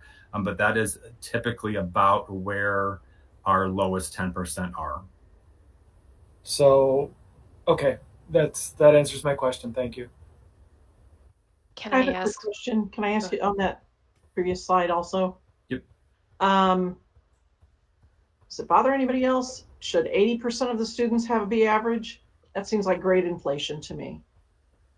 And especially when we keep hearing from parents about how much lower and how awful standards-based grading has made their children's grades, I wouldn't say that this chart shows that at all. this chart shows better than the previous. Average grade. So I would say that isn't true, that the standards-based grading, I mean, the average, the middle 80% of students, that's a lot of students I would think some of them would have been affected if the reports we were hearing were accurate.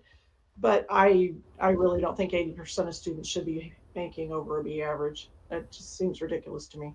Sorry. Talk me out. I was going to say that was going to be my question.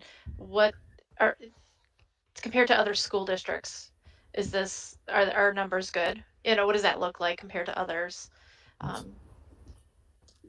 That I would have to do some work on to pull typical GPAs from another district. I would need to do some networking with some colleagues to see if I have access to that data.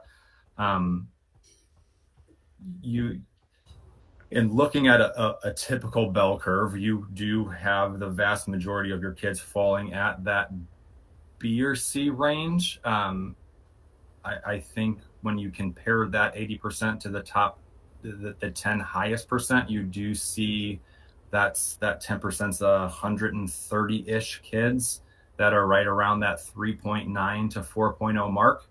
That does include weighted enhanced courses, AP courses. But I think I would posture a guess that it's pretty typical of other districts to be around that B range.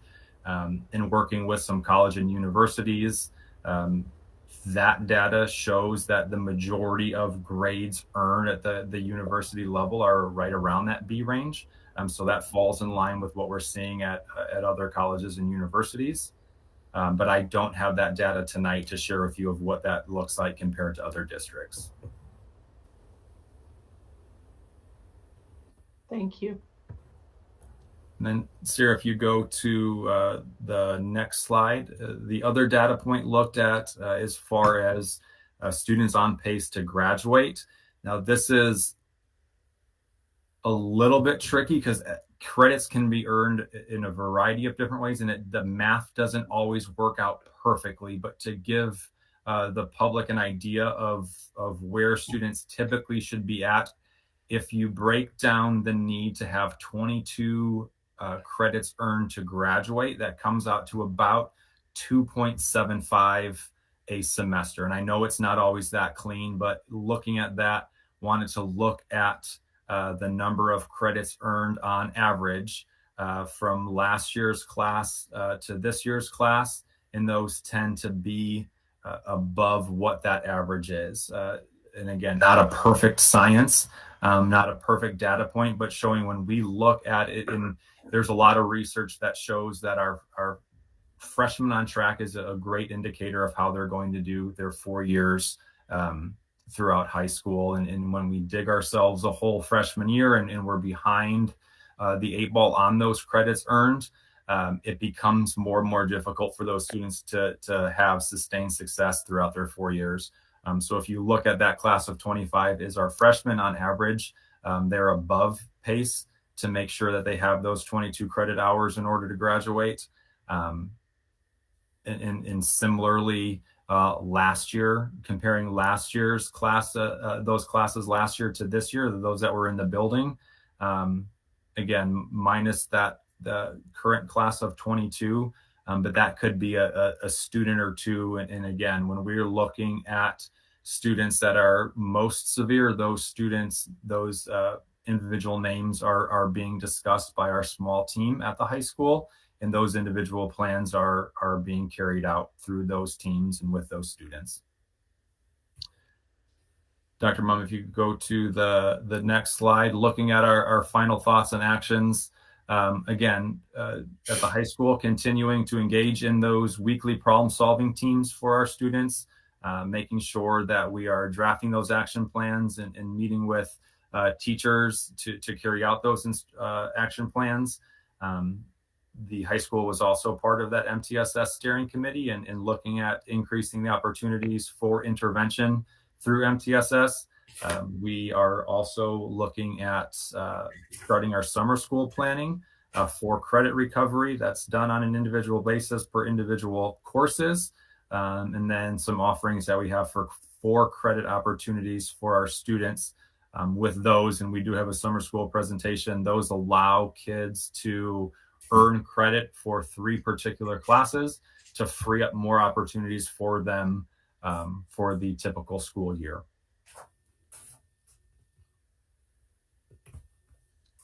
Any questions with Kaneland High School?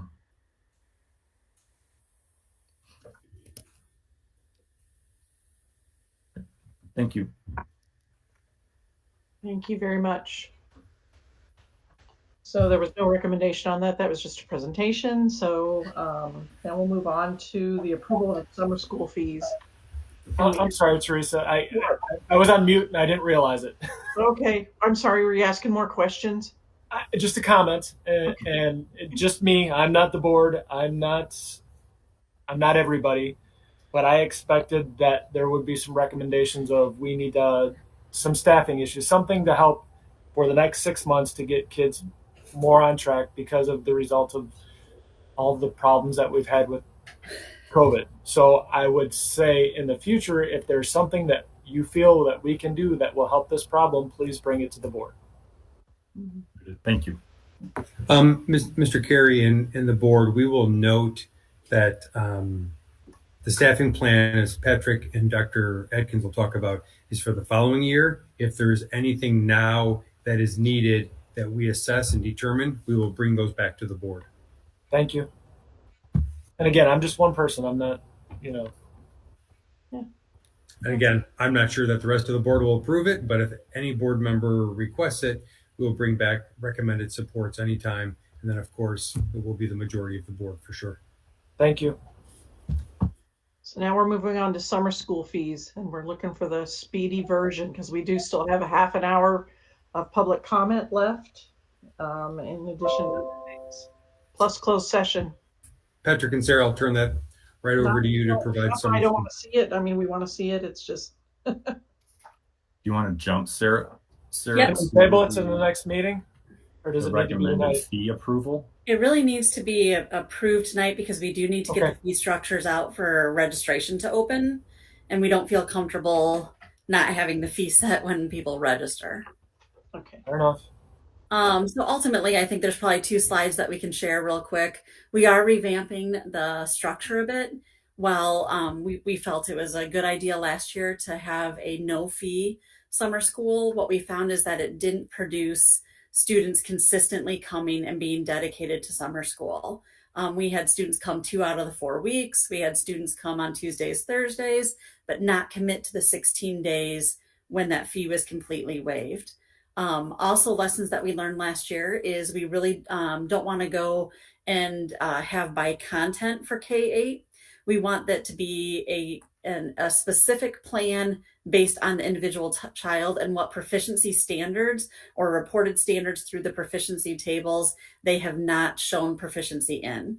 And so we are revamping the structure to a 2.5 hour each day section, and you will come as a grade span. And during that time, we will assess which tables are you proficient in and don't need to work on, and which tables are you still struggling in and haven't shown proficiency, and create a continuum customized path around specifically what you need to fill the gap in learning. So it's a longer period of time that we're asking students to come, and it's blending content together for K-8 with an assessment at the beginning, customized path in the middle, and then having teams of teachers work with 18 to 20 students with 2 teachers in order to be able to really problem solve and conference with the students.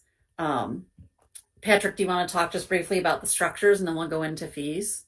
Yep. So structures are a little bit different at the high school. We do have 2 options for our students. Number 1, as they work through with their counselors, they may take a credit recovery class that is online through a program called Momentum. And as they hit different benchmarks and do everything they need through the completion of those courses, they have the opportunity to earn that credit. And then there are 3 courses that are truly credit acquisition. So those 3 courses are open to any current high schooler. So by the summertime, any incoming 10th, 11th, or 12th grader, they are communication studies, government, and personal finance. They take those courses and then they earn the actual letter grade and credits associated with those for those courses. Those are pretty standard of what we've offered. And again, once students take those 3 courses and earn those grades, a successful grade, they have the opportunity to open up some more courses through them through the typical school process. The fee part, as Dr. Mum said, is something we want to make sure that we can get out to the public. So this is truly looking at the amount of time that students are receiving instruction, based on the 16-day structure that we have for our summer school programs. It's always been run at 16 days. Jumpstart, years ago, I think it was 5 or 6 years, my first year in the district, we lowered that fee to $75 to make that more inclusive for our families. But if you look at the structure there of reinstating fees for $150 for the K-8 courses, $200 for the 9-12 4-credit courses, and then the $150 for the 9-12 credit recovery. And the difference in some of those fluctuating prices, those $200 4-credit courses, those are a little bit lengthier. It's a 4-hour class each day. And those are truly opportunities for kids to earn that credit to have some additional opportunities throughout the year. Those credit recovery classes, it depends on where a kid comes in. I might need only, again, oversimplifying it, 10 or 15% of the content to earn that credit, or I may need 70% of that content. And most of those are self-paced with an instructor to check in on. Those are usually done quicker than those 4-credit courses. So that's where you start to see those 4-credit courses tend to come with more seat time and instruction. And that's why the fees are a little bit higher. Is there financial aid available for these? There is for the students that qualify for free and reduced. If they qualify for reduced school fees, that comes with a 50% summer school tuition. And if they qualify for free school fees, summer school fees are waived. For Jumpstart, any students that have it specifically written into an IEP to help with transitions or anxiety in new settings, if that IEP team deems that is necessary for that successful transition for students, those can be waived via the IEP. Thank you. Welcome. The reason that this was most important is because the timeline does start this month. We start to publicize the save the date and the fees so that families can do also some financial planning if needed. And then also it is a little bit of a money savings compared to where we were prior to free fees, even at K-8, because typically you had to pay for reading and writing and math, which got you closer up to $300. Now we're combining the content together in a longer period of time and only having to pay the $150. So it is still a lesser rate than where we were pre-pandemic, but obviously it is more compared to where we were last year with summer school.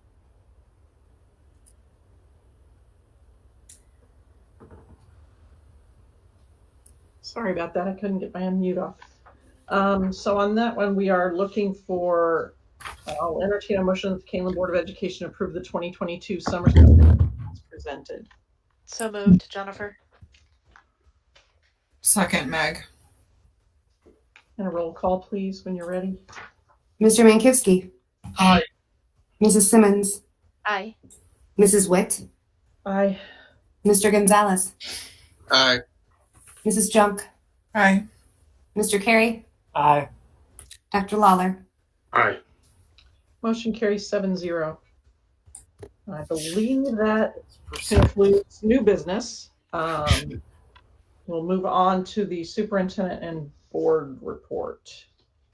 Yes, thank you. And also thank you, as somebody else mentioned, to Dr. Moman Patrick for the multiple reports and the fact it's been carried from a couple different board meetings. So thank you for hanging with us. The 2 updates that I have, CAC, as I mentioned, was canceled for Thursday night due to previous attendance continuing to go down. We put together a survey. I have the survey out to CAC members right now, and we're going to be looking at that data to determine possible next steps for CAC and what we can do to try to either get new interest, more interest, or where the meetings are located, the topics. So it's all up for discussion based on the survey results. Then the last thing that I just had is no school on Monday with President's Day, so we'll have no school on Monday. Those were the two that I had for the superintendent report. Okay. I just have one. The FAC meeting that was scheduled for last Thursday night, I postponed to be not this week, but next Thursday night. Last week we had some other things going on that needed to be attended to. Okay, thank you. Anyone else? Hearing none, I'll move on then to topics for future agendas. Anything? I have one. Okay. If supported by the majority of the board, I would like to see the administration bring back a proposal or information on what it would look like to hire a communications director. I really try to stay out of the day-to-day and stay in my balcony, but this isn't day-to-day of how we run the school or how we educate the kids. This is really the entire community, and I think they and we have waited long enough. Our relationship isn't even hanging on by a thread. It's non-existent. I know we have a lot of positions that we need to look at and we don't fill because of the budget. And I'm not saying that this is an easy ask. And I'm not saying obviously that I think an approval tonight of bringing it forward should also be a vote for an approval. But I would like to hear more about what it would take. Okay. So what we need are 4 thumbs up of people who want to talk about it. I'll talk about it. All right. So we'll bring that back. I would ask that if we're going to go through the motion of getting that information, that it would include a comparative analysis of what the people around us pay for that position. Yes, we would do that. And I need to look to see if that would be at the next meeting or if that's part of the staffing meeting moving forward. So if it's not at the February 28th, it will be at the March board meeting, which is when we talk about the staffing plan, maybe not included with the staffing plan, but as a separate topic to be brought back first. Okay. Anything else? Okay, hearing none. This is the second opportunity for public comment. The same. Teresa, I'm sorry, I was on mute. I have a brief. Oh, sorry. Go ahead. Oh, I was on. It was my fault. I was on mute. I don't know. We might need to run this by Maureen or whatever, but if looking at the school code, there's actually some language about how certain kinds of special districts can appoint a student advisory member to the board. That person doesn't have voting capability. I don't know if we can do that, but if we could do something like that, I'd be interested in having a student voice at our meetings. Okay. So you want to then bring back whether or not we can do it, and if so, how? Yep. Okay.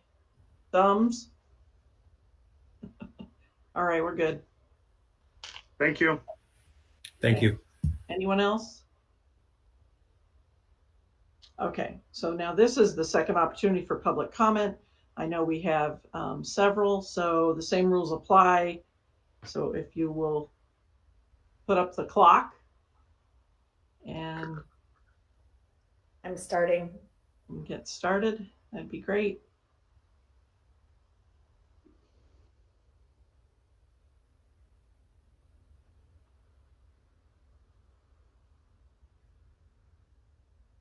You ready, Tim? Yes, I am. All right. The first message is from Carol Cadle. This message is regarding your meeting on Monday, February 14th. I have 4 children attending Kaneland High School. I want to express that our entire family demands that you change the requirements to mask optional. There is no medical or scientific reason to continue with this charade any longer. We are weary of the masks. More importantly, My children are weary of this board never putting them first in their decisions.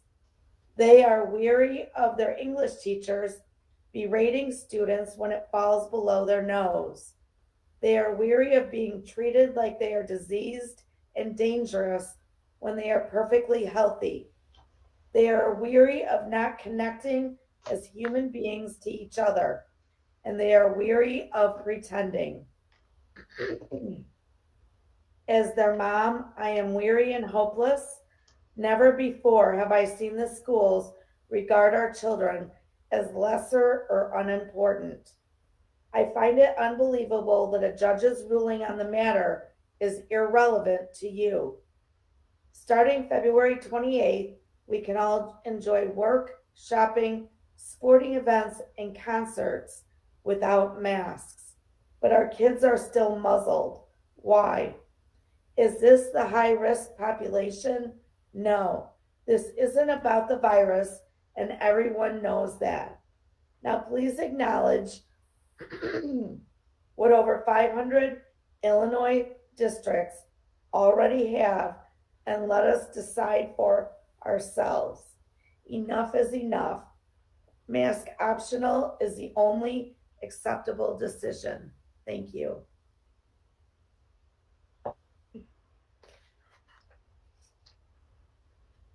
Oh, you're muted. Oh. Sorry. This public comment is from Nikki Knops.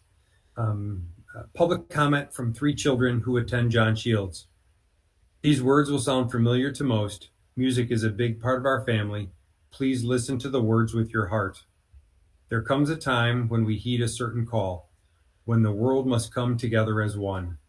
There are people dying, and it's time to lend a hand to life, the greatest gift of all. We can't go on pretending day by day that someone somewhere will soon make a change. We're all part of God's great big family, and truth, you know, love is all we need. Send them your heart so that they know that someone cares, and their lives will be stronger and free, as God has shown us by turning stone to bread. And so we all must lend a helping hand. When you're down and out, there seems no hope at all, but if you just believe, there's no way we can fall. Let's realize that a change can only come when we stand together as one. We are the world, we are the children, we are the ones who make a brighter day, so let's start giving. There's a choice we're making, we're saving our own lives. It's true, we'll make a better day, just you and me. We believe that children are the future. Teach us well and let us lead the way. Show us the beauty we possess inside. Give us the sense of pride to make it easier. Let the children's laughter remind us of how we used to be. Lyrics are words lyrics used are from We Are the World and the Greatest Love of All. Thank you for sharing.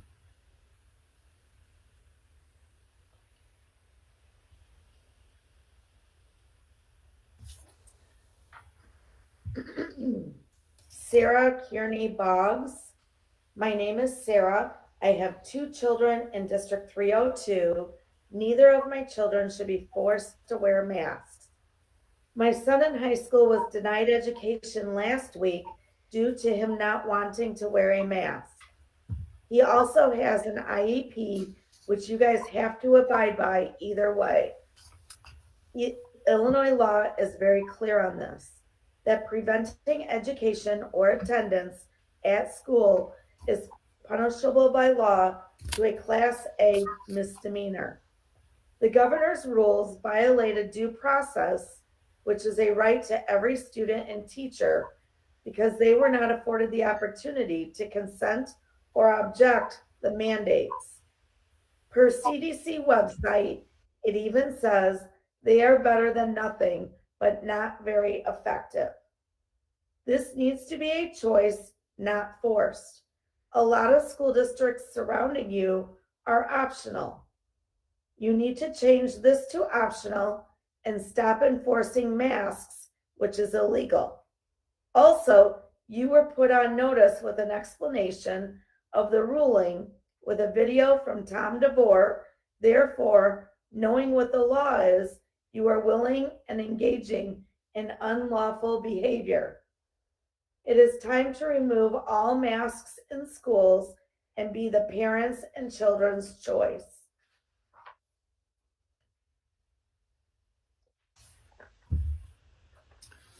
To whom it may concern, from Nicole Samaniego. First of all, I'd like to say thank you for all of your hard work. I know this hasn't been easy for any of you. I greatly appreciate all of it, but now I would like to discuss my concerns with you. I would really appreciate it if you would still require masks for at least the rest of the school year. We've made it this far with them, we can make it a few more months. My main concern is if masks are optional, how it will affect the kids who are immune compromised or have family members that are immune compromised. I personally have family members that have been told by their doctor that if they were to catch COVID, at least they would be hospitalized due to health concerns. The only reason I sent my kids back in person this year is because of the mask mandate, and I know a lot of other parents did too. We've all been told that when we wear the masks, it's to protect others around us. So if people who are wearing masks are being considerate of others to protect them, I would expect it in return. It is the same with respect. Please consider keeping the mask mandate in place to protect all of the students and staff, especially the ones who have health issues. I would also like to know how you plan on working out things if masks are optional, because I know there's going to be kids who don't want to be in the same classroom with others who are not masked. Also, I know that the people that continue to protect others are going to be bullied. My daughter wears her mask, and she told me that all last week she doesn't feel comfortable at school because a lot of kids have been giving her dirty looks. She was even told by other students that she should join the maskless group. My daughter told the other students no, because she is considered high risk asthma, and both of her parents were also extremely high risk. This is how bullying begins. I'm asking you to take into consideration that even CDC is still recommending masks in schools. Yes, we may be in the downward trend, but a few months ago, Illinois' positivity rate was less than 1. Then all of a sudden, we had a huge surge. And I saw on the news a few weeks ago that a subvariant of Omicron has been detected in Illinois, and it is 1.5 times more contagious than the original Omicron variant. Other things to consider is all the big gatherings that are going to take place. Super Bowl parties this past weekend, then we have St. Patrick's Day, and then spring break. Look at how many cases our district had after we returned from Christmas break, and if masks go optional, then we have case numbers like so many other kids that would be out of school due to close contact. If that was the case again, we would probably end up having to go to remote learning because there would be more kids in quarantine than there would be in school. That's time. This message is from Dr. Lisa Tingler. First, I want to express my gratitude to the school administration, school board, teachers, staff, and students who have helped stop the spread of COVID this school year. I also want to thank you for keeping classrooms safe last week when other districts were not. I know it was probably very stressful and tiring and very unfair, but thank you for being on the front lines for our kids. Next, I want to make it very clear. I hate wearing masks, and my kids hate wearing masks. However, it is extremely necessary for everyone in the schools to be wearing a mask still until the experts let us know differently. I am having a hard time understanding why the issue of masking our students is being questioned right now in District 302. I understand that families and teachers in other school districts have received a temporary restraining order against Governor Pritzker's mask mandate. However, no Kaneland families were named. Therefore, Kaneland needs to continue to follow the mask mandate in its schools. The current guidelines from IDPH and the CDC still state that masking should be required in schools. COVID is a public health issue, so we need to continue to follow what the experts, doctors, and scientists say not our neighbors. Keeping public health as a top priority is essential to keeping schools open. Therefore, students, teachers, and staff should be masking up. There are so many people who are either immunocompromised or are protecting someone in their family who is in our school community. Masking is essential to protecting the school community. As you know, my mask protects you, your mask protects me. I am not sure if everyone understands what this actually means.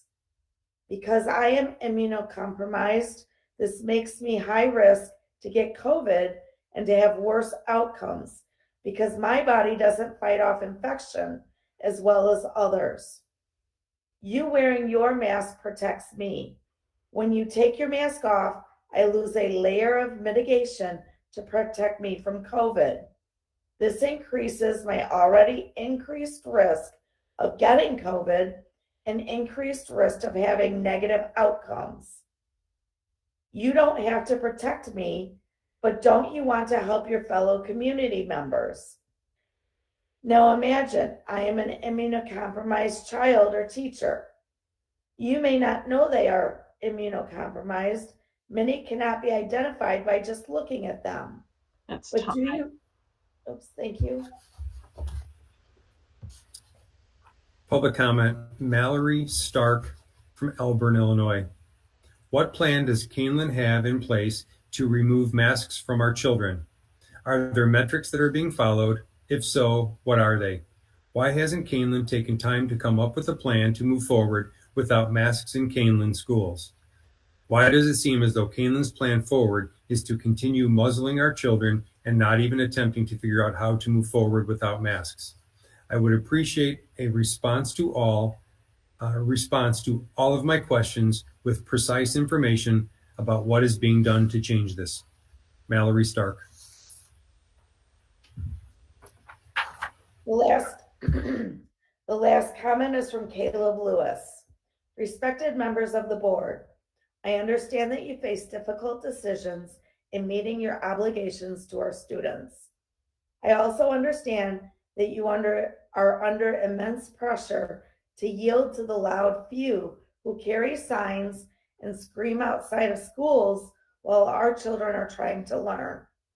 Yet there is no evidence of harm to students from wearing masks. There is, however, significant evidence of harm from COVID, school closures, and forced remote learning from COVID-related outbreaks. Masks and other protocols are a key part of how we can manage these risks. I ask, as a parent and as an educator, that the board consider first the safety of the children in their care and the value of in-person learning as they consider relaxing COVID protocols. Cases and hospitalizations are down, and the time may come soon when we can safely lower our guard. But until then, we risk all of the progress we have made if we rush into removing mask restrictions. You made an oath to ensure the equitable and quality education of every student. How can you keep that oath if you make decisions that put their health and safety at risk? I assert that keeping that oath requires you to follow the guidance of health professionals in this pandemic era and not take unto yourselves the role of arbiter of health and safety. Sincerely, Caleb Lewis. That concludes the last comment. Thank you. Thank you to everyone in both public comments who submitted your comments. We do appreciate hearing them. The board does have a closed session tonight. Yay! Where there will be no action taken following the session. We are going into closed session to discuss the Section 2C2 of the Open Meetings Act, which is collective negotiating matters. So after the vote to go into closed session, the recording of tonight's meeting will be concluded. I'm looking for a motion to go into closed session. So moved, Ryan. Second, Meg. And roll call, please. Mrs. Witt, Aye. Mr. Gonzalez, Aye. Mrs. Junk, Aye. Mr. Carey, Aye. Dr. Lawler, Aye. Mr. Mankivsky, Aye. Mrs. Simmons.